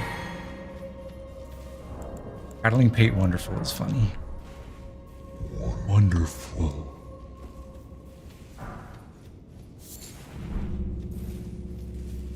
Are we meant to understand, I guess we don't know this yet, but are we meant to understand that those prattling pates are all voices from a demi-human queen? Do they just sound like that?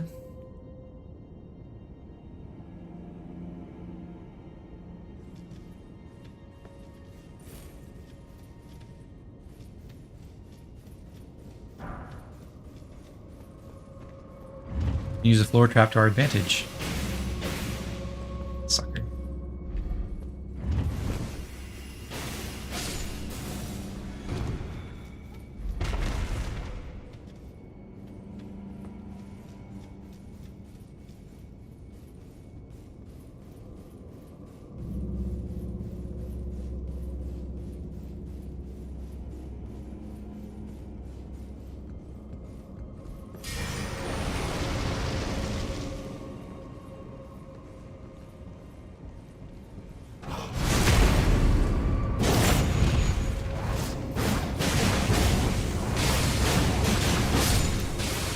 You know, it just occurred to me, my Kaiden Sellsword jacket looks like a wolf pelt.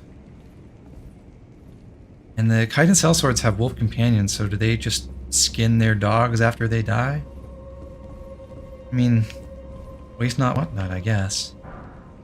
Oh, the Warped Axe is really cool as a strength weapon, because even though it's an axe and has an axe moveset, it gets the...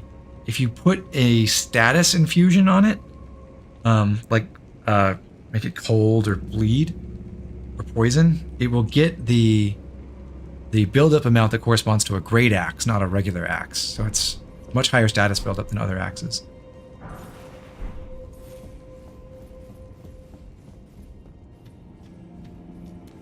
Generally, bigger weapons have more status buildup because they don't hit as often. Their attacks are slower.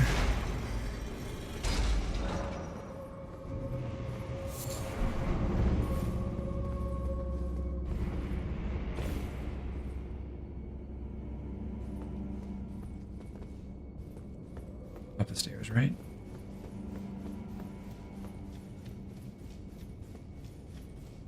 You keep Fido's memory close to you at all times. You know, some people stuff their pets, and I find that freaky. Like, at least if you're turning them into a jacket, it's something utilitarian.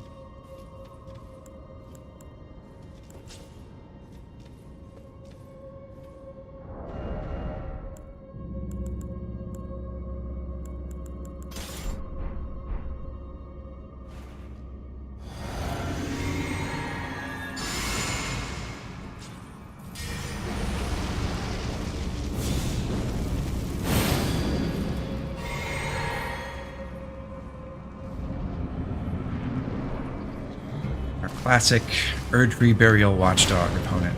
This one I think is weirdly easier than the one in the Weeping Peninsula because it's a solo. It does have spells with its staff instead of having a sword, but if you just close to melee range, it's basically the same thing, but without any companions.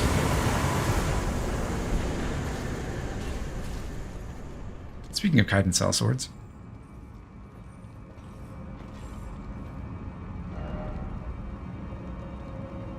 Irish, you're going to have a hard time deciding on a build whenever I get to play this game again. It is difficult. I mean, I Spent a lot of time agonizing over what I wanted to do. And I'm still not going to, well, with what I'm planning for this run, I'm still not going to be able to use all the weapons that I'd like to use at some point. I've never done a build that uses, say, the Blasphemous Blade, or any of the Dex Arcane weapons, or any of the Strength Arcane weapons. Well, except for Reduvia, because my Dragon Communion guy did have enough stats to use that.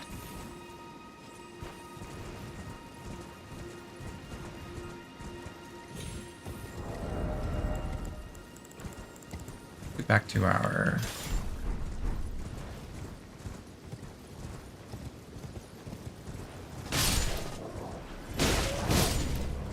I like the heavy mounted attack with this halberd. That's fun.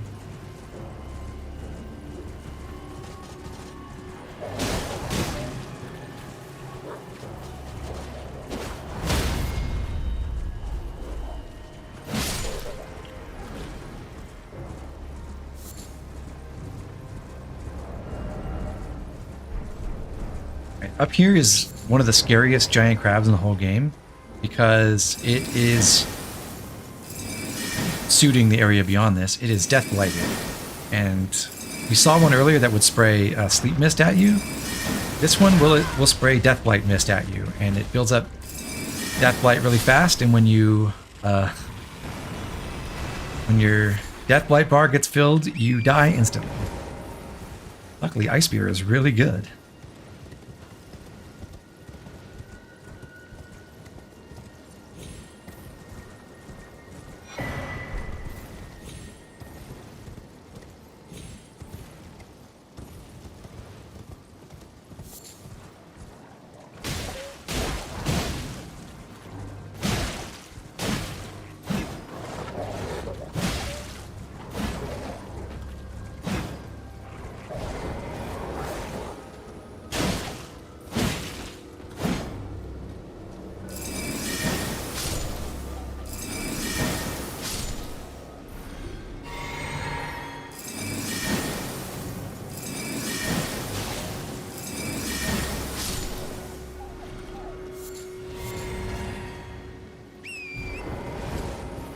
Shouldn't wolves resist frost?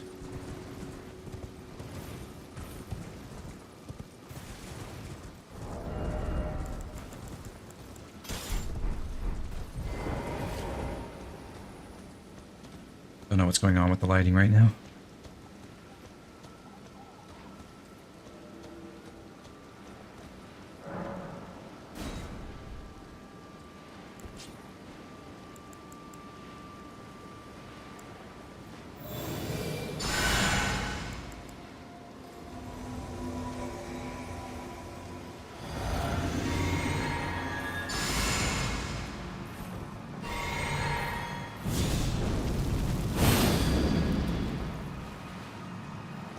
Oh yeah, I can't ride my horse with an NPC around, fortunately.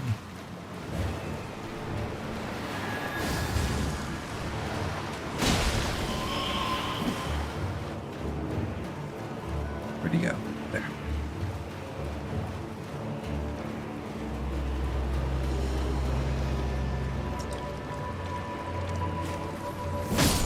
Dee's sword also has Sacred Blade, and even innately without Sacred Blade, it has the property that when it kills skeletons, it'll kill them permanently, which is real convenience in this fight.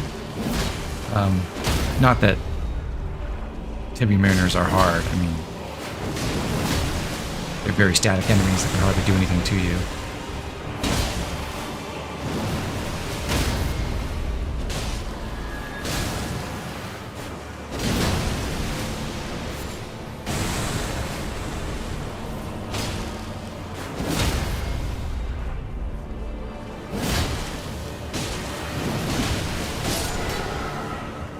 Thanks, Dee.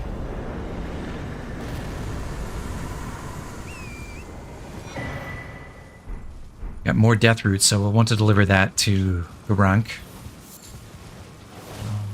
I could go now, but we'll give him a 2-for-1 deal.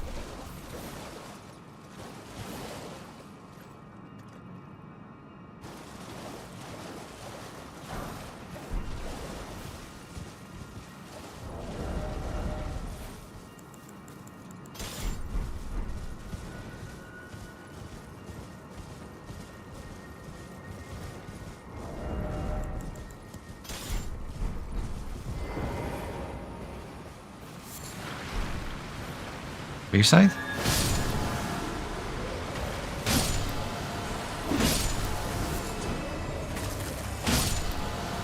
Nope.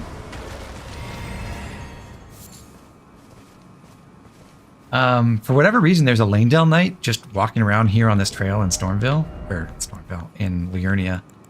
I guess he's just placed here to give you access to the item he drops early, and Lanedale Knights are one of the few enemies that are associated with lightning, which is what he gives us in the form of Prayer Book.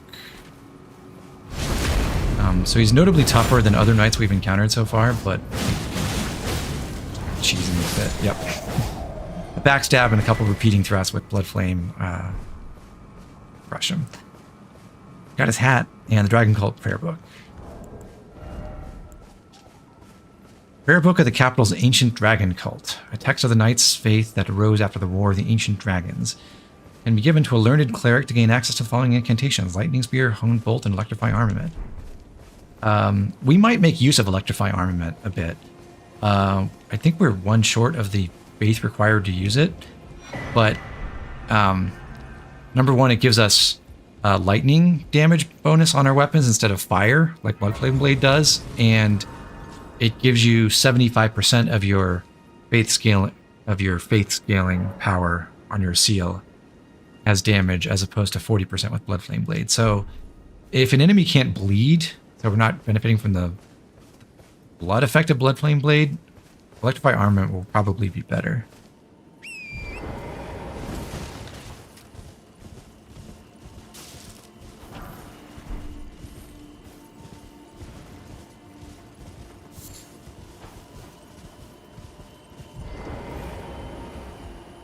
Also, this image is one of by Lucaria Academy, with a minor Erd tree behind it, and it looks like the big gateway towers in the foreground on the left. We'll have to find where that is.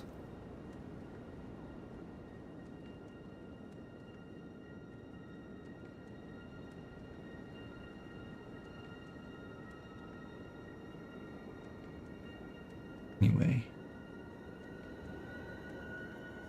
Moving on.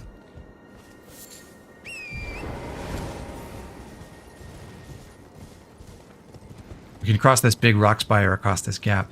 This is actually where we came ashore. That's the Eastern Liurnia Lakeshore Grace down there, and there's the what's it called? Study hall down that way. So we came through, rode east and then turned right, and now we're coming across to the northern part of that.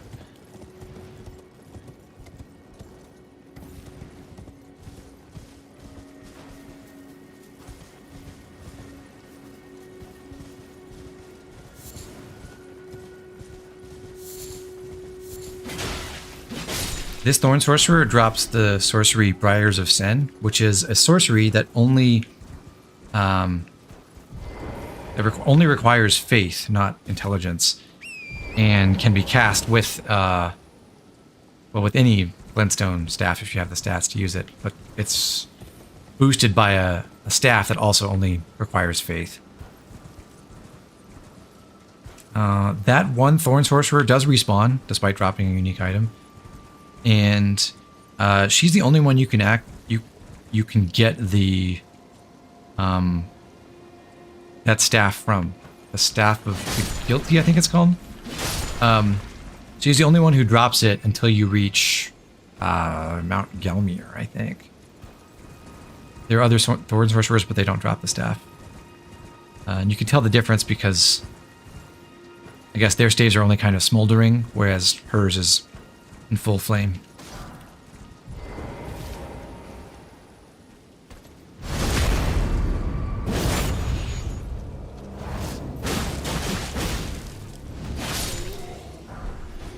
Oh, Fire Monk Greaves. Neat.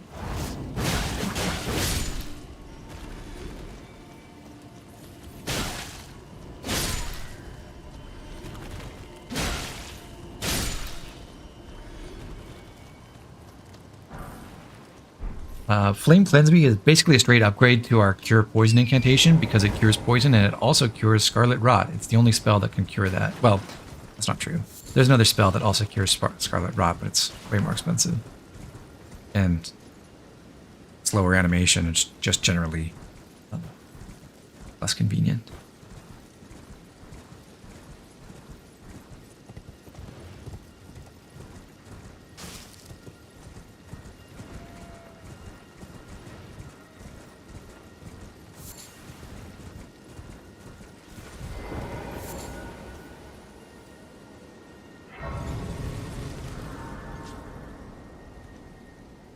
Even if I can level up, I don't want to. I want to save my runes for a second because we're about to turn in all those prayer books we've collected, and we'd like to get some new spells potentially.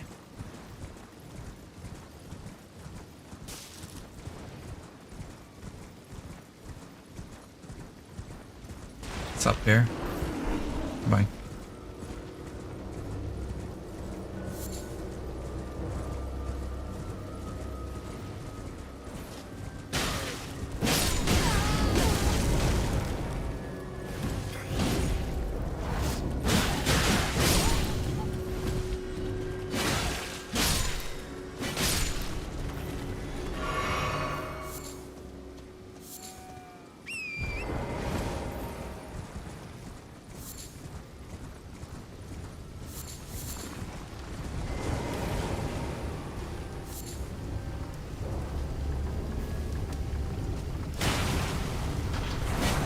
Was that not a backstab? Miyazaki.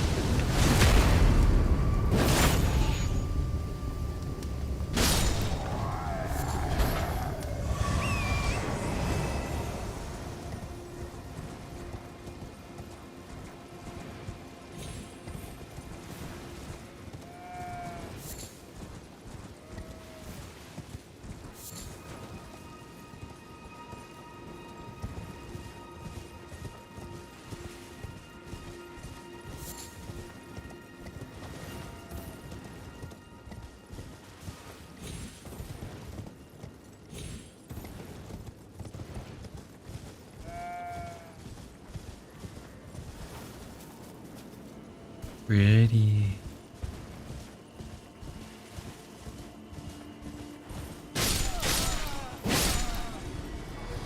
Ooh, baby, a triple.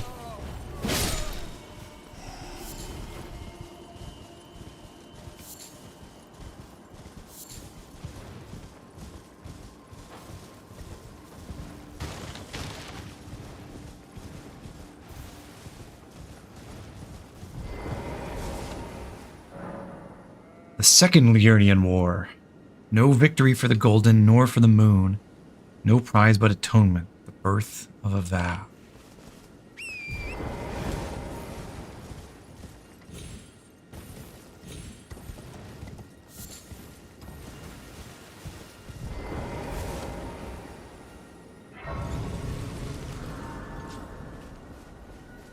The birth of a vow here at the Church of Vows. Hello. You're tarnished, aren't you? I welcome you to the Church of Vows. I am Miriel, steward of this sacred chamber. My apologies for the unseemly state of affairs. Do you know the origin of this place? How it came to be known as the Church of Vows? Nope. Well, that is a shame. But who can blame you? The shattering has caused us, all of us, to lose sight of something very dear. It is here, at the Church of Vows, that the great houses of the Erd Tree and the Moon were joined by the matrimonial bond between red-haired Radagon and Renala of the Full Moon. And so our church holds in view the monuments of both houses. The Erd Tree of the capital, and the Academy of Raya Lucaria. Holy crap, they actually resolved a conflict by joined houses in matrimony. There's political marriage in this world. My legs aren't what they used to be. If you find anything of use, you are free to take it with you. Unless, perhaps, you are in search of instruction. In which case, I will share... I am in search of instruction, but I'd also like some more info about this marriage thing. You wish to know more of Lord Radagon. Lord Radagon was a great champion, possessed of flowing red locks. He came to these lands at the head of a great golden host. When he met Lady Renala in battle, he soon repented his territorial aggressions there, and became husband to the Carian queen. However, when Godfrey, first Elden Lord, was hounded from the lands between, Radagon left Renala to return to the Erdtree capital, becoming Queen Marika's second husband and king consort, taking the title of Second Elden Lord. The mystery endures to this day as to why Lord Radagon would cast Lady Renala aside, and moreover, why a mere champion would be chosen for the seat of Elden Lord. Or Renala. You know, it's said that Lord Radagon harbored a secret. A famed sculptor of the Erdtree capital was once summoned to render Lord Radagon's likeness in giant stature, when he glimpsed the skeleton in Radagon's closet. And as such, it's said the great statue harbors his secret too. You wish to know more of Lady Renala. She is queen, head of the Carian royal family, and governor of the Academy of Raya Lucaria, the great and beautiful full moon witch. Sadly, her heart was broken when Lord Radagon left her, and then, when the Academy rebelled against the royals, she was locked away in the Grand Library. I think this is our first official indication that the Carians were overthrown as governors of the Academy. In the end, Lady Renala was left alone, cradling the amber egg Lord Radagon bequeathed her. Now she devotes herself to it through forbidden rite. The grim art... I'd like to know what the deal is with that egg. You would do well to remember, severing a vow, strongest of bonds, has consequences ever more... Radagon left her an egg that has a Great Rune in it, so it's a demigod fetus in egg form. Do the gods lay eggs? Oh, what have we here? Very well, let us both learn together. Heresy is not native to the world. It is but a contrivance. All things can be conjoined. Turtle Pope Muriel here doesn't believe in heresy, so Muriel's not going to complain when given certain prayer books like Corin would. And we collected quite a few of those prayer books. We kept the Godskin prayer book from Stormveil Castle, the Fire Monk's prayer book from the trail at the south end of Liurnia, the Assassin's prayer book we got in the Round Table Hold for a couple of Stonesword keys, and then we just grabbed the Dragon Cult prayer book. It's generally nicer to give the scrolls and prayer books to Muriel because, well, it's one trainer who can teach both kinds of spells, and the other trainers move around elsewhere in the world. So sometimes you have to go and find them again if you didn't learn everything already and you need to learn something else. Oh, what have we here? Very well, let us both learn together. Heresy is not native to the world. All things can be... Oh, what? Very well, heresy is all thing. Oh, very well, heresy is not all thing.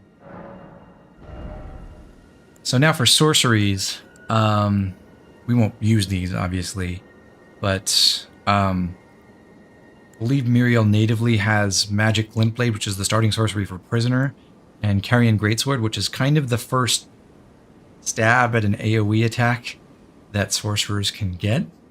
And then there's Swift Glintstone Shard, which is a faster but slightly weaker and shorter range version of the basic Glintstone Pebble incantation, or Glintstone Pebble spell. And then there's Great Glintstone Shard, which is a more expensive, more potent one with higher requirements.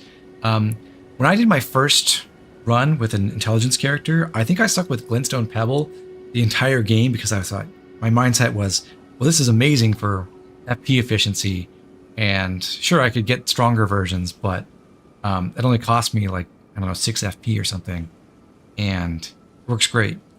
But I should have tried some of the bigger ones, because what's better than saving FP is killing enemies really quickly. And the upgraded Glintstone Shard spells, there's another, I guess you could think of it as 2 more above this one, Great Glintstone Shard, are just wonderful for their utility, and they can become very powerful with the higher tier ones.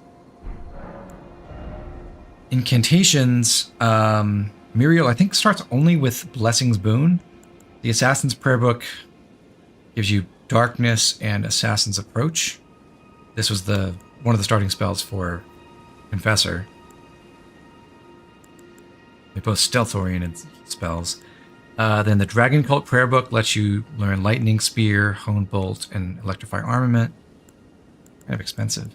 The Fire Monk Prayer Book gives you O Flame, Surge O Flame. This is like an upgraded version of Catch Flame, but it's a little bit slower, which I think a lot of times makes it worse. And then the Godskin Prayer Book lets you learn Black Flame, which is pretty much a straight upgrade to our current Flame Sling spell, where it not only does the fire damage, but also inflicts a Black Flame damage over time effect, which ticks away like 2% of the enemy's health. Not really important on small enemies, but against bosses that can help quite a bit. And then Black Flame Blade lets you imbue that buff into your weapon. This gives you, so this one and Electrify Armament, I believe both give you 75% of your faith-based scaling on your Sacred Seal as damage. This Black Flame being fire, and Electrify Armament being lightning. The catch with Black Flame Blade is it only lasts something like 6 seconds. So you get the same strength of buff, but it's way shorter. I think Electrify Armament's 75 or 90 seconds or something. The trade-off being that Black Flame Blade also inflicts that Black Flame debuff to tick away damage over time. But that doesn't stack with itself. So if you hit once with Black Flame Blade, and then you hit again within that 2-second window, it will extend the time that the effect is applying, but it won't count double during the overlap, which is kind of disappointing. So yeah, I don't think Black Flame Blade is very good. We can use Electrify Armament even without our Great Rune. That's good. Let's go ahead and buy that. I guess we want to have it later. We don't have enough spell slots to really make use of it. And we'll take Black Flame and call it good for now.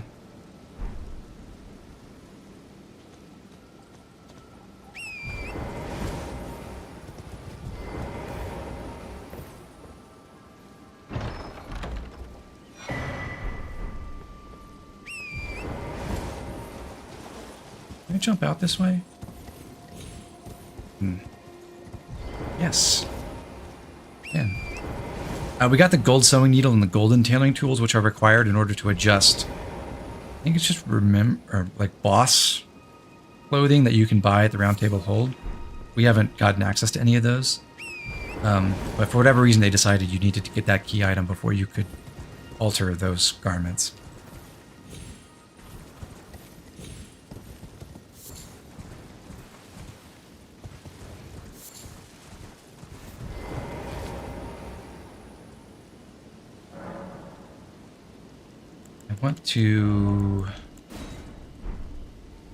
I want to keep all my spells right now. I want my 2 buffs, and I want heal, and I want the AoE from Flame of Frenzy. But when we get more spell slots, we'll look at putting things like Black Flame and Electrify Armament on.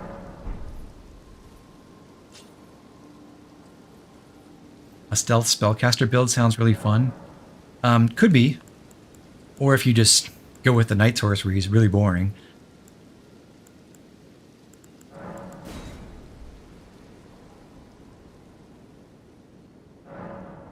This is another place where we can encounter a Belvaring hunter, theoretically. Turtle Pope is still there, so maybe I have to rest again. Nope. Okay, let me talk and then go rest.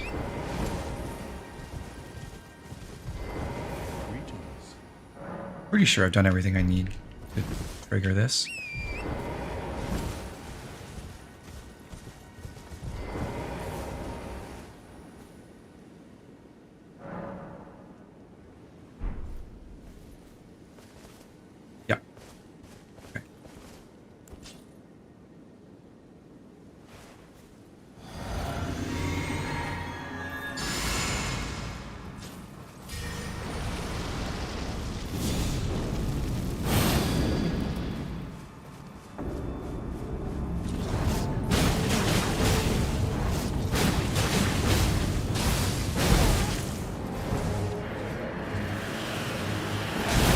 God. I can't believe I missed the timing on that dodge. Woo. Thank you, Blood Flame.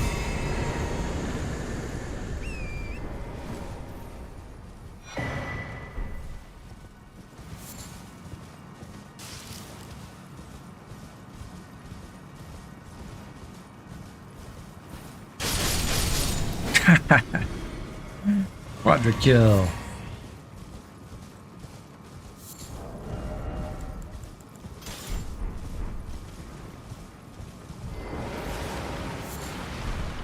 Side?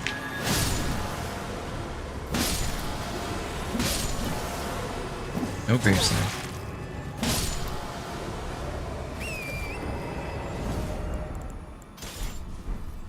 Well, our next destination is going to be up here to the north. There are 2 wandering mausoleums in the area, but we can't get down from this side. We'll have to circle around. So I'm going to return to the church.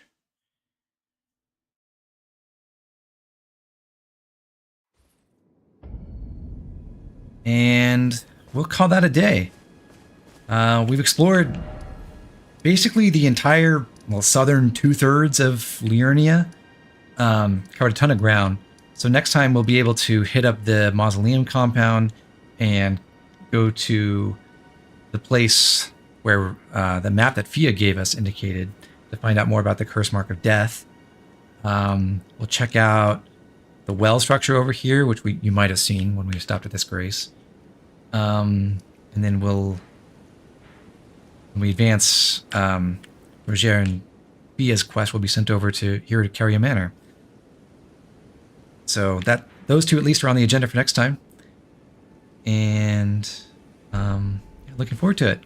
That should be Tuesday afternoon. So thanks for joining me, everyone. Hope you enjoyed the stream, and I'll catch you then. And Iris asks, are the moon spells boring? Well, the moon spells aren't boring. They're slow-ish, but pretty useful. The night sorceries are boring if you just go all in on them, because enemies don't react to them. You can just spam them all the time. All right. So, yeah, see you guys next time. Have a good one.